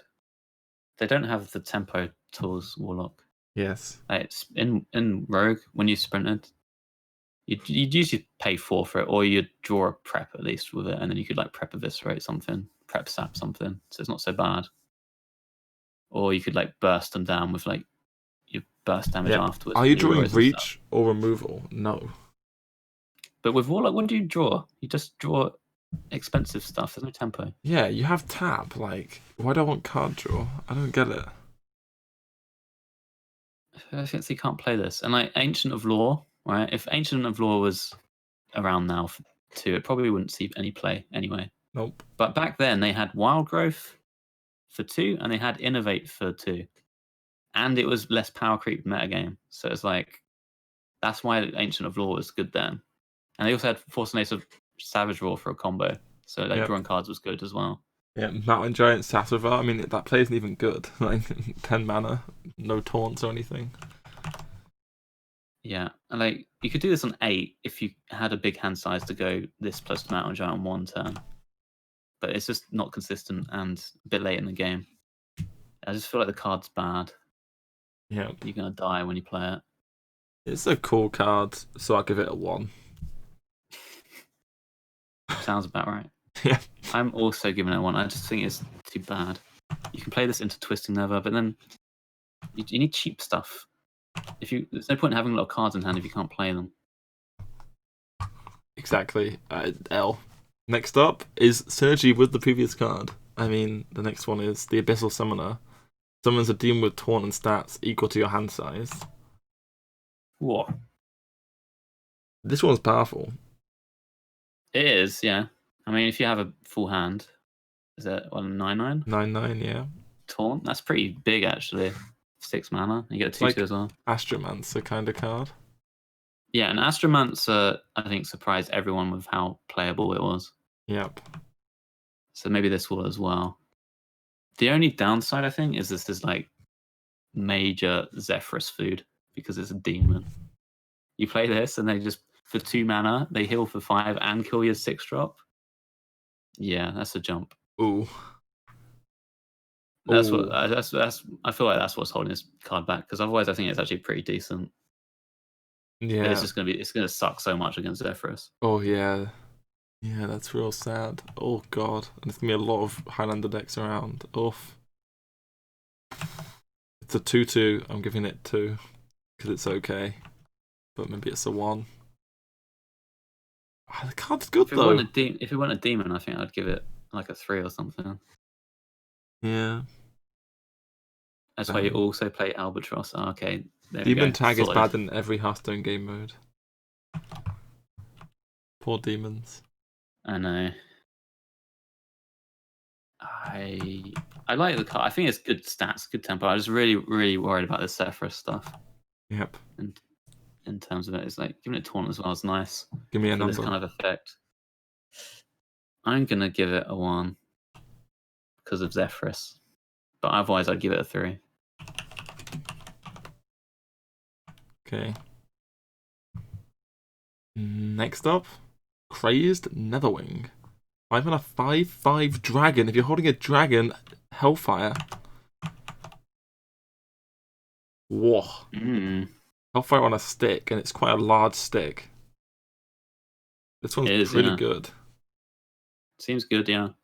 This is the best. This might be the best Warlock card. They've got 2 good AoEs, I guess. Oh, and the Nether Breather's good too. Actually, there's a few good ones. Yeah, Nether Breath's quite nice. Card's strong. It's strong, right? But our dragon's good? It's only strong if you have a dragon. That's the problem. I mean, Dustbreaker was so good, right? Yeah, but you had good dragons in Priest. There are no other dragon cards apart from Zeraku that have been printed in Warlock. You have to play a bunch of neutral dragons. Oh yeah. Fair point. Fair point. Twilight Drake's not bad in Warlock. You play it on 4. Or maybe you don't play on 4 because you have this. He's past turn 4. Or play someone else. You have a handful of cards because you've been tapping. Okay.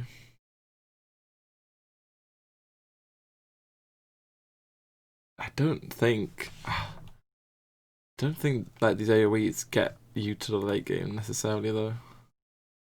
I don't like that you take damage as well. Yeah, you take the 3 if they have 4 health guys. It's just like there's a big difference between turn 4 and turn 5 with the Hellfire because like you can coin Hellfire and clear a board, but like turn 5 they're gonna have 4 health plus stuff.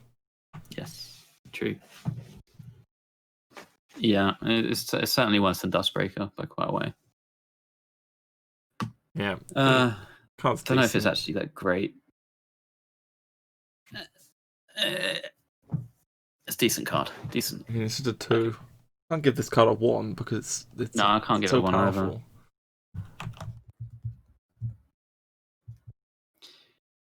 Could work. I mean, Hellfire's been pretty bad for a while. Yeah, it's like a Abyssal Enforcer a bit. Yeah, Abyssal Enforcer's a pretty good card, to be fair. Yeah. I'll give it a 3. Okay. Be generous. I like the Nether Breath though. Nether Breath looks really nice. Yeah, we can go on to Nether Breath now. Yeah, next up, Nether Breath. Deal 2. If you're holding a dragon, deal 4 with Lifesteal instead. Ooh. This card's insane if you have a dragon in your hand. Deal 4 for 2 is already good.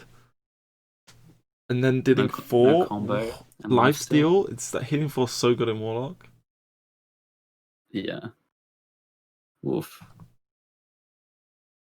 You fit dragons into play this card, surely. Yes. Better than Spellstone sometimes. Yeah, it's just better than Spellstone. Always. Yeah, but you do have to make your deck weaker than. I guess. Because you have the dragons and stuff. Yep. It can also Seems go really face, solid. Yeah. Sorry, say that again? It goes face. Yes. I like going face. Man, if Emperor was a card, you could do the Manny stuff. True. I mean, you do need to play dragons, right? Maybe play the Legendary Dragon. It's not a terrible card. You probably just play it, yeah. This card's solid. Wait, did you play this in Zoo? Probably not. This card's nuts. I don't know if you can run dragons in Z. Is it a 3 or a 4? I think it's a 3 because of the dragon condition, but maybe I mean, if it's a deck, then the card's obviously like super nuts in the deck. Yes. So you're gonna look like an idiot The given this best a card in 3-mate. the deck. Yes. I don't think it goes to Zoo. I mean, yeah. Do you think it's going to be a deck? No. If you do, give it a 4. If I'm you gonna don't, get a 3 because it's not a get a deck. hedge, mate. If it's not a deck, it doesn't get played. So it's a 1. I'm giving it a 4, man. I'm gonna.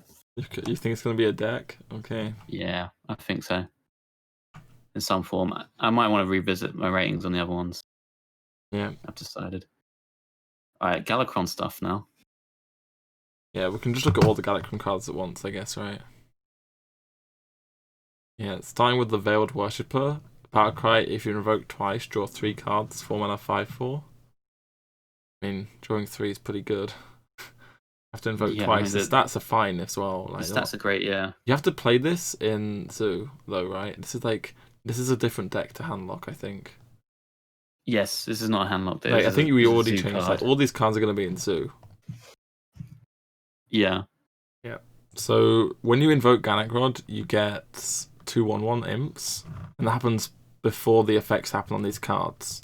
So there's Fiendish Rites, invoke Ganakrod, give me +1 attack, or summon 2 2/1s basically, plus give whatever you have +1 attack. Mm-hmm. And then we have the Dragon Blight Cultist. 3 mana 1/1, gain +1 attack for each other friendly minion. It's at least a 3 mana 3/1 that summons 2 1/1s. Yeah. And then Ganakrond itself, summon 1 random demon, invoke twice to upgrade, and then it deals summons 2 demons or summons 4 demons, right? So this is like a mid-range Zoo Warlock. Does it work? There's a lot of bad demons, to be honest. There's Yes. like 1/1s and 0/1s, 3/2s and stuff. It's not that crazy of a thing. I feel like you need to make like the actual invoke cards themselves have to be good. Are they good enough? They're very okay, like average, like not great. Okay-ish. I don't know. This 4 mana card's just nutty though. If you get it off, it's so good. Draw 3, 5/4. If you can get that, You're going to consistently get your Galakron then as well. You got 2 of these in the deck. Yep. Did you play at all of the Warlock? I played Handlock. I didn't play Zoo. Oh, yeah. I think it's got to be a Zoo deck. Yep. This is the other Galakron that I thought could potentially be playable. This is the Shaman one. I feel like the other ones are bad. Like none of these cards are terrible. I think I'm not sure. I don't think it's going to be crazy powerful, but it could be good. It could be all right. Yeah. I'm gonna put some faith in the Warlock Galakron. Give it a 3. I'd say that's quite nice too. Go wide, go wide, go wide. Yeah. Late game, I mean, something 2 1/1s. It's not amazing though. It's okay. Even them all. But you're gonna have a lot of cards because this Veiled Worshipper. You just don't run out of gas. Yeah, this never runs out of gas. On Plague of Flames potentially, yeah, maybe. I feel like you're more of an aggro deck there. Yep. And the average demon doesn't look great. Yes, that's also true. I don't know. What were the numbers you giving me? I'm giving all the Galakrons for Warlock 3s. Okay. I think you play them all as well. I don't think there's any of them that you wouldn't play. We haven't seen all the cards yet, Admirable. What's our top 3, but we're not doing it yet. We don't really need to go over each individual one, right? Yeah, we don't need to go over each one. I'm giving them 3s. Actually, I want to try it out. I don't know. It could be a Galakron Zoo. It's probably not good enough, but I have hope. Optimistic. Okay, I'm being decisive and belligerent, Admirable. No. There you go. Right. Next class. Warrior. What did Warlock do? We gave Warlock quite a high rating. I think we rated it too high. Well, as you go on through these set reviews, you want to be a bit more generous. You know? You want some hope. Should we move on to Warrior? Yeah. Let's go. Ritual Chopper. Battlecry Invoke Galacrond. No, why are the invoke cards split up in this one? It's a mess. Blizzard, what have you done? Yeah. So if you don't know, the warrior... Oh, that's not it. The warrior Galacrond gives you +3 attack. Yeah. Whenever you invoke. So effectively, this Ritual Chopper that we're going for here is a 4/2 on its first attack and a 1/1 on its second attack. Yeah. Yeah. But its first attack is really good. Yeah. It's like a heroic strike. But then you get an extra bit as well, and you invoke your thingy. So pretty good in the deck. Kind of aggro. I mean, you just play the Ritual Chopper, right? I mean, if you're playing not Pirate Warrior, you're playing Galacrond. Unless you're not playing Galacrond. Are you just playing Dr. Boom and not playing Galacrond?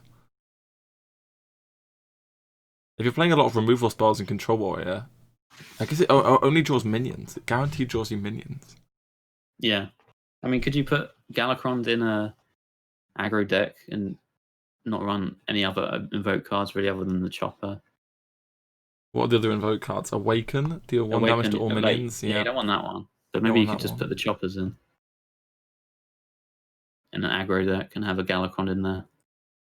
Just the Choppers? Can we tutor the Choppers? We can't, right? I don't think we can. Can we do that? It seems like a decent card. The hero power becomes quite good for aggressive strategies with Galacrond. Yeah. Like, if you just have Galacrond in the deck, Ritual Chopper, maybe some of the neutrals, probably not though, but like even just them two, it seems fine enough. Is Galacrond even draw 1 minion, give +4/+4, and then you get the hero power afterwards? Is that bad if you've got a lot of charge minions and stuff? Man, Awaken is 3 mana Whirlwind. I guess you get +3 attack. It's like a swipe. Yeah. You could play that. You could play some sort of mid-range deck, right? Because you used to play. You can play Whirlwind in them in a. It's really important the Whirlwind costs 1 though in those decks. Yeah, I don't think you want to run the other one. I'm just wondering. I think Ritual Chopper is the better of the two. I just don't think you can just play Ritual Chopper as your only invoke card.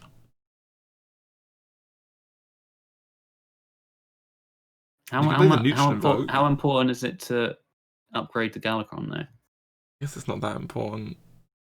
What's the point of playing the Ritual Chopper then? This is a decent weapon. Is it? Deal 4. And then deal 1 though? For 2 mana? 2 mana deal 4, okay, it's good, sure. It's like a Heroic Strike and you get a 1/1 weapon attached to it. Yeah, it's pretty good. The Warrior Galacrond hero power is +3 attack. Yeah. There it is. I could see it there, maybe. I'll give this card a 2. And you can also maybe run Scion of Ruin. That seems like a good card as well. So that's extra incentive. Sure, I think it's okay. I really don't think the Warriors. I think it's okay. I'll give it a 2. Awaken is what? Decent 2? Okay, I'm going to give all the Galacrond's Warriors 2. I kind of feel Awaken's bad. I'm giving it a 1. I don't think you want to run that one. Oh, I didn't net chat vote on it. Yeah, invoke Galacrond deal 1 to all enemies, so it's Whirlwind plus you deal. It's Whirlwind plus Heroic Strike, which does cost 3 mana. Kind of. But then, it's 3 instead of 4. You need a very specific board, yeah. Damaging your own board isn't good in a lot of time, most of the time.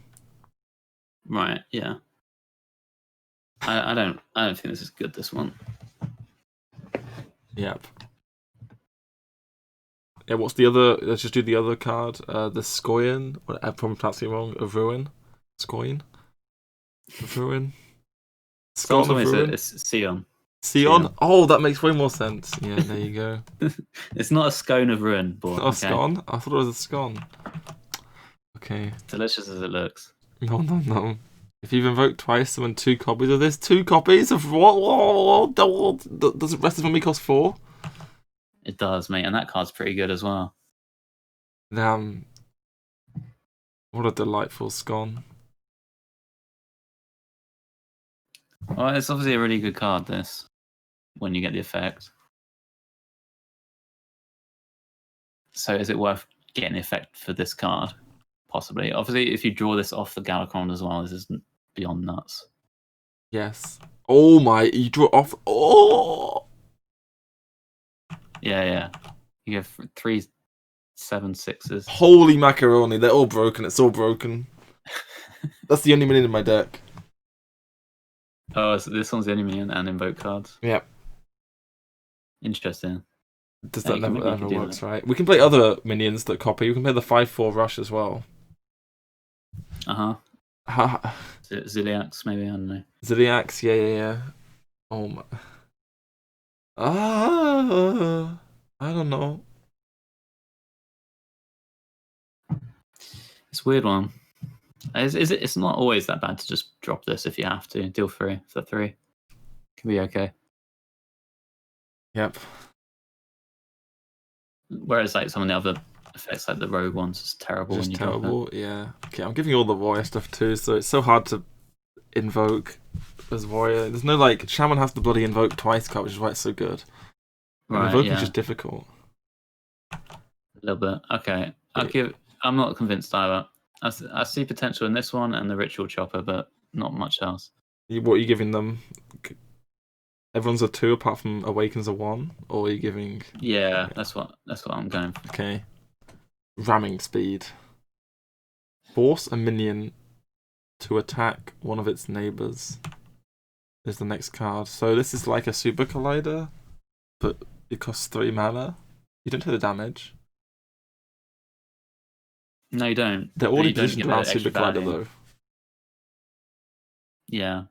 Comes down earlier, but like earlier, there's not as good minions bash into each other. This card's terrible. It's just not enough value. Like Super Collider is a lot of value. It's a 1. We just play Super Collider instead of this. When am I ever going to play this in my deck?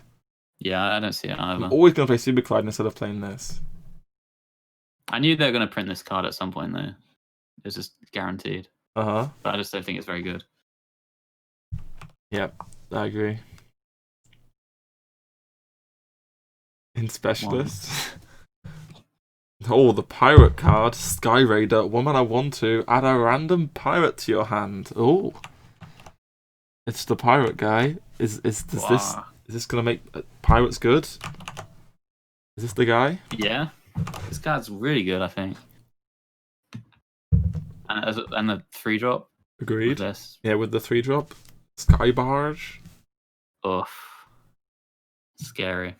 Oh. And the weapon. Obviously, the weapon's nuts. Yep. Yeah, this card seems really good. Really, really good. I mean, you only run it in that. You don't want to run it instead of other stuff in like Control Warrior. There's a lot of not very playable pirates that I found when I played this. You can get Captain Hooktusk if you're playing an aggro deck. It might not be great. You might not get to 8 mana. Dude, that sounds like a benefit. That's a good card, right? Maybe that's a bad example. Cursed Castaway. I got that one. Unplayable. Yeah. I mean, you're gonna have other pirates and minions to play. This is just like extra gas, and it's a solid body, and it's got the pirate tag, which you want for your ship's cannon. Yeah, if your deck curves out at 4 or 5, Hooktusk isn't playable. That's what I'm saying. But Chow annoyed me. But yeah, game's normally already over by then in this sort of a deck. And I think this guy is decent. I mean, I'll give it a 3. If you get the 2/2 from this, the parachute lady, does it summon? I'm not sure on that. What do you mean? It might do. Like if this Sky Raider is the only thing you play, right? And it's summon, and the card you get in hand from it is the parachute lady. Does the parachute lady go into play? Oh. Yeah. She's a pirate. I have no idea. We'll find out. Could be. That'd be pretty broken. Parachute Baran says after, so it won't work. Okay, there we go. Alright, okay, it won't work, but still. I mean, this card is really, really good. So you're giving it a 4? I think Pirate Warrior is going to be a deck. And this is 100% a part of it. So, I'm giving it a 4. 4? Nah, yeah, 4. There's no way you don't play this. Yeah, Next up is Sky Barge. After you summon a pirate, deal 2 damage to a random enemy. The pirate attack. 3 mana 2/5. Hard to get rid of. It seems pretty strong though. That's a lot of guns as well on that art. This card is nuts, in my opinion. I don't know. It seems very good. It's a 2/5 for 3, all right, with a ridiculous effect. Yep. Like a flame winker. You play this, the parachute lady, the 1-drop on 4. There's so much tempo. It goes face as well, so do you just kill the opponent? Yeah. It's got 5 health as well, and they want to kill it. It's hard to. Yep. Oof. Man, this Pirate Warrior deck never beats Shaman. Do you not think? Oh, I think Lick Him just ends it. Yeah, maybe Lick Him ends it. On the heads up. I don't know. It's hard to kill this though. Sky Barge. Yeah. Is it not? It takes quite a few hits of the Lick Him. I don't know. This card is just 4 for me.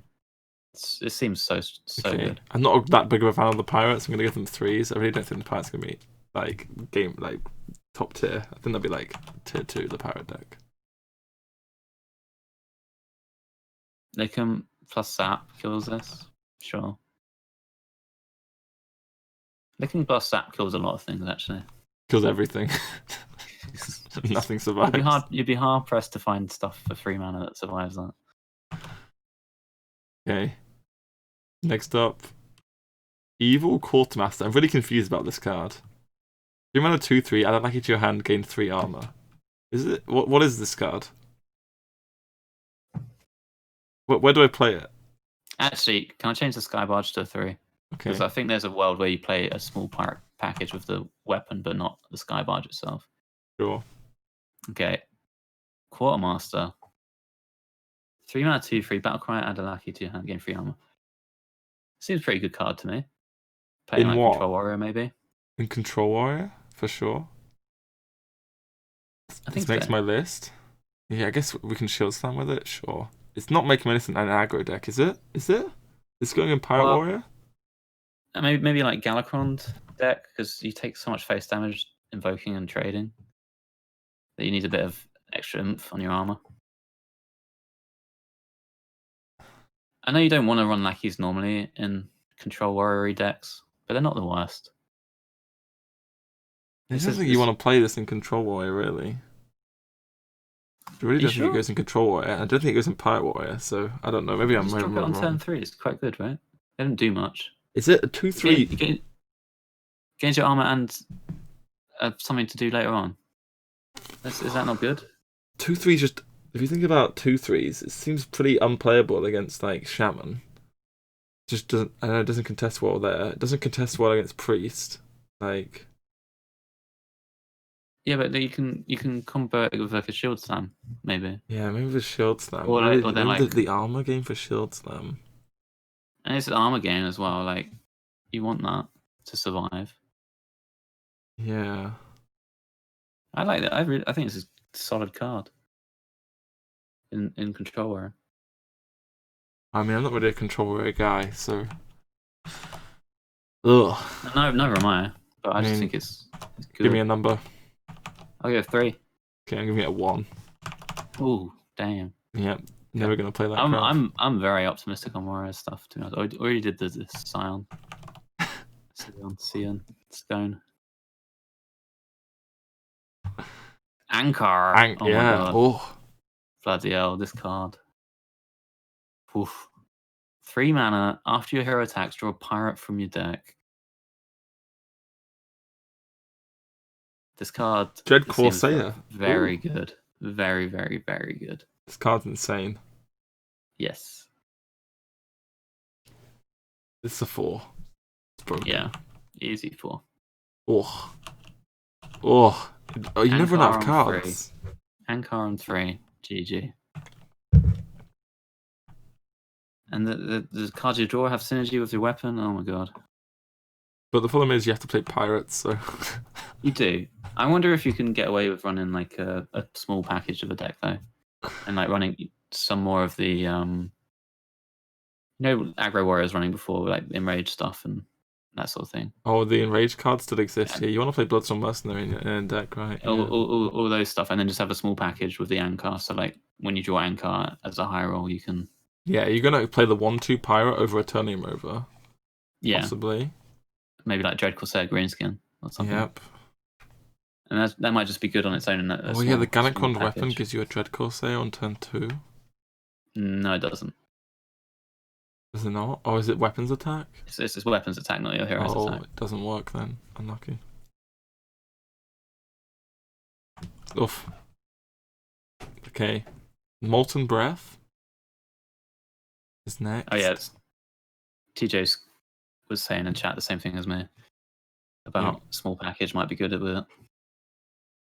What's the next one? Molten Breath. Deal 5 if damage to a minion if you're holding a dragon, gain 5 armor. So for 4 mana, you can have Militia Commander, Restless Mummy, and now Molten Breath. You're not going to play all of them. What are you going to play? Yeah, true. You have to run dragon. Which ones do you play? Like, I think you just play Restless Mummy over this. Do you not want to play both? This is a good card though. It is a good card, yes. This is. Oh, imagine this Shield Slam. Yeah, it's very good if you're playing dragons. Yeah, you can run the new Deathwing as a dragon for sure and control warrior style decks. Yeah, that seems solid. They have so many options, warrior. That's the thing. You just don't know which one's gonna eke out above the other ones. Like they've replaced so many cards and still remain tier 1 decks throughout this year as control warrior. You know, they have so many options. It's just whether or not this good card is better than the other good cards.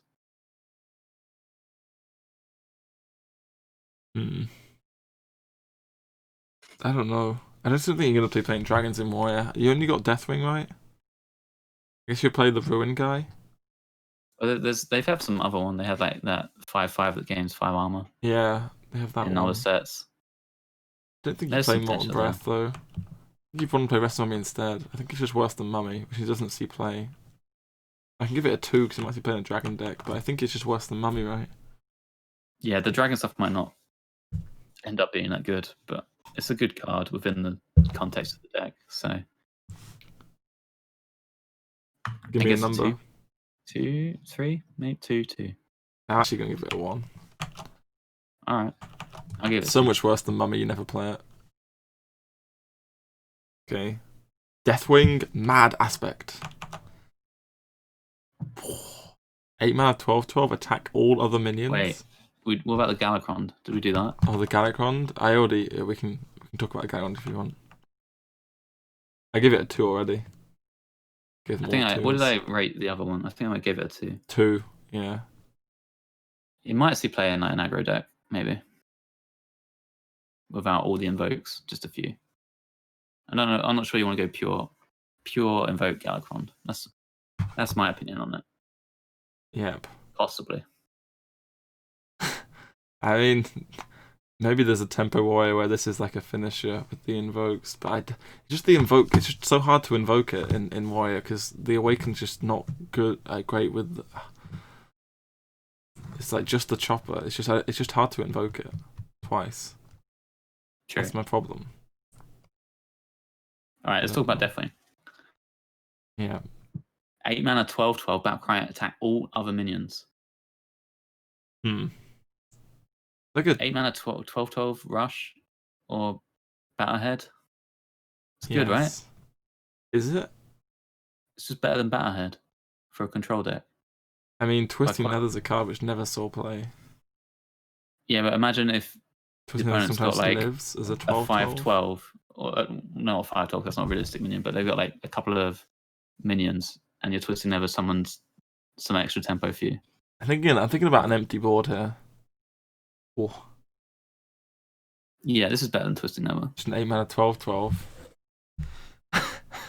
They play one guy, you play this. Use complete tempo swing. Okay, what are the power plays coming down on turn 7? Like Tiamat, and it just trades. Bram. You don't have to play it if it's not a good play. You can do other stuff as Warrior. Yeah, I guess. But there is going to be times where this is going to be nutty. They're going to play like Galakrond, so Shaman will have like 2 4/4s or 2 A8s plus a guy maybe. I don't. Is this?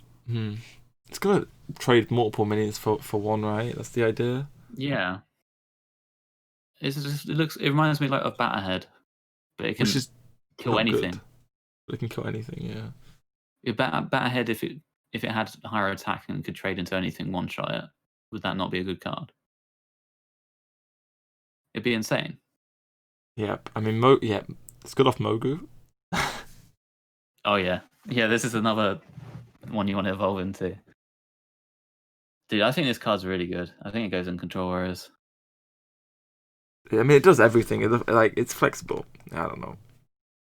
I'm giving Deathwing a 4. 4? Yeah. Oh my lord. I believe I've rated Warrior so high. I must be getting crazy. I'll give it a 3 because it's going to see playing. Warrior's going to be good. Yeah. Warrior got highly rated from us. It's the highest rated class. Oh my god, what happened? Is it? No, I've messed up the ratings actually. I messed it up. I think. I think I give things a bit too high ratings, to be honest. Yep. Sky Raider 4. Sky Raider can be a 3, I guess. It's not like mega nutty. Ankar for sure is a 4 though. Yes. Alright, neutrals, we're almost done. Oh, there's a lot of neutrals though. Oof, there's a lot of neutrals. There is. Okay, there's going to be a bunch of filler here. I don't actually think I've seen a lot of the neutral cards somehow, because I don't recognise the first card. It's okay. It's trash, chat. We don't need to do this one, I guess. Right, trash. Evasive Chimera. I mean, there's better trash than normal. Do you remember Rogue has a card with stealth and poisonous, and it sees Yeah. Okay, it's trash. It's trash. Next, Grizzled Wizard. Swap hero powers your opponent until next turn. I mean, this could be a tech card. I'm giving it a 2. It's a tech card. Maybe. Tech against what? Something again. Actually, yeah. You play it with Finley and Wild. Can I have that? It's only for one turn though. But you play it in Quest Shaman, and then you complete the quest. Right, you give them the quest hero power, and then you give them name. You play it in aggro until Dr. Boom rolls the armor up one, and then you. Wait, how does it work? If you change their hero power, do you swap back? How does it work with what? So if I steal their hero power, then my hero power changes because I complete my quest. Does it swap back, or would it not swap back anymore? It would still swap back, I imagine, right? So can I change my hero power to something terrible? What if I get a bad quest? We play the Mage quest. We complete the Mage quest. Play this. The Mage quest isn't triggered by battle cries. No, but I mean, I can play this, swap right, and then play the final spell, and then I get the Mage. I get the Mage quest hero power, and then we swap back. You've truly lost your mind. What are you talking about? This is. I mean, it's not good, right? Give me a 1. Yes, 1. Okay. There's no way you play this in the deck. Tasty Flyfish. 2 mana 4/4. Sometimes. What? Sometimes, yeah. 2 mana 2/2. Death I'll give a dragon in your hand +2/+2. Does this fit in your Murloc dragon decks? Straight in, right? Nutty. It's pretty nice to land on the some of the Paladin ones, right? Oh. The life still there. 4/5. Hand buff cards are notoriously powerful, so. They are, yeah. I mean, this one, 2/2 of this. There's so many numbers in this card. It's not like bad stats wise, is it? It's got so many 2s on it. It's convinced me it's a 2. Yeah, I'll give it a 2. I think you can squeeze us into some kind of deck maybe. Yep. As a 2-drop, it's not too bad. Next up, Firehawk. 3 mana 1/3. Gain +1 attack for each card in your opponent's hand. What number of attack would it have to be good? Pretty big attack, right? What about in aggro mage? You evocation this out on turn 1. It's a 5/3. again if you're going first. Ooh.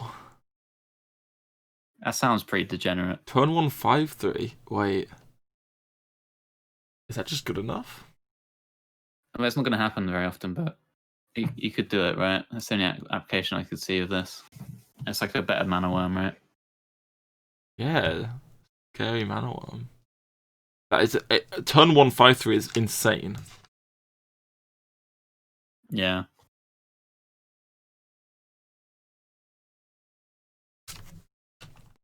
Didn't you say that you pay 3/3 that gives 3/3 continuously was crap? Yeah, but the 2/2 curves into a 3-drop. It's cheaper. I don't think the Murloc was that great. I was giving it a 2 for. I baited him. Yeah. Go on. What about this? I feel like I'll give the Firehawk a 2 because I'm. You want to evocation it out? I'm excited for some degenerate mage smorks with this. Yep.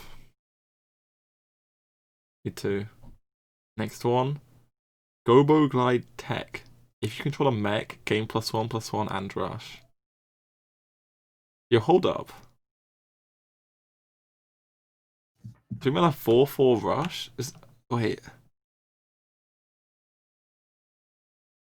Isn't this just decent? Town. Isn't the 4/4 rush just fine? I think it is fine.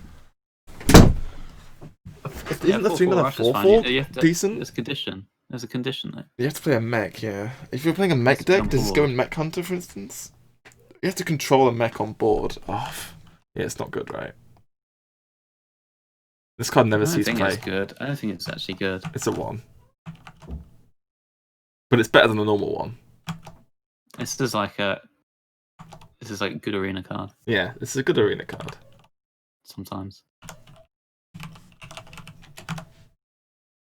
Maybe in like Reno Paladin, because they run a lot of mechs, you might want this. Just as one of your 3s, because we don't run a lot of 3s. Yep. Damn, all these cards have text. Next up, Living Dragon Breath. Your minions can't be frozen, yo. Damn. It's just unplayable, but it's got card text on it, so that's nice. It's a tech card for Mage. Nope, it's just not a playable card. But I don't think the Mage is going to be so ubiquitous that you would actually want to play this. Yeah, it needs to be so specific. And Zephyrs always gives Nova. What if the top 2 decks are like Galakron Shaman and Reno Mage, and like they both run frozen effects? You still don't play this card. Probably not. Probably not. So I guess even for a tech card, it's probably a 1. Yep.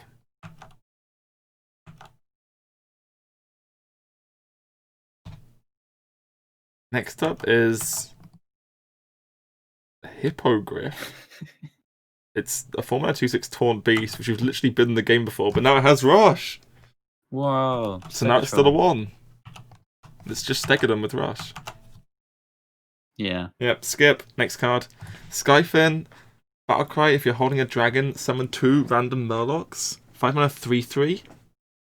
Does this make the card? This card is so scary. Look at it. Oh, it does look pretty scary. Ooh. Jesus. Is it? If you're holding a dragon, summon 2. What is this? Murlocs with dragon stuff. This goes straight into my Dragon Murloc deck. Which then goes straight into the bin. Yeah, we can build a Benaji deck. 2 random Murlocs. We just need the beast. Not that great. They're sometimes okay. Yep. It's not good, right? No, it can't be good. So I'll give it a 1. Next. Gyrocopter. 6 mana 4/5 mech with Russian Wind Fury. What do you think? I was watching Language Hacker talk about this, and he said it's a little bit like a cheaper Seer map for removal sometimes. Yep. Less attack, obviously. Isn't there just a 6 mana 4/5 Wind Fury in the game? What's going on here? There is, yeah. And that one already got nerfed on the artwork, so yeah. Poor even Harpy. further nerfs through power creep. Damn, I played Wind Fury Harpy. Yeah, you played it in Corpse Taker. Corpse Taker, yeah. It wasn't bad though. I think this card's Little Tiamat. I mean, it's not terrible, but it's still a 1, right? You can hand buff this in Or hand buff, actually, yeah. Mech And Paladin, remove it. and then play it, and it kills 2 guys. Oh, and if it Not sticks, you bad. buff it, and they die. Yeah, it's not too bad, this card, I don't think. Okay, I'll give it a 4 from you. No, not a 4. I think it's good in Mech Paladin. Probably not Mech Hunter, but Mech Paladin with the hand buffs might be pretty juicy. Galvanizer, yeah. I'll give it a 2-ski. Sure. I'm down, you've convinced me. Okay, next up. Blazing Battle Mage, the 1-mana 2/2 with no text. Does this go in your decks? Is this going in Pirate Warrior like it was in the reveal stream? Do you know the last time they released a card with no text? Last expansion. What was in the last expansion? 2-mana 2/3 Elemental. That wasn't the last one. That was one before. Okay. Okay. Well, that was the answer. You know why I know? I looked this up last night. Because like, when 2/3 came out, you were like, when was the last time they printed the card with no text? Oh, yeah. All right. Elemental is text. That concludes our fun round of trivia. Yep. Is this any good as a card? I don't know. No. I want to say no, but I also want to say yes. Yeah. It's okay. Maybe in some aggro deck, it's all right. Is it better than a 1/3 on turn 1? Probably Yes. not. No, maybe it's a 1. Yeah, it probably is a 1 actually. I don't think it's going to be played in anything. Yeah. Put it in with Carpet and Zoo. Oh, yeah, it's not bad with Carpet this because it's got higher attack. It's a 2/2 with no text. I'm skipping it. All right, I'm giving it a 1. Okay. I don't think it's going to be good. This next one though. Ooh. We're moving on to the rare cards. Oh, Horde Pillager, 4 mana, 4/2. Equip one of your destroyed weapons. Hoo. This seems good. Wasn't there that card in Paladin, 4 mana 4/2, equip True Silver Champion? Yes, there was. Which had a condition. They printed it again. Yeah. This condition is you have to have played True Silver Champion. Whoa. Damn. This is good if it lands on any weapon, right? It's really a lot of tempo. Yes. The baseline is a Raffia Weaponsmith, right? Yep. That's a Almost 2/2. a That's 2/2. bad. So it has to be a bit better of a weapon than that. And the thing is, it's not really a 4-drop though, because your weapons aren't dying. Not usually, no. Do you play it with Waggle Pick? You go prep Raiding Party, or you draw this, I'll just Waggle Pick them to death. and then you Waggle Pick again, yeah. Yeah, maybe. But then you're playing Rogue, you might get the dagger. Oh yeah, the dagger. No, it's unplayable in Rogue. Oh god, that was the one class I thought it might be good. Oh no. What about? There's got to be some weapons this is decent on. It's a lot of tempo if you get it off. It seems a bit not consistent. I feel like it will find a home somewhere. Maybe in Pirate Warrior. Maybe in some other deck which has a good early game weapon. I'll give it a 2. Hunter potentially. It might not even make the cut in Pirate Warrior because the weapon has to die, and then it's so late in the game already. Yeah. I'll give it a 1. Oh, you're giving it 1. It's a bait. Peak bait. Bait card. I think it's good. I'm gonna give it a 3. I wanna divert from your opinion Okay. a few times, and this is gonna be one of them. Now, next up. Now we're talking Parachute Brigand. I'm pronouncing it wrong. After you play a pirate, summon this minion from your hand. Brigand. Yep. It sounded really wrong when I said it. Okay. So, into the pirate decks. 3/2/2 seems good to me. Yeah, a bit better than Wisp, right? Yes. It's very nice that it comes down with the cannon as well. Yep.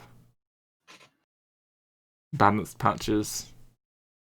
I'm gonna give this It's one. more like Wisp. It's more like Wisp than patches, guys. I'm giving it a Just 3. like- It's Wisp, yeah, it's Wisp, not patches. Maybe it doesn't even. It's probably not that good actually. It's not really not that much. Like it's really not that powerful to get an extra 2/2. You serious? You'd play a 0 mana 2/2 in any deck, if you could.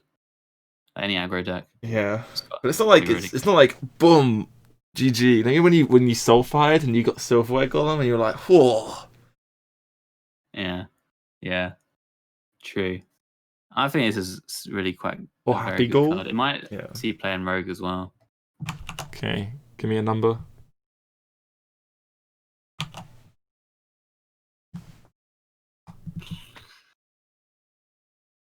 Oh, Okay.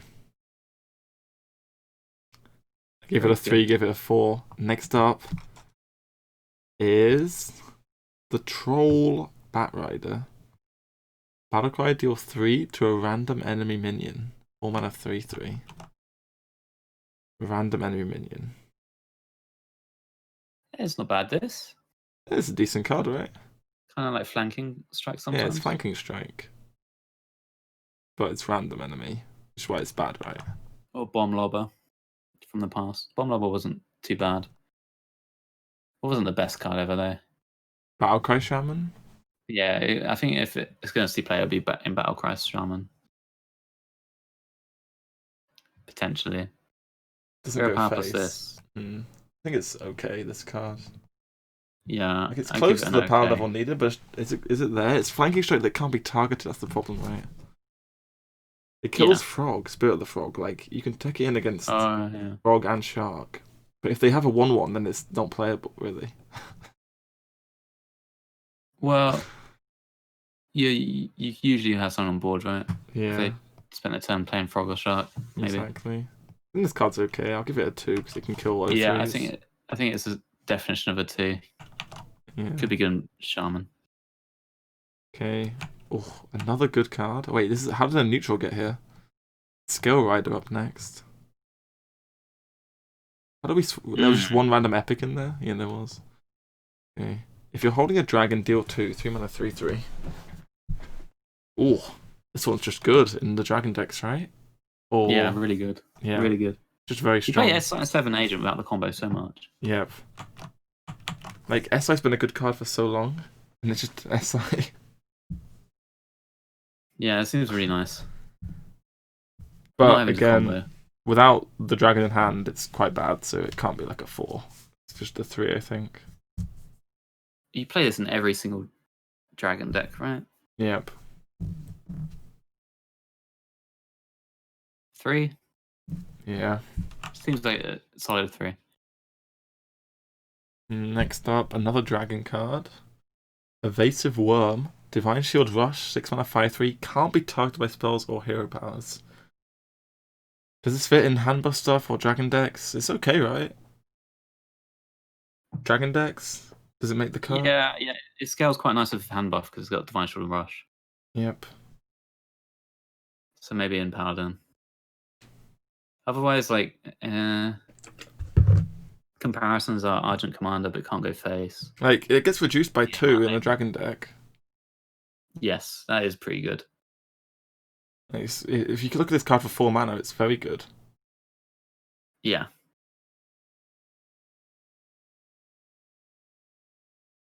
Solid in dragon decks. One of the better dragons, maybe.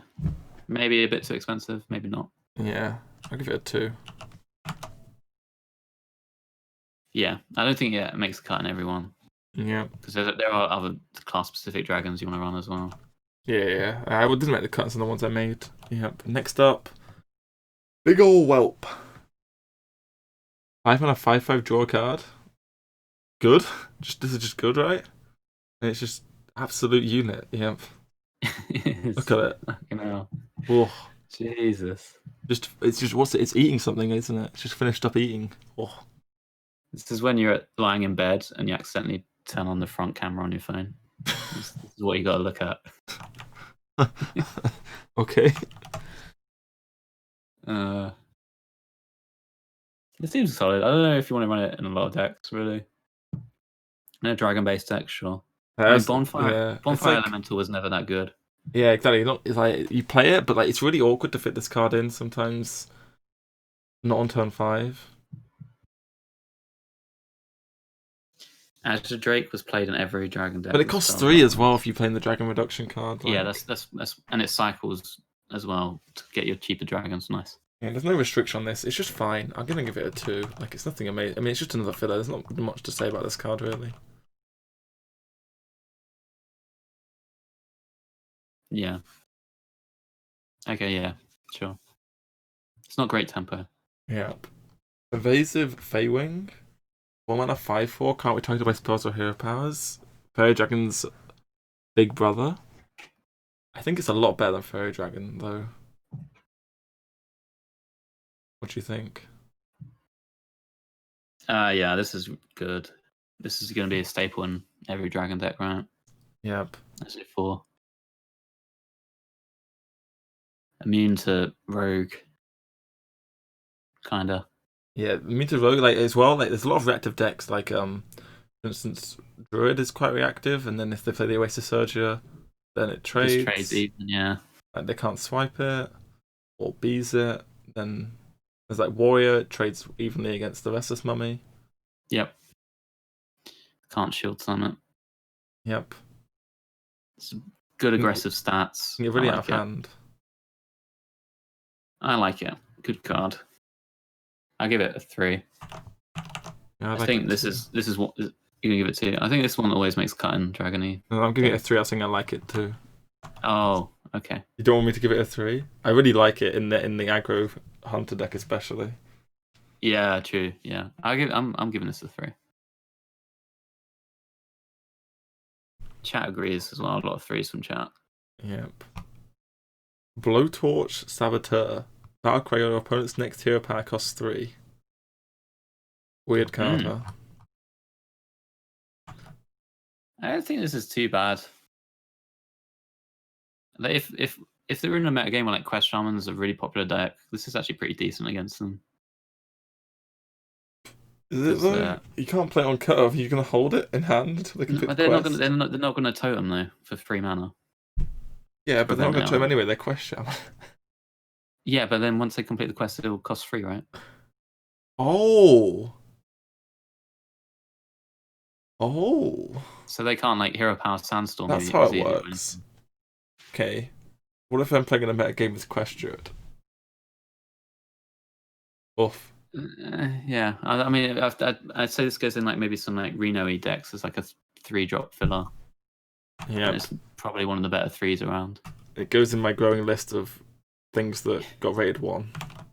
Okay, I'll give it a 2. I think it's not the worst 3-drop in the world. Yeah, sure. I mean, yeah, they put card text on it. It says something. Oh, it's this guy. Well, like... Oh, where are we at? Accidentally closed. This guy. Oh, here we go. Yeah, if your opponent controls a dragon, gain +4/+4 and rush. Oh. Yeah, I don't know. Day 1 card, and then if there's dragons in the meta game, then you play this. If you're a scumbag day 1, you play this card. You probably play this in your dragon deck, right? Oh. These are for the guys who play combo priest on day 1, right? They play this as well. Yep. You play this with Leroy? Yeah, it works with Leroy, I guess. I feel like this is a card that probably will balance the meta game in such a way that it doesn't see play. It's like it might like limit how good dragon decks can be, but then eventually it just doesn't see play. Maybe. Hopefully. Yeah, we don't want this kind of card. Crabs. Yeah. At least if you're a hunter and you've played the poisonous guy, this isn't so great. Yeah, it's not good against the poisonous one. It's just, I mean, it should obviously, you play the 5/4, they play this, you're really sad. For instance, that's going to be a common thing. Yeah. I mean, the card's just a tech card, right? It's just a 2. It's like definition of a 2, really. Yeah. Oof. Not happy to see it though. Don't like those sorts of cards. Oh, Obviously, this next one. yeah. Oh my god. Or this next card. Oh, Faceless Corruptor. Oasis Surger. Pretty much. Rush, Battlecry, transform one of your minions into a copy of this. So if you have a 1/1, you just make 2 5/4s. It's insane, right? Playing every aggro deck. This is just, it's ridiculously good, isn't it? Every deck. In it goes. It's the 4 of the set, right? This is the sleeper card. It's not even the sleeper because everyone knows. Everyone knows. It's not the sleeper card of the set. It's the good card of the set. That's a neutral. Yeah. Hand buff as well. It gets. Oh, it's really good with that. Yeah. It's got. I mean, there's lackeys. You play this in Aggro Warrior with Town Crier on 6, and it draws this, and you just convert the Town Crier. Oh my god. Oh, it's insane. Yeah. 4 for me. Yep. I mean, everyone's gonna give it a 4, right? They have to. Yeah. This is pretty like. It seems like somehow everyone's noticed it. Maybe because everyone thinks it's a 4, it's not 4 anymore. No, it seems more likely that it is an actual 4 if everyone's doing that. Yeah, maybe. Like with Giggling Inventor. Yeah. Everyone thought that was going to be good, right? Oh, next up, Plate Breaker. Destroy your opponent's armor. The card people have been after for years. You hate Warrior's armor, you can play this.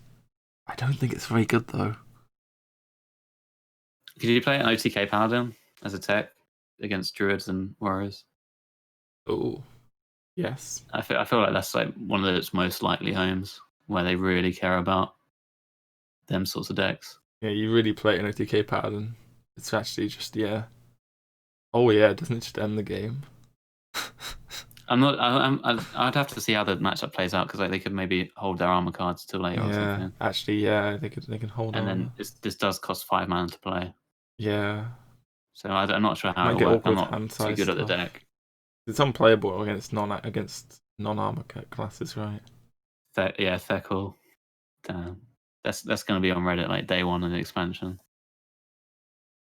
Someone getting their Theckle destroyed. Oh yeah. But you can't play the cow anymore, maybe.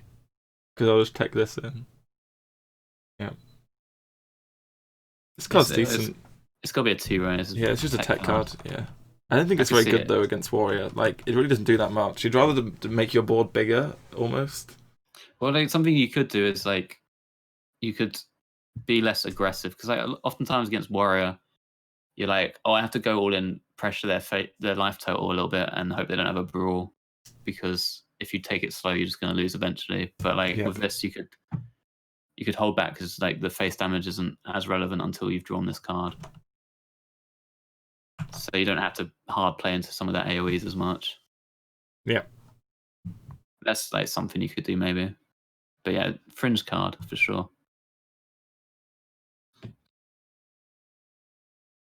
Next up is Cobalt Spellkin. Add 2 1-cost spells from your class to your hand. Does this make the cut in Dragon decks? I don't know, but I saw Quest Shaman get this card off a lackey, and it was really, really good.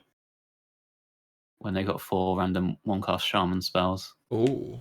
It's so much tempo. I don't know if you want to run it, but like it was pretty sweet to get off the lackey. Yeah, I tried playing it and it just felt too slow in the meta to play a 3/5. Everyone has those 5/4 rushes. True, yeah. That really holds it back a bit. Like, it's trade so bad into them. You can get side quests from this, or is that even good? Can you actually get the side quests? I think you can. They're spells. Yeah. think it's too a little slow bit and in side everything. quest classes. There's a lot of bad 1-cost spells in every class. I'm giving it a 1, I think. I don't think it's good in Mage of the New Giant. I think the card's too slow how the meta's going to pan out. But maybe I'm wrong.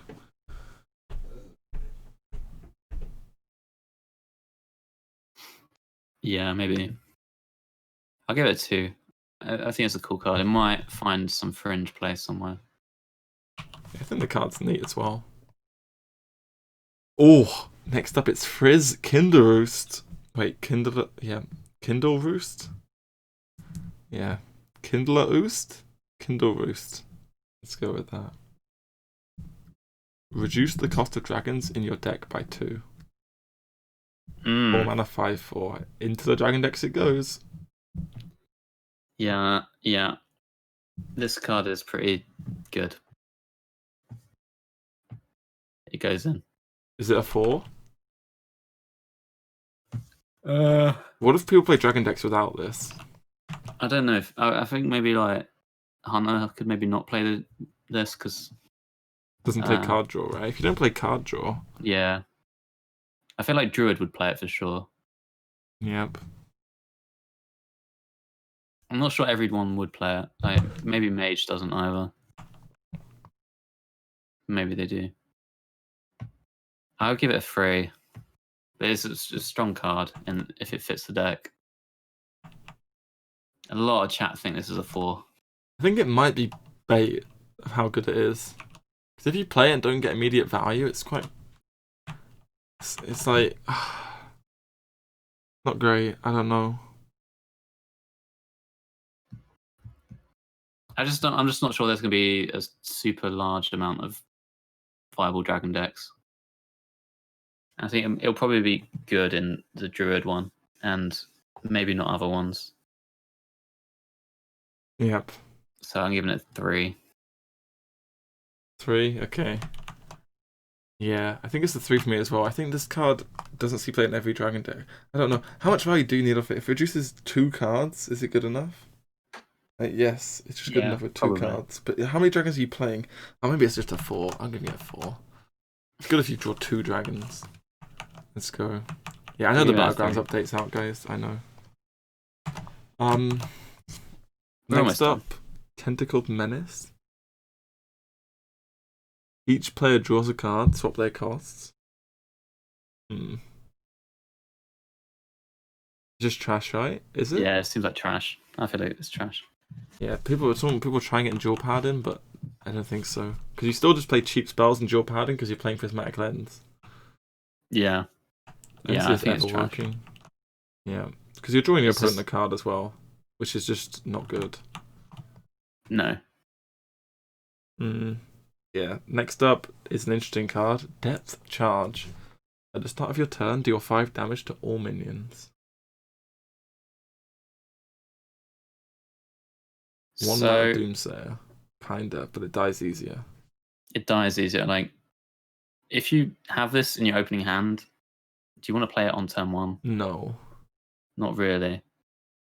So then, how is it better than a Doomsayer? Yeah. It's better in that you can combo it cheaper with other stuff. But it's easier to remove, which is a big downside. And it also doesn't kill Divine Shields or stuff with greater than 5 health. Yeah.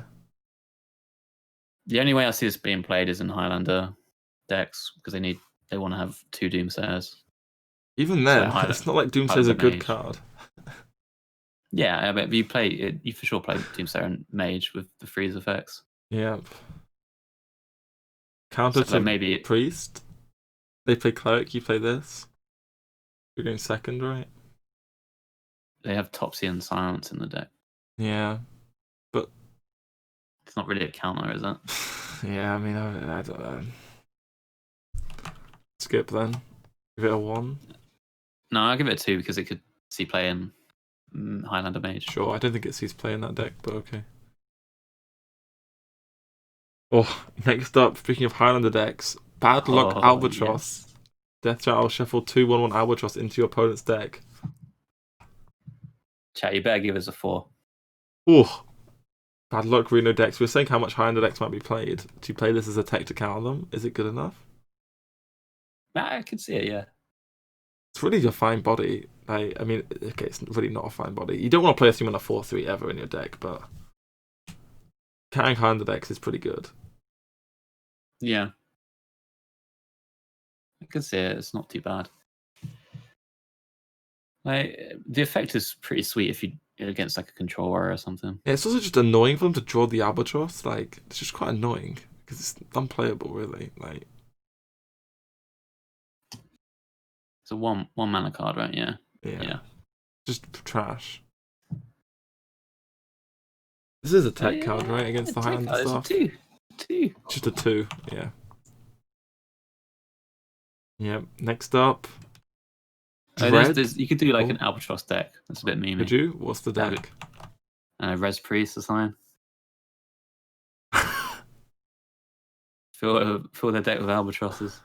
I don't think you can do it, right? There's not enough stuff. I mean, you can do it with Priest with the 4-mana spell that reses it. Yeah. Yeah, and you reborn it and stuff, you know. Oh, I guess if it's the only minion that dies, yeah. There's potential. I'm not sure it'll be a good deck, but it'll be pretty funny. Okay. Dread Raven. Yeah. 3 mana 3/4 has +3 attack for each other Dread Raven you control. It's a beast. Gets pretty out of control if you can have a lot of these. Maybe Rhino them to death. Dire Frenzy, and then reduce their cost, and then Rhino them. That's the idea. Yeah. But it's not a good idea. It's you can't play this on its own, right? Nope. Yeah, it seems like a 1 to me, but there's a meme potential. Yeah. Just a 1.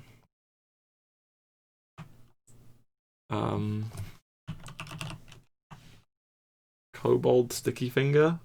5 mana 4/4 pirate, steal your opponent's weapon. Do we want that? Well, if there's a lot of weapon decks, it's pretty good. Steal the Ankar. Draw your other Kobold Sticky Finger because you're running 2. Yeah. It's just a tech card again, right? You can play this as just... If you want tempo and weapon removal, it's quite nice to have, right? Yeah. Like, you don't want to play House and Jones or Ooze in your aggro deck, but you'd rather play this, right? What if you tech it for the Pirate Warrior Mirror? Yeah, or if Doomhammer becomes a meta card. Yeah. I mean, it's got to be a 2 definition. It's a pretty good effect. Yep. In Control Warrior, you don't want it, though, because the Jones combo is just better, right? Yep. Transmogriphia. After you draw a card, transform into a random legendary minion. Just meme, right? Yeah, it's bad. Like people are gonna roll this with Faceless Lackey though. Yep. And it's gonna suck for them because the opponent's probably not gonna kill your 2/3 if they can get away with it. Oh yeah. Oh. Oof. Yeah, it's bad. You can maybe delete her Car Bloods. I'm not sure if it works, but there's a better card in the set for you doing never that played anyway. for that, yeah. Next up, the Dragon Queen, Alexstrasza, the new Reno card of the set. If your deck has no duplicates, add 2 dragons to your hand, they cost 0. You can even get Dragon Queen off Dragon Queen. Oh my god. Yeah. It's insane, right? It just goes into every Reno deck, and Reno deck's going to be strong, so... Yeah, I think you want to like make your Reno decks a bit higher curve, less aggro some of them, to just so you can play this card. Maybe a bit more defensive. It's a lot of value. Really good. The only thing is, like, in a really aggro meta, it's like you might not get to this card. Yep. I mean, you just play it, and then it even gets reduced in cost by the 5/4. Yeah. Sure. Next, Dragon Breeder. I'm gonna give this a 3 because I think it's worse than the other Reno cards. Ah, okay. Because of the cost of it, and it might not make its way into every Reno deck. It might just be the Mage one. I think it goes in all of them. So. Okay. Next, Yep, the Dragon Breeder. Choose a funny dragon, add a copy of it to your hand. Just feel alright. It's never good, I don't think. No, it's really hard to activate it. Yep. Yeah, I think it's a 1. Yeah, it's just a 1. Next up, Chromatic Egg. Battlecry. Secretly discover a dragon to hatch into. Death threat or hatch. Is this good? I don't think so. No, there's too many weak dragons, right? Yeah, and like, what can you abuse the death rattles with right now? Rogue is the best one. Yes, Rogue with the weapon. But death rattle rogue, you definitely want to be playing that 4-drop, and the 4-drop interacts so badly with this because it does nothing. Yeah, it just hatches into nothing. Yeah. So you can't So you play can't. Rogue. It's not even good in that. Yep. It's got to be bad as a 1. Yeah, just there's no other real ways to make it good. Like, you're gonna get a big minion out of this. Also, you can maybe compare it to Mechano Egg, but you can magnetize onto that and you can res it with Kangors. You can't do that with this card, so this is a 1 for me. Yep. Next up, Hot Air Balloon. 1 mana 1/2 mech at the start of your turn, gain +1 health. Is this just going in mech deck instead of Mecharo? Yeah, I think it might. It can snowball out of control, right? Yeah, I mean it's worse when you're behind. Yep, it's a It's the bad only top thing. deck. Is it playable? They're really good on 1 though. Yes, it is. It's really good to magnetize onto as well. I think it's decent. 1-drop. Yeah, I'll give it a 2. Yeah, two's fair. Maybe a 3. Yeah. Okay, another mech card. What is this name? Do you want to go? Do you want to say it? Camouflage dirigible. There we go. I think that's how you say it. I'm not sure. Yeah, I don't know what that word is. It's like a caravan, a dirigible, I think. What it looks like, at least. Oh, it's like a hot air balloon. Airship. Oh yeah, that's Capable it, of being steered, guided, or directed. That's what it kind of looks like, right? Yeah. A shittier Zeppelin. Yeah, that's what it is. So what do we think? This ends the 6/6. game sometimes. Conceal your board, and you can like push face damage. Yep. Or if you have, or you just need to stick a mech, you can play a cheap mech plus this, and then magnetize onto it next turn maybe. You always get the magnetize on. So mech decks suck though, right? Yeah, I feel like it sucks. Yeah, I'm gonna It's give it a 1. expensive. Like, if they can get to it anyway with most AoEs, Mass Hysteria, Brawl, like all the good AoEs get to it anyway. Yeah. Yeah. Oh, next up is the Kronks. Oh, Kronks Dragonhoof. Battlecry, draw Galakrond. If you're already Galakrond, unleash a Devastation. The Devastations are deal 5, heal 5. Summon an 8/8 taunt. Do some AoE damage. Kill a minion. I mean, it's great when you've Galakrond, yeah. Yeah. Just before it's a bit pants. The problem I have with this card is you're playing Galakrond deck, you're going to be behind in 10 minutes of the time because you have to invoke. So you can't really afford to play a 6-mana 6/6. Draw a card. You just play it for after Galakrond, right? It's got to be after, yeah. Yeah. I'll give minions +2/+2. That's what it does as well. Yeah, it's super powerful. I'm gonna get a 4 because it's going in my Shaman deck. It's gonna be nuts. Well, I've given some Galakrond's playability, so I guess I'll give this one as well. I'll give it a 3. Okay. Because it obviously goes in the deck. Yeah. Oh, Chat love it. yeah. Next up is another legendary. Schumer. This card's actually interesting. You could play this as the top end in a token Shaman deck. It's so annoying to deal with. Mm-hmm. Like, what do you do when this happens? Because you have to kill the 1/7 and all the 1/1s. Like, you can't just kill the 1/1s and be done with it. You kind of can. If you can do it every So turn, you can kill the 1/1s. There's no threat from damage. Yep. Like if there's one thing you want to kill, it's probably the 1/1s. And then maybe you can use another AoE next turn and finish off the Schumer. You could do that. Really interesting card. Quite like this card, just its design in general. I really want to try it with Muck Morpher, man. Oh. In big Shaman. 5 mana, 4/4, summon a board of 1/1s, or So many stats, yeah. so much stats. Nuts.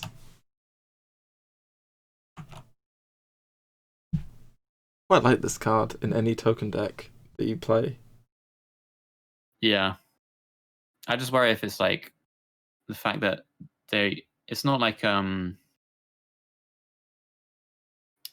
Druid Death Rattle card or the Shaman Death Rattle card. Like they can deal with the threat of the 1/1s, and then deal with them again later, and you're not under any pressure of dying. Yep.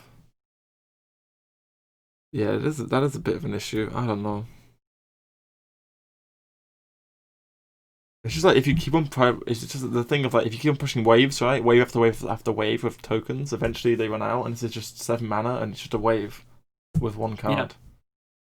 Yeah. Yeah, I'm giving it a 3. Oh, 3. Okay, I'll give it a 2. I'm not as convinced as you. I feel like they don't actually have to kill it. Is my downside for this. Well, they're gonna regret it. You're probably top decking at that point. Yeah. Or have just like Bloodlusts in hand. Sure.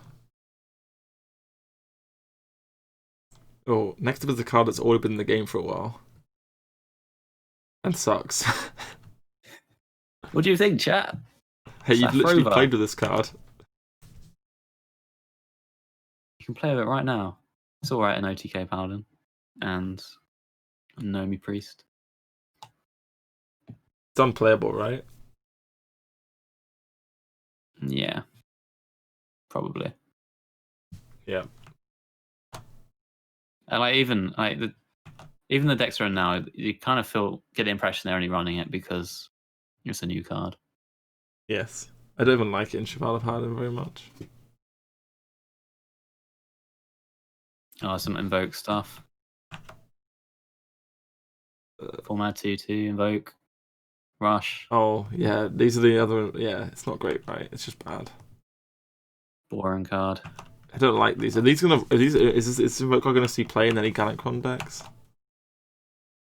Maybe in like the Warlock one, you'd want this. Maybe. It's just so to get bad. your thing online. It just doesn't kill anything. A 2/2.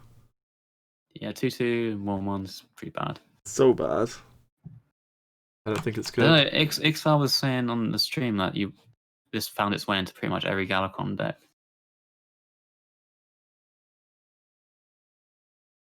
And based on that information, Galakrond must be unplayable.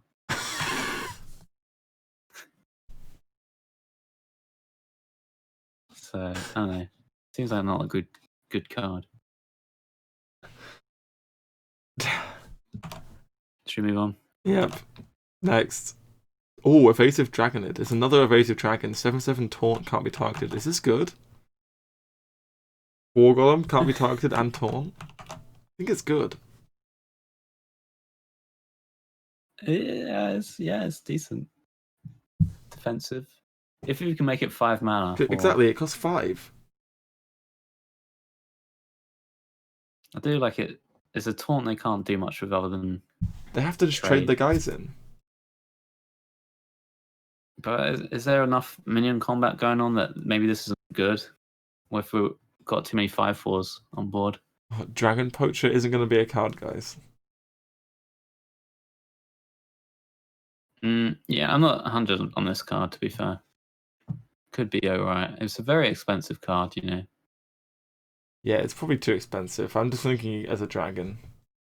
I'm gonna give it a 2. You can give it a 1 if you I'll want. give it 1 actually. Yeah, I don't think you want it. Oh, I went very fast then.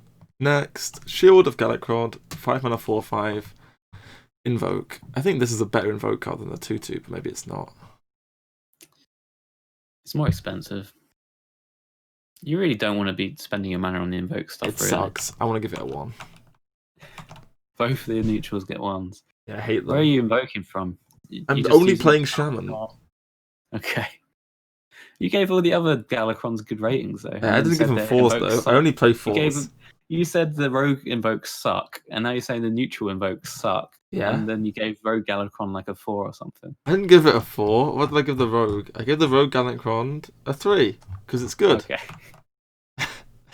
I feel there's no consistency in your ratings. I'll add more invoke cards. We're going for future sets. Okay. Yeah. I'll give this a 1. Okay. Yeah, who cares about consistency? Oh, speaking of consistency, this Twin Tyrant deals 4 to 2 random enemies and it has 4 attack. Oh, that's consistent. This won't do 8 to 1 go if there's only 1, right? Nope. Okay. It sucks, right? Does it? Big butt. It's a big butt. It's a big... Yeah, it's not a taunt though. It's so useless, these minions that don't have taunt. I know. It's a 1. Yeah, probably not good. This is one where you'd be pretty happy to discover it, but I don't think you put it in your deck. These sort of cards never see play. Yeah.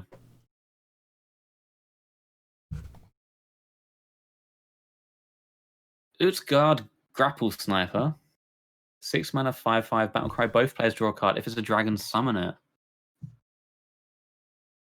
Ooh. Thing is, other people play both. You're drawing up your opponent a card. If they summon it, you give it charge, so it's completely terrible. And I mean, drawing them a card isn't good either. Yeah, well, there's already the 5/5, which is a dragon, and draws a card, and doesn't draw your opponent a card. So the only thing you're wanting here is the potential to summon a dragon. You have to be playing so many dragons. You have to play so many, right, for it to be worth. And then your opponent might be playing dragons as well. And then you might super backfire. Yeah. It's a 1 from me. Yeah, it's a 1 from me too. Okay, next Ring Commander. Ooh. 4 mana, 2/5, +2 attack for each dragon in your hand. It's not a dragon itself. That's the problem. I'd play a 6/5 dragon, but the thing is, like, the dragon decks are so tight because you want to put as many dragons as possible, and you want to play the good cards from that class too that aren't dragons. Right. It's like to put this in, you kind of have to cut a dragon. Yeah, which you don't want to do. Yeah. I don't think you play it. I don't think you play it either. Any minion slots that aren't dragons have to be really powerful. It has to be 2 cards in your hand that are dragons. Like, 1 card is not good enough, and that like has to be minimum 2, which isn't going to happen, right? I don't think so. No, I think it's just bad. Yep. Next, Wormrest Purifier. Transform all neutral cards in your deck into random class cards from your class. Alright, so what I was thinking of this card, there might be some sort of control deck that relies on Hakar to win. Yep. Like, say there's a meta game where OTK Paladin is one of the best decks, so you want to run Hakar in your control decks maybe.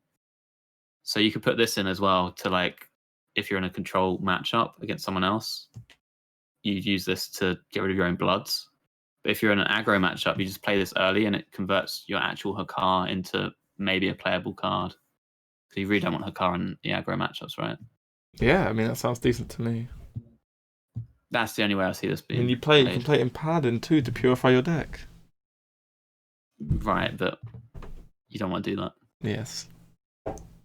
So there are meta games where maybe this does see play. And it's okay. Yeah, it can be a tech. I can give it Okay. If we're in the Albatross, Hakar, Bomb Warrior metagame, You want to give it a 2? I'm 2ing this. Okay, I'll 2 it too.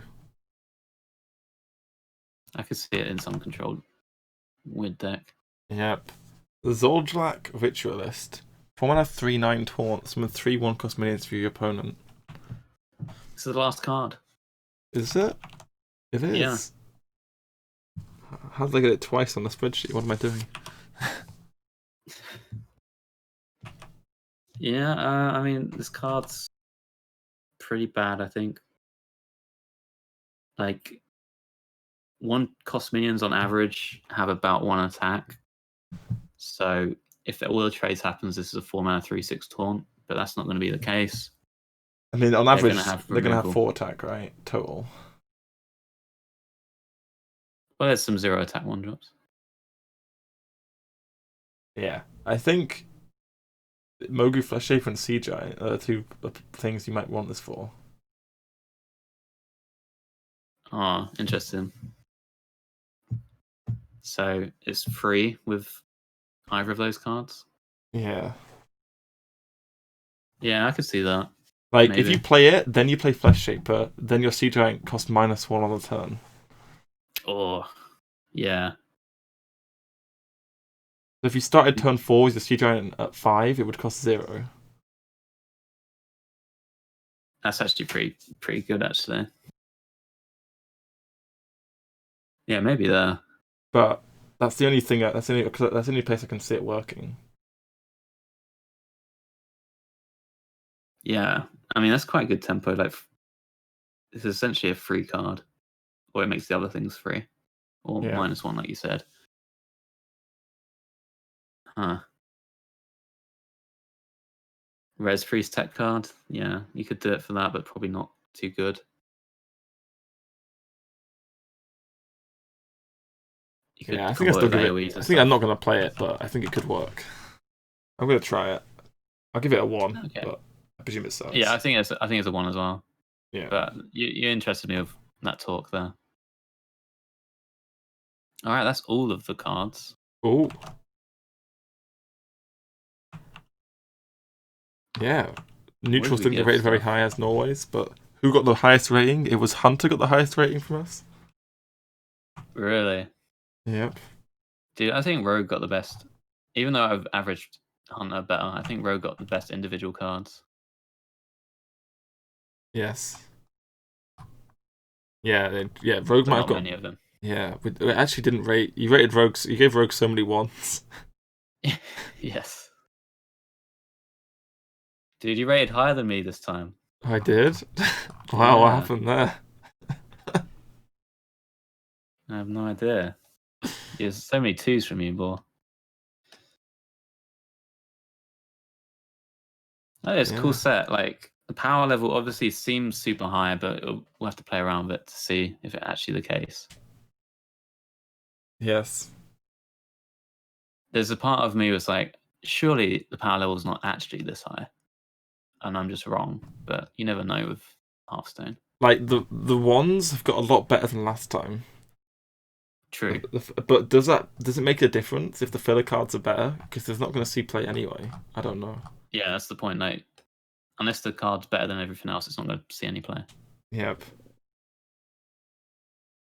Yes. You have any closing thoughts, Jambre? Anything to add? About any magic card that's going to be the what's the most busted card or anything?